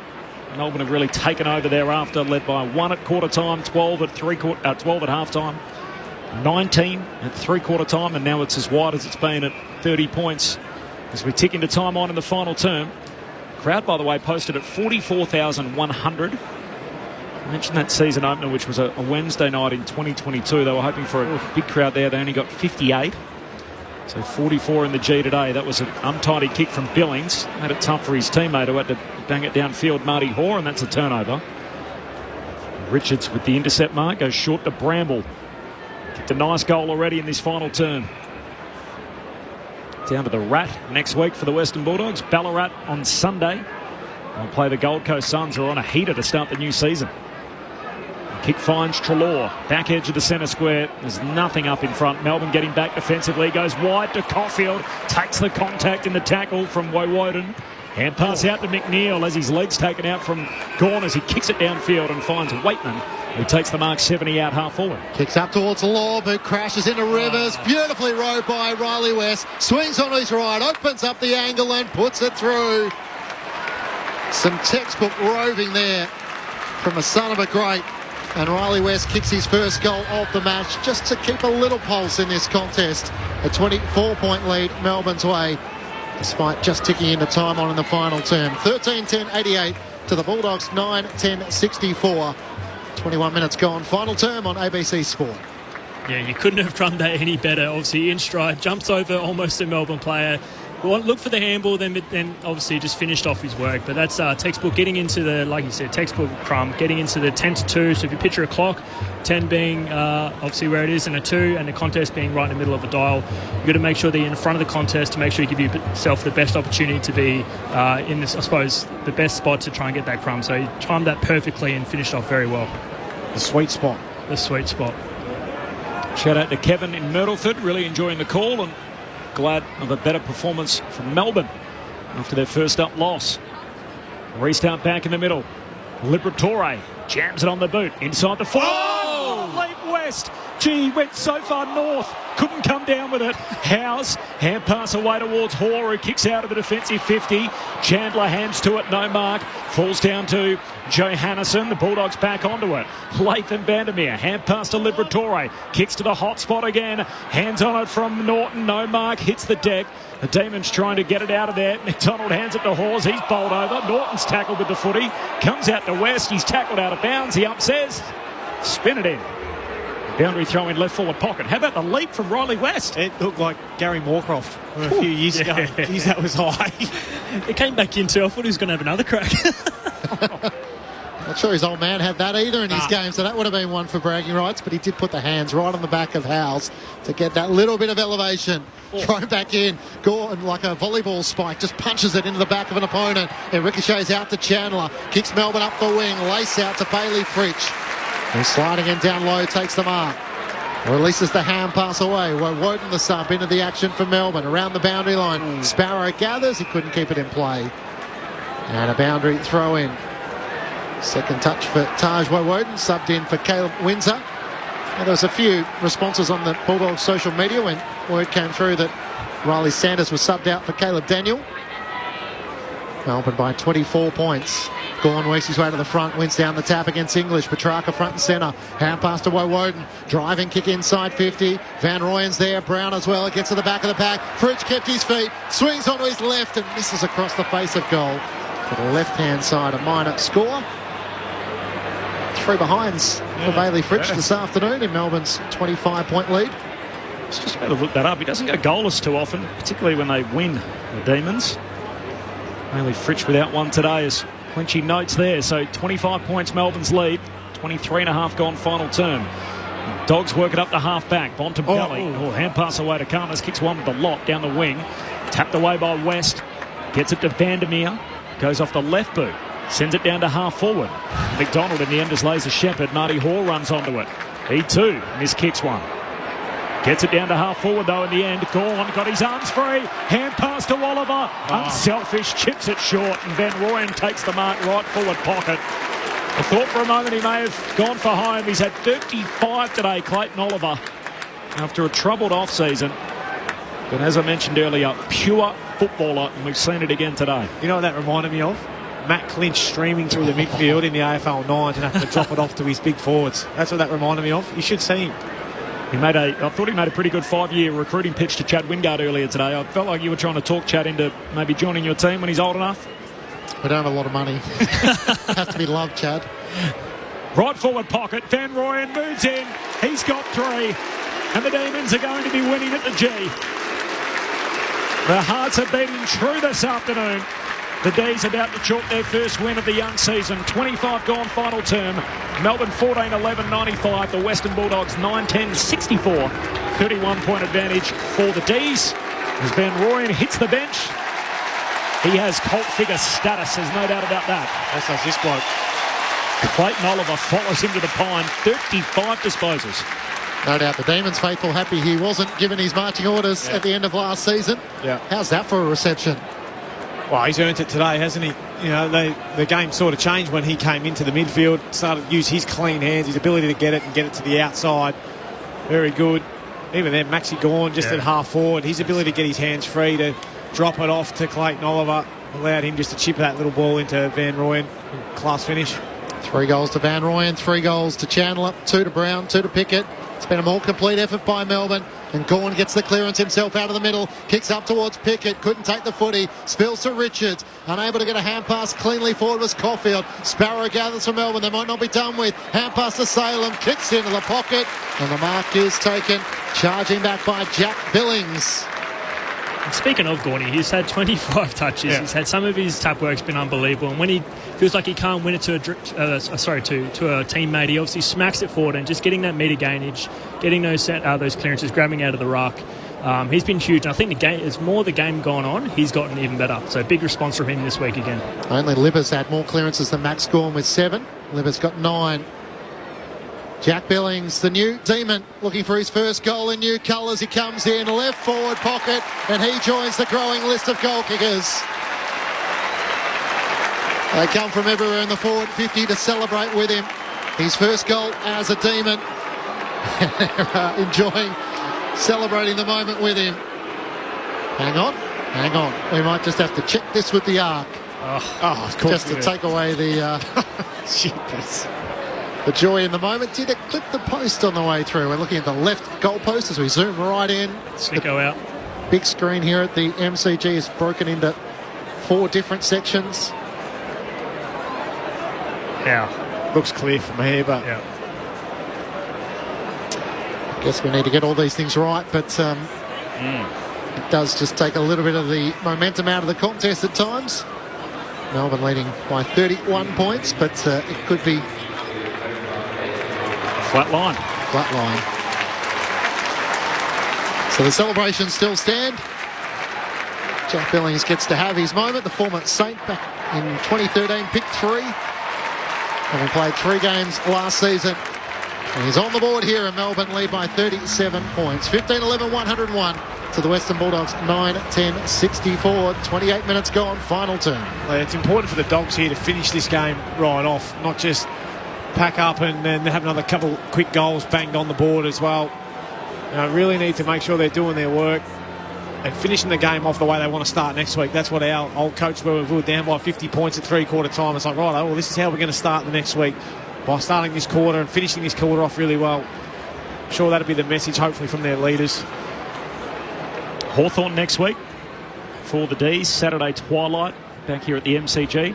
Bailey Fritsch, by the way, it wasn't that long ago, round 8 last year against the Gold Coast. He had the exact same return. They won the game, the Demons. They kicked 0-3.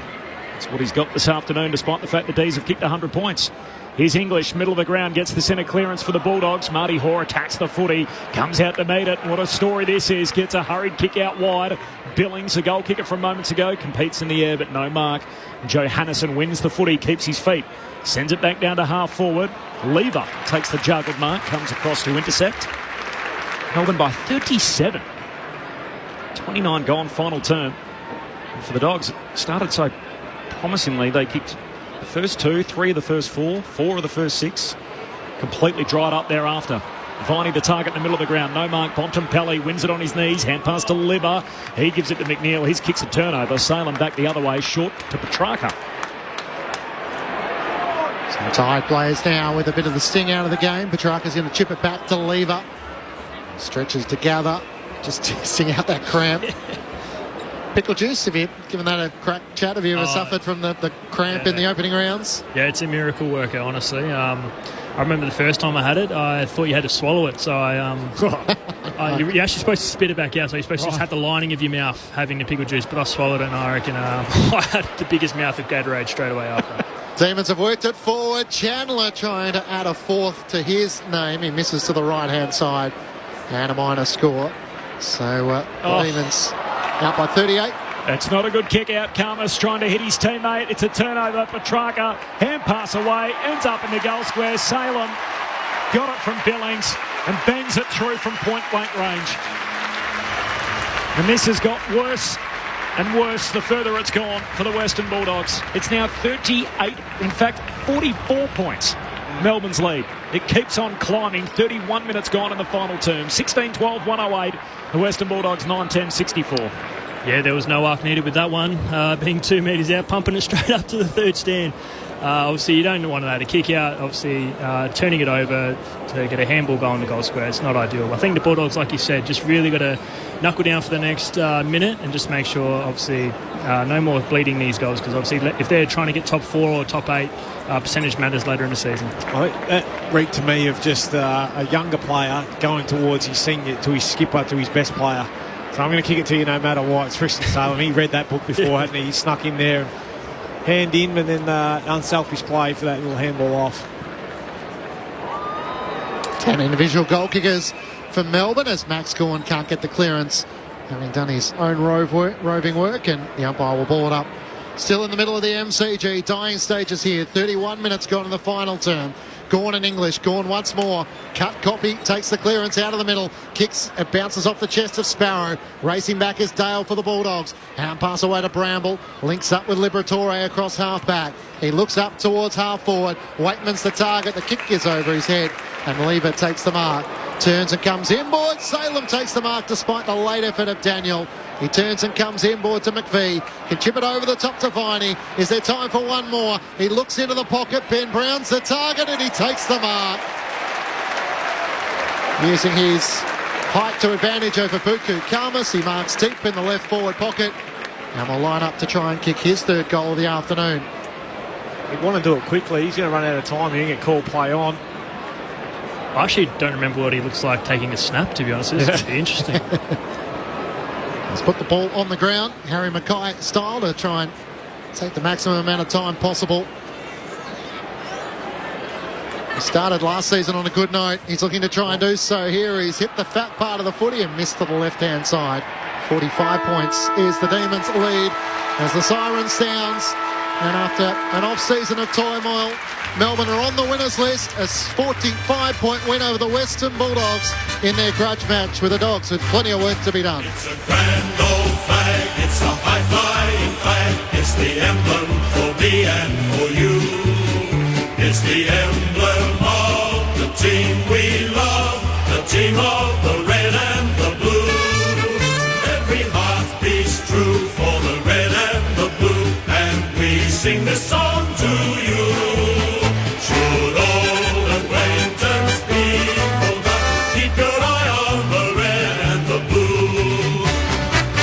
The Bulldogs kicked 3 of the first 4 goals of the match, with Melbourne led by a point at quarter time, by 12 points at half time after 5 consecutive goals late in the first quarter and early in the third. The Demons by 19 points at 3-quarter time and run out 45-point winners in front of 44,100 fans at the MCG. 16-13, 109 to the Bulldogs 9-10-64. The Demons with 8 goals to 3 after half time. It's a grand old flag, it's a high-flying flag. It's the emblem for me and for you. It's the emblem of the team we love, the team of the red and the blue. Every heart beats true for the red and the blue, and we sing this song to you. Should old acquaintance be forgot, keep your eye on the red and the blue. Jacob Van Ryan booted 3 for the winners. Kate Chandler also kicked 3 as well. 2 to Ben Brown and 2 to Alex Neil-Bullen. Individuals to Salem, Petrarca, Viney, Billings for the Demons, while for the Western Bulldogs, multiple goals to Jamara Ugle-Hagan. Individuals to Waitman, Bontempelli, Lobb, West, Bramble and Norton. No injury concerns, no obvious MRO incidents to look at. The 2 subs that were made were both tactical in the end, with Caleb Windsor and Riley Sanders coming out in the second half. The longer it went, the worse it got for the Western Bulldogs. 45 points in the finish. Clayton Oliver having 35 for the Demons in their 45-point win. So back on beat, the Demons, after that first up misstep on opening night. To our audience throughout South Australia and WA, you're off to the pre-game coverage, Port Adelaide and West Coast. For everybody else, you don't need to hear too much about that anyway. We'll take you there for the bounce of the ball, which is in about 15 minutes' time from now. So a bit more of a wash-up. You can hear the analysis of Brett Delidio and Chad Wingard. Your thoughts too on the SMS, 0437 774 774. Shout out to Nick, who's in Christchurch for his partner's 50th. Keep up the good work, boys. Thanks, Nick. Nice to hear from you. From Charles in Windsor. Thoughts on teams playing last week and the other side not. So we've seen an example again here tonight where the team that is second up beats the side that is fresh. How much of an impact that has. And there's some positive stuff for Chad, which I feel like I need to read out just to level it all up. Hey, team, just asking for Chad to give our daughter Jade a shout-out. You're her favourite player. She's looking forward to seeing you back on the track soon. Oh, thank you, Jade. Appreciate your support. Hopefully I can be out there soon and in the brown and gold. Now we've got that out of the way. The teacher from Adelaide says, here is the portrait. If you zoom in... Oh, this is coming back to haunt me. You will see the pencil marks where Chad thought his shoulders should be. Kept a photo of it, as it is funny the student was a ripper of a kid. So, unfortunately, we're a visual medium, and we're not a visual medium, and you can't quite see it here. But no, there are clear pencil marks on the photo of the drawing of Chad Wingard.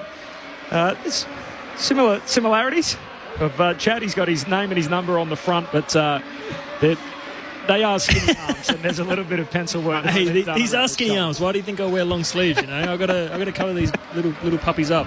No stickers though. Yeah, makes them look bigger as well. Yeah. That it has provided us with great mirth this afternoon. We love having Chad Wingard with us. On the footy, Melbourne by 45 points over the Bulldogs. What do we think of it, Lids and Chad? No, they bounced back well, didn't they, the D's? I think they're better for the run last week. They didn't get their game style up and going at all, but today they just looked a lot sharper. They started slow, mind you, though. The Dogs jumped them early, but well done to the D's. And it's always off the back of their defence getting really sound and their midfield strong. It wasn't their big boys, although Ben Brown clunked a couple down there, but it was their smaller guys in Chandler and Pickett who got on the board. Neil Bullen doing his work as he always does. So, look, there's plenty to like there from the D's, but the Dogs, you'd have to be a little bit concerned, wouldn't you, with the way they've started? I get that the D's have had a head start in terms of a game beforehand, but look, I just didn't see enough out of the Dogs there to suggest that a lot's changed. And you asked me that question, Clinchy, what have you noticed about the Dogs? Well, it seems a bit rinse and repeat. We've got our big boys up front. We'll just get natural progression. I just don't think that's going to be the case. Yeah, I couldn't agree more. I think they started off well. I was like, wow, this is going to be a good game. Obviously, the tall forwards actually started well for the Bulldogs. I thought they started marking them. I think they had 5 marks out of 6 entries. And then I don't know how many we saw after that, but it was too few in between. Like, they just didn't get any marks.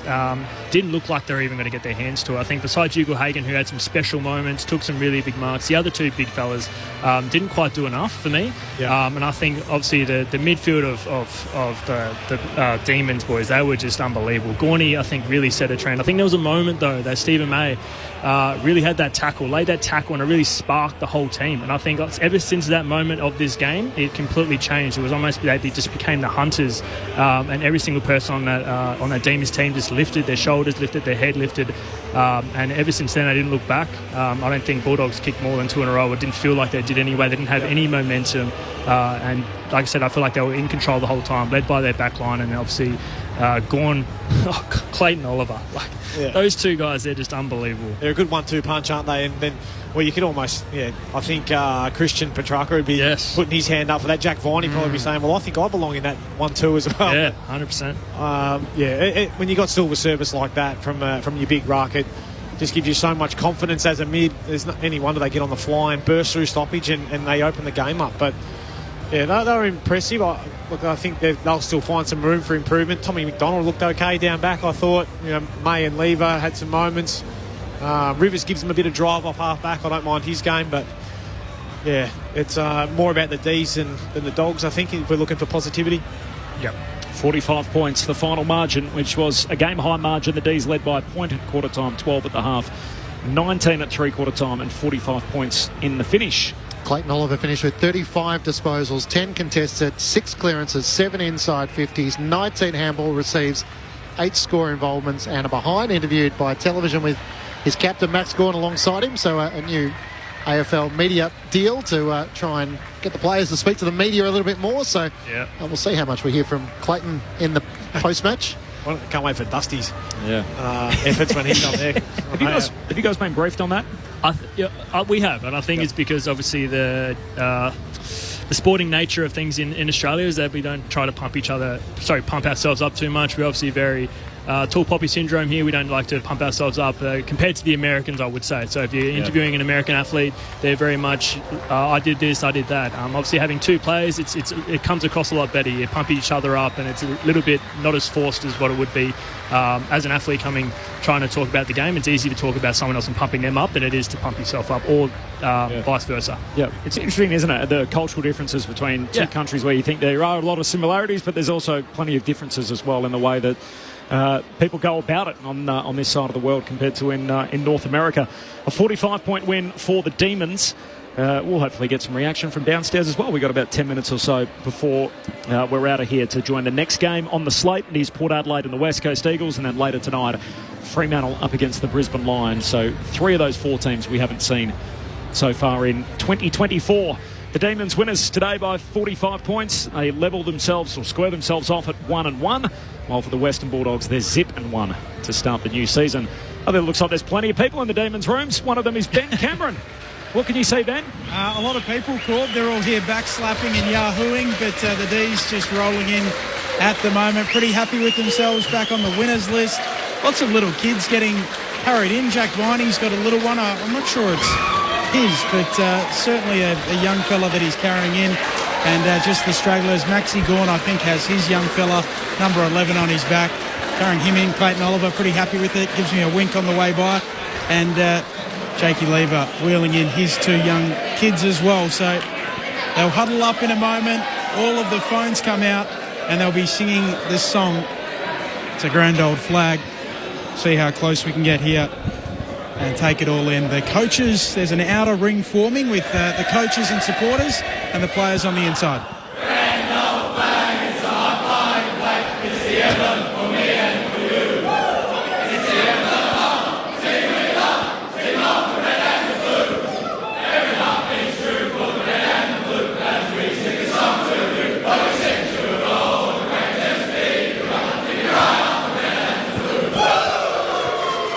So it's a pretty happy rooms down here, just on the media deal and players speaking. We did request Clayton Oliver post-match, but very kindly Max Gawn will join us for a quick chat momentarily. I look forward to hearing from Max. Thanks, Ben. Just on the guys that were in the middle of the circle there. So Blake Howe's playing in his first win, along with Caleb Windsor, who also played in his first victory, and Marty Hoare. So it's sort of 2.0 of his career. Played his last game in 2019, got delisted, spent 2 years playing in the VFL, stints with North Melbourne and Williamstown, had a knee in 2021, so that was a premiership year for the rest of his teammates, and yet he found himself off an AFL list, had to go back, do it the hard way in the VFL, and gets recruited again to the team that he previously played for, which is a great story. And so now the continuation of Marty Hoare's career, playing his 15th game, and chalks up a win today with the D's. Corbin Middlemass alongside Matt Clinch. Ben Cameron is in the winners' rooms. We'll get back to him in a few moments' time. We've got about 6.5 minutes or so, and Brett Delidio and Chad Wingard, our experts. Are you ready to go, Lids, for the votes in the ABC Football of the Year? We might just clear them now. Yeah, well, I don't know how to do this, to be honest, because the 3 blokes at the top, and I'm only going all D's players, so I'm just not sure which way to go. But I'll have a crack. Just back yourself in. Yep. All right, I'll give 1 to Big Maxi Gawn. I thought he was fantastic. 2 to Clayton Oliver. 3 to Petrarca, because you know why? I love score involvements, and he's Christian Petrarca's had 13 to 8, and he actually kicked it a fair bit better than what Clayton did. So, and that's been his knock. But I love the work of those 3 boys, and I could have had them in any order, to be completely honest. A few guys unlucky too. Very few. Sorry, a lot actually. Yeah. No one from the Dogs, but Stephen May was good. Jack Viney, very good. A couple of small forwards were also very, very good as well. Libba tried hard. He had 32 and 9 clearances, but a bit of the same problem with the Dogs. They're very reliant on their top-end talent guys. Yeah, they get a lot of touches in tight and whatever else, but, I mean, you look at Adam Treloar, he's had 31 and 157 metres gained. Like, please, go forward with the footy, big fella, and we'll start getting some inside 50s. And some votes, maybe. One for Gawn, 2 for Oliver, 3 for Petrarca. That's Don't tell Max, though, that I went that way. You don't have to be that direct, Chad. Like, you know, we all have to do it our own way. Coming up, it'll be Port Adelaide and the West Coast Eagles. We'll take you there next here on Grandstand AFL. So that's our next stop. There is no late change. Francis Evans is the sub for Port Adelaide, and Campbell Chesser is the sub for the West Coast Eagles. Is it a big deal or no big deal, that the idea of playing a team that is second up when you're fresh? Does it matter? I mean, you experience it obviously during the season when teams have buys and all the rest of it. Yeah. I think more will be made of it because of the poor performance, but they would have said prior to it, there's no excuses. We're coming in. We would have seen it, trying to use it as an advantage before playing. We're fresher than them. We should be able to get the ball up and get our game up and going, but I think Melbourne were just a far better side. Yeah. The only thing I could say about the Bulldogs is that they played us twice, right?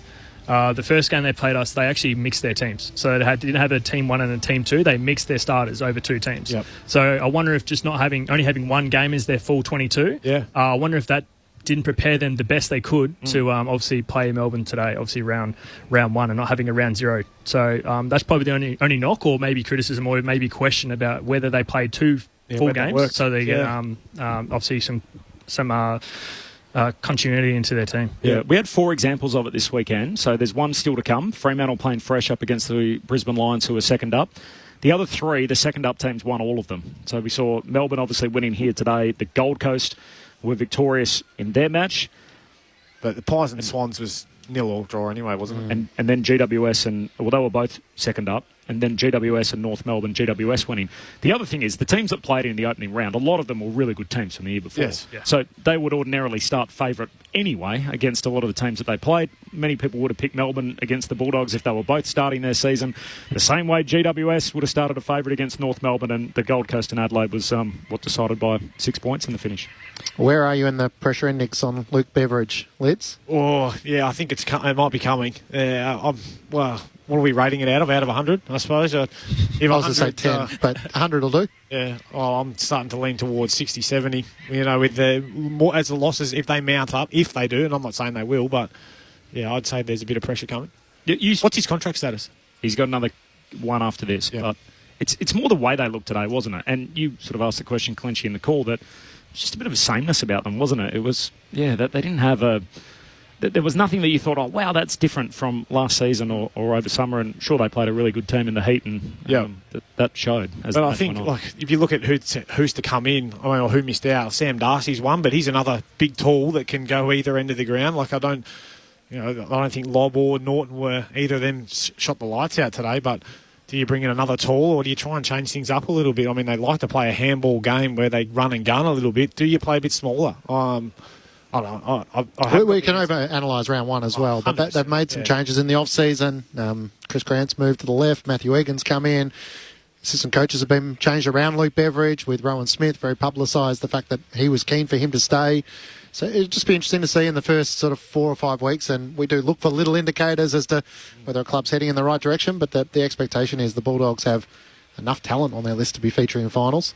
Well, they both played in the grand final in 2021, and they've played the season opener against each other the last couple of years.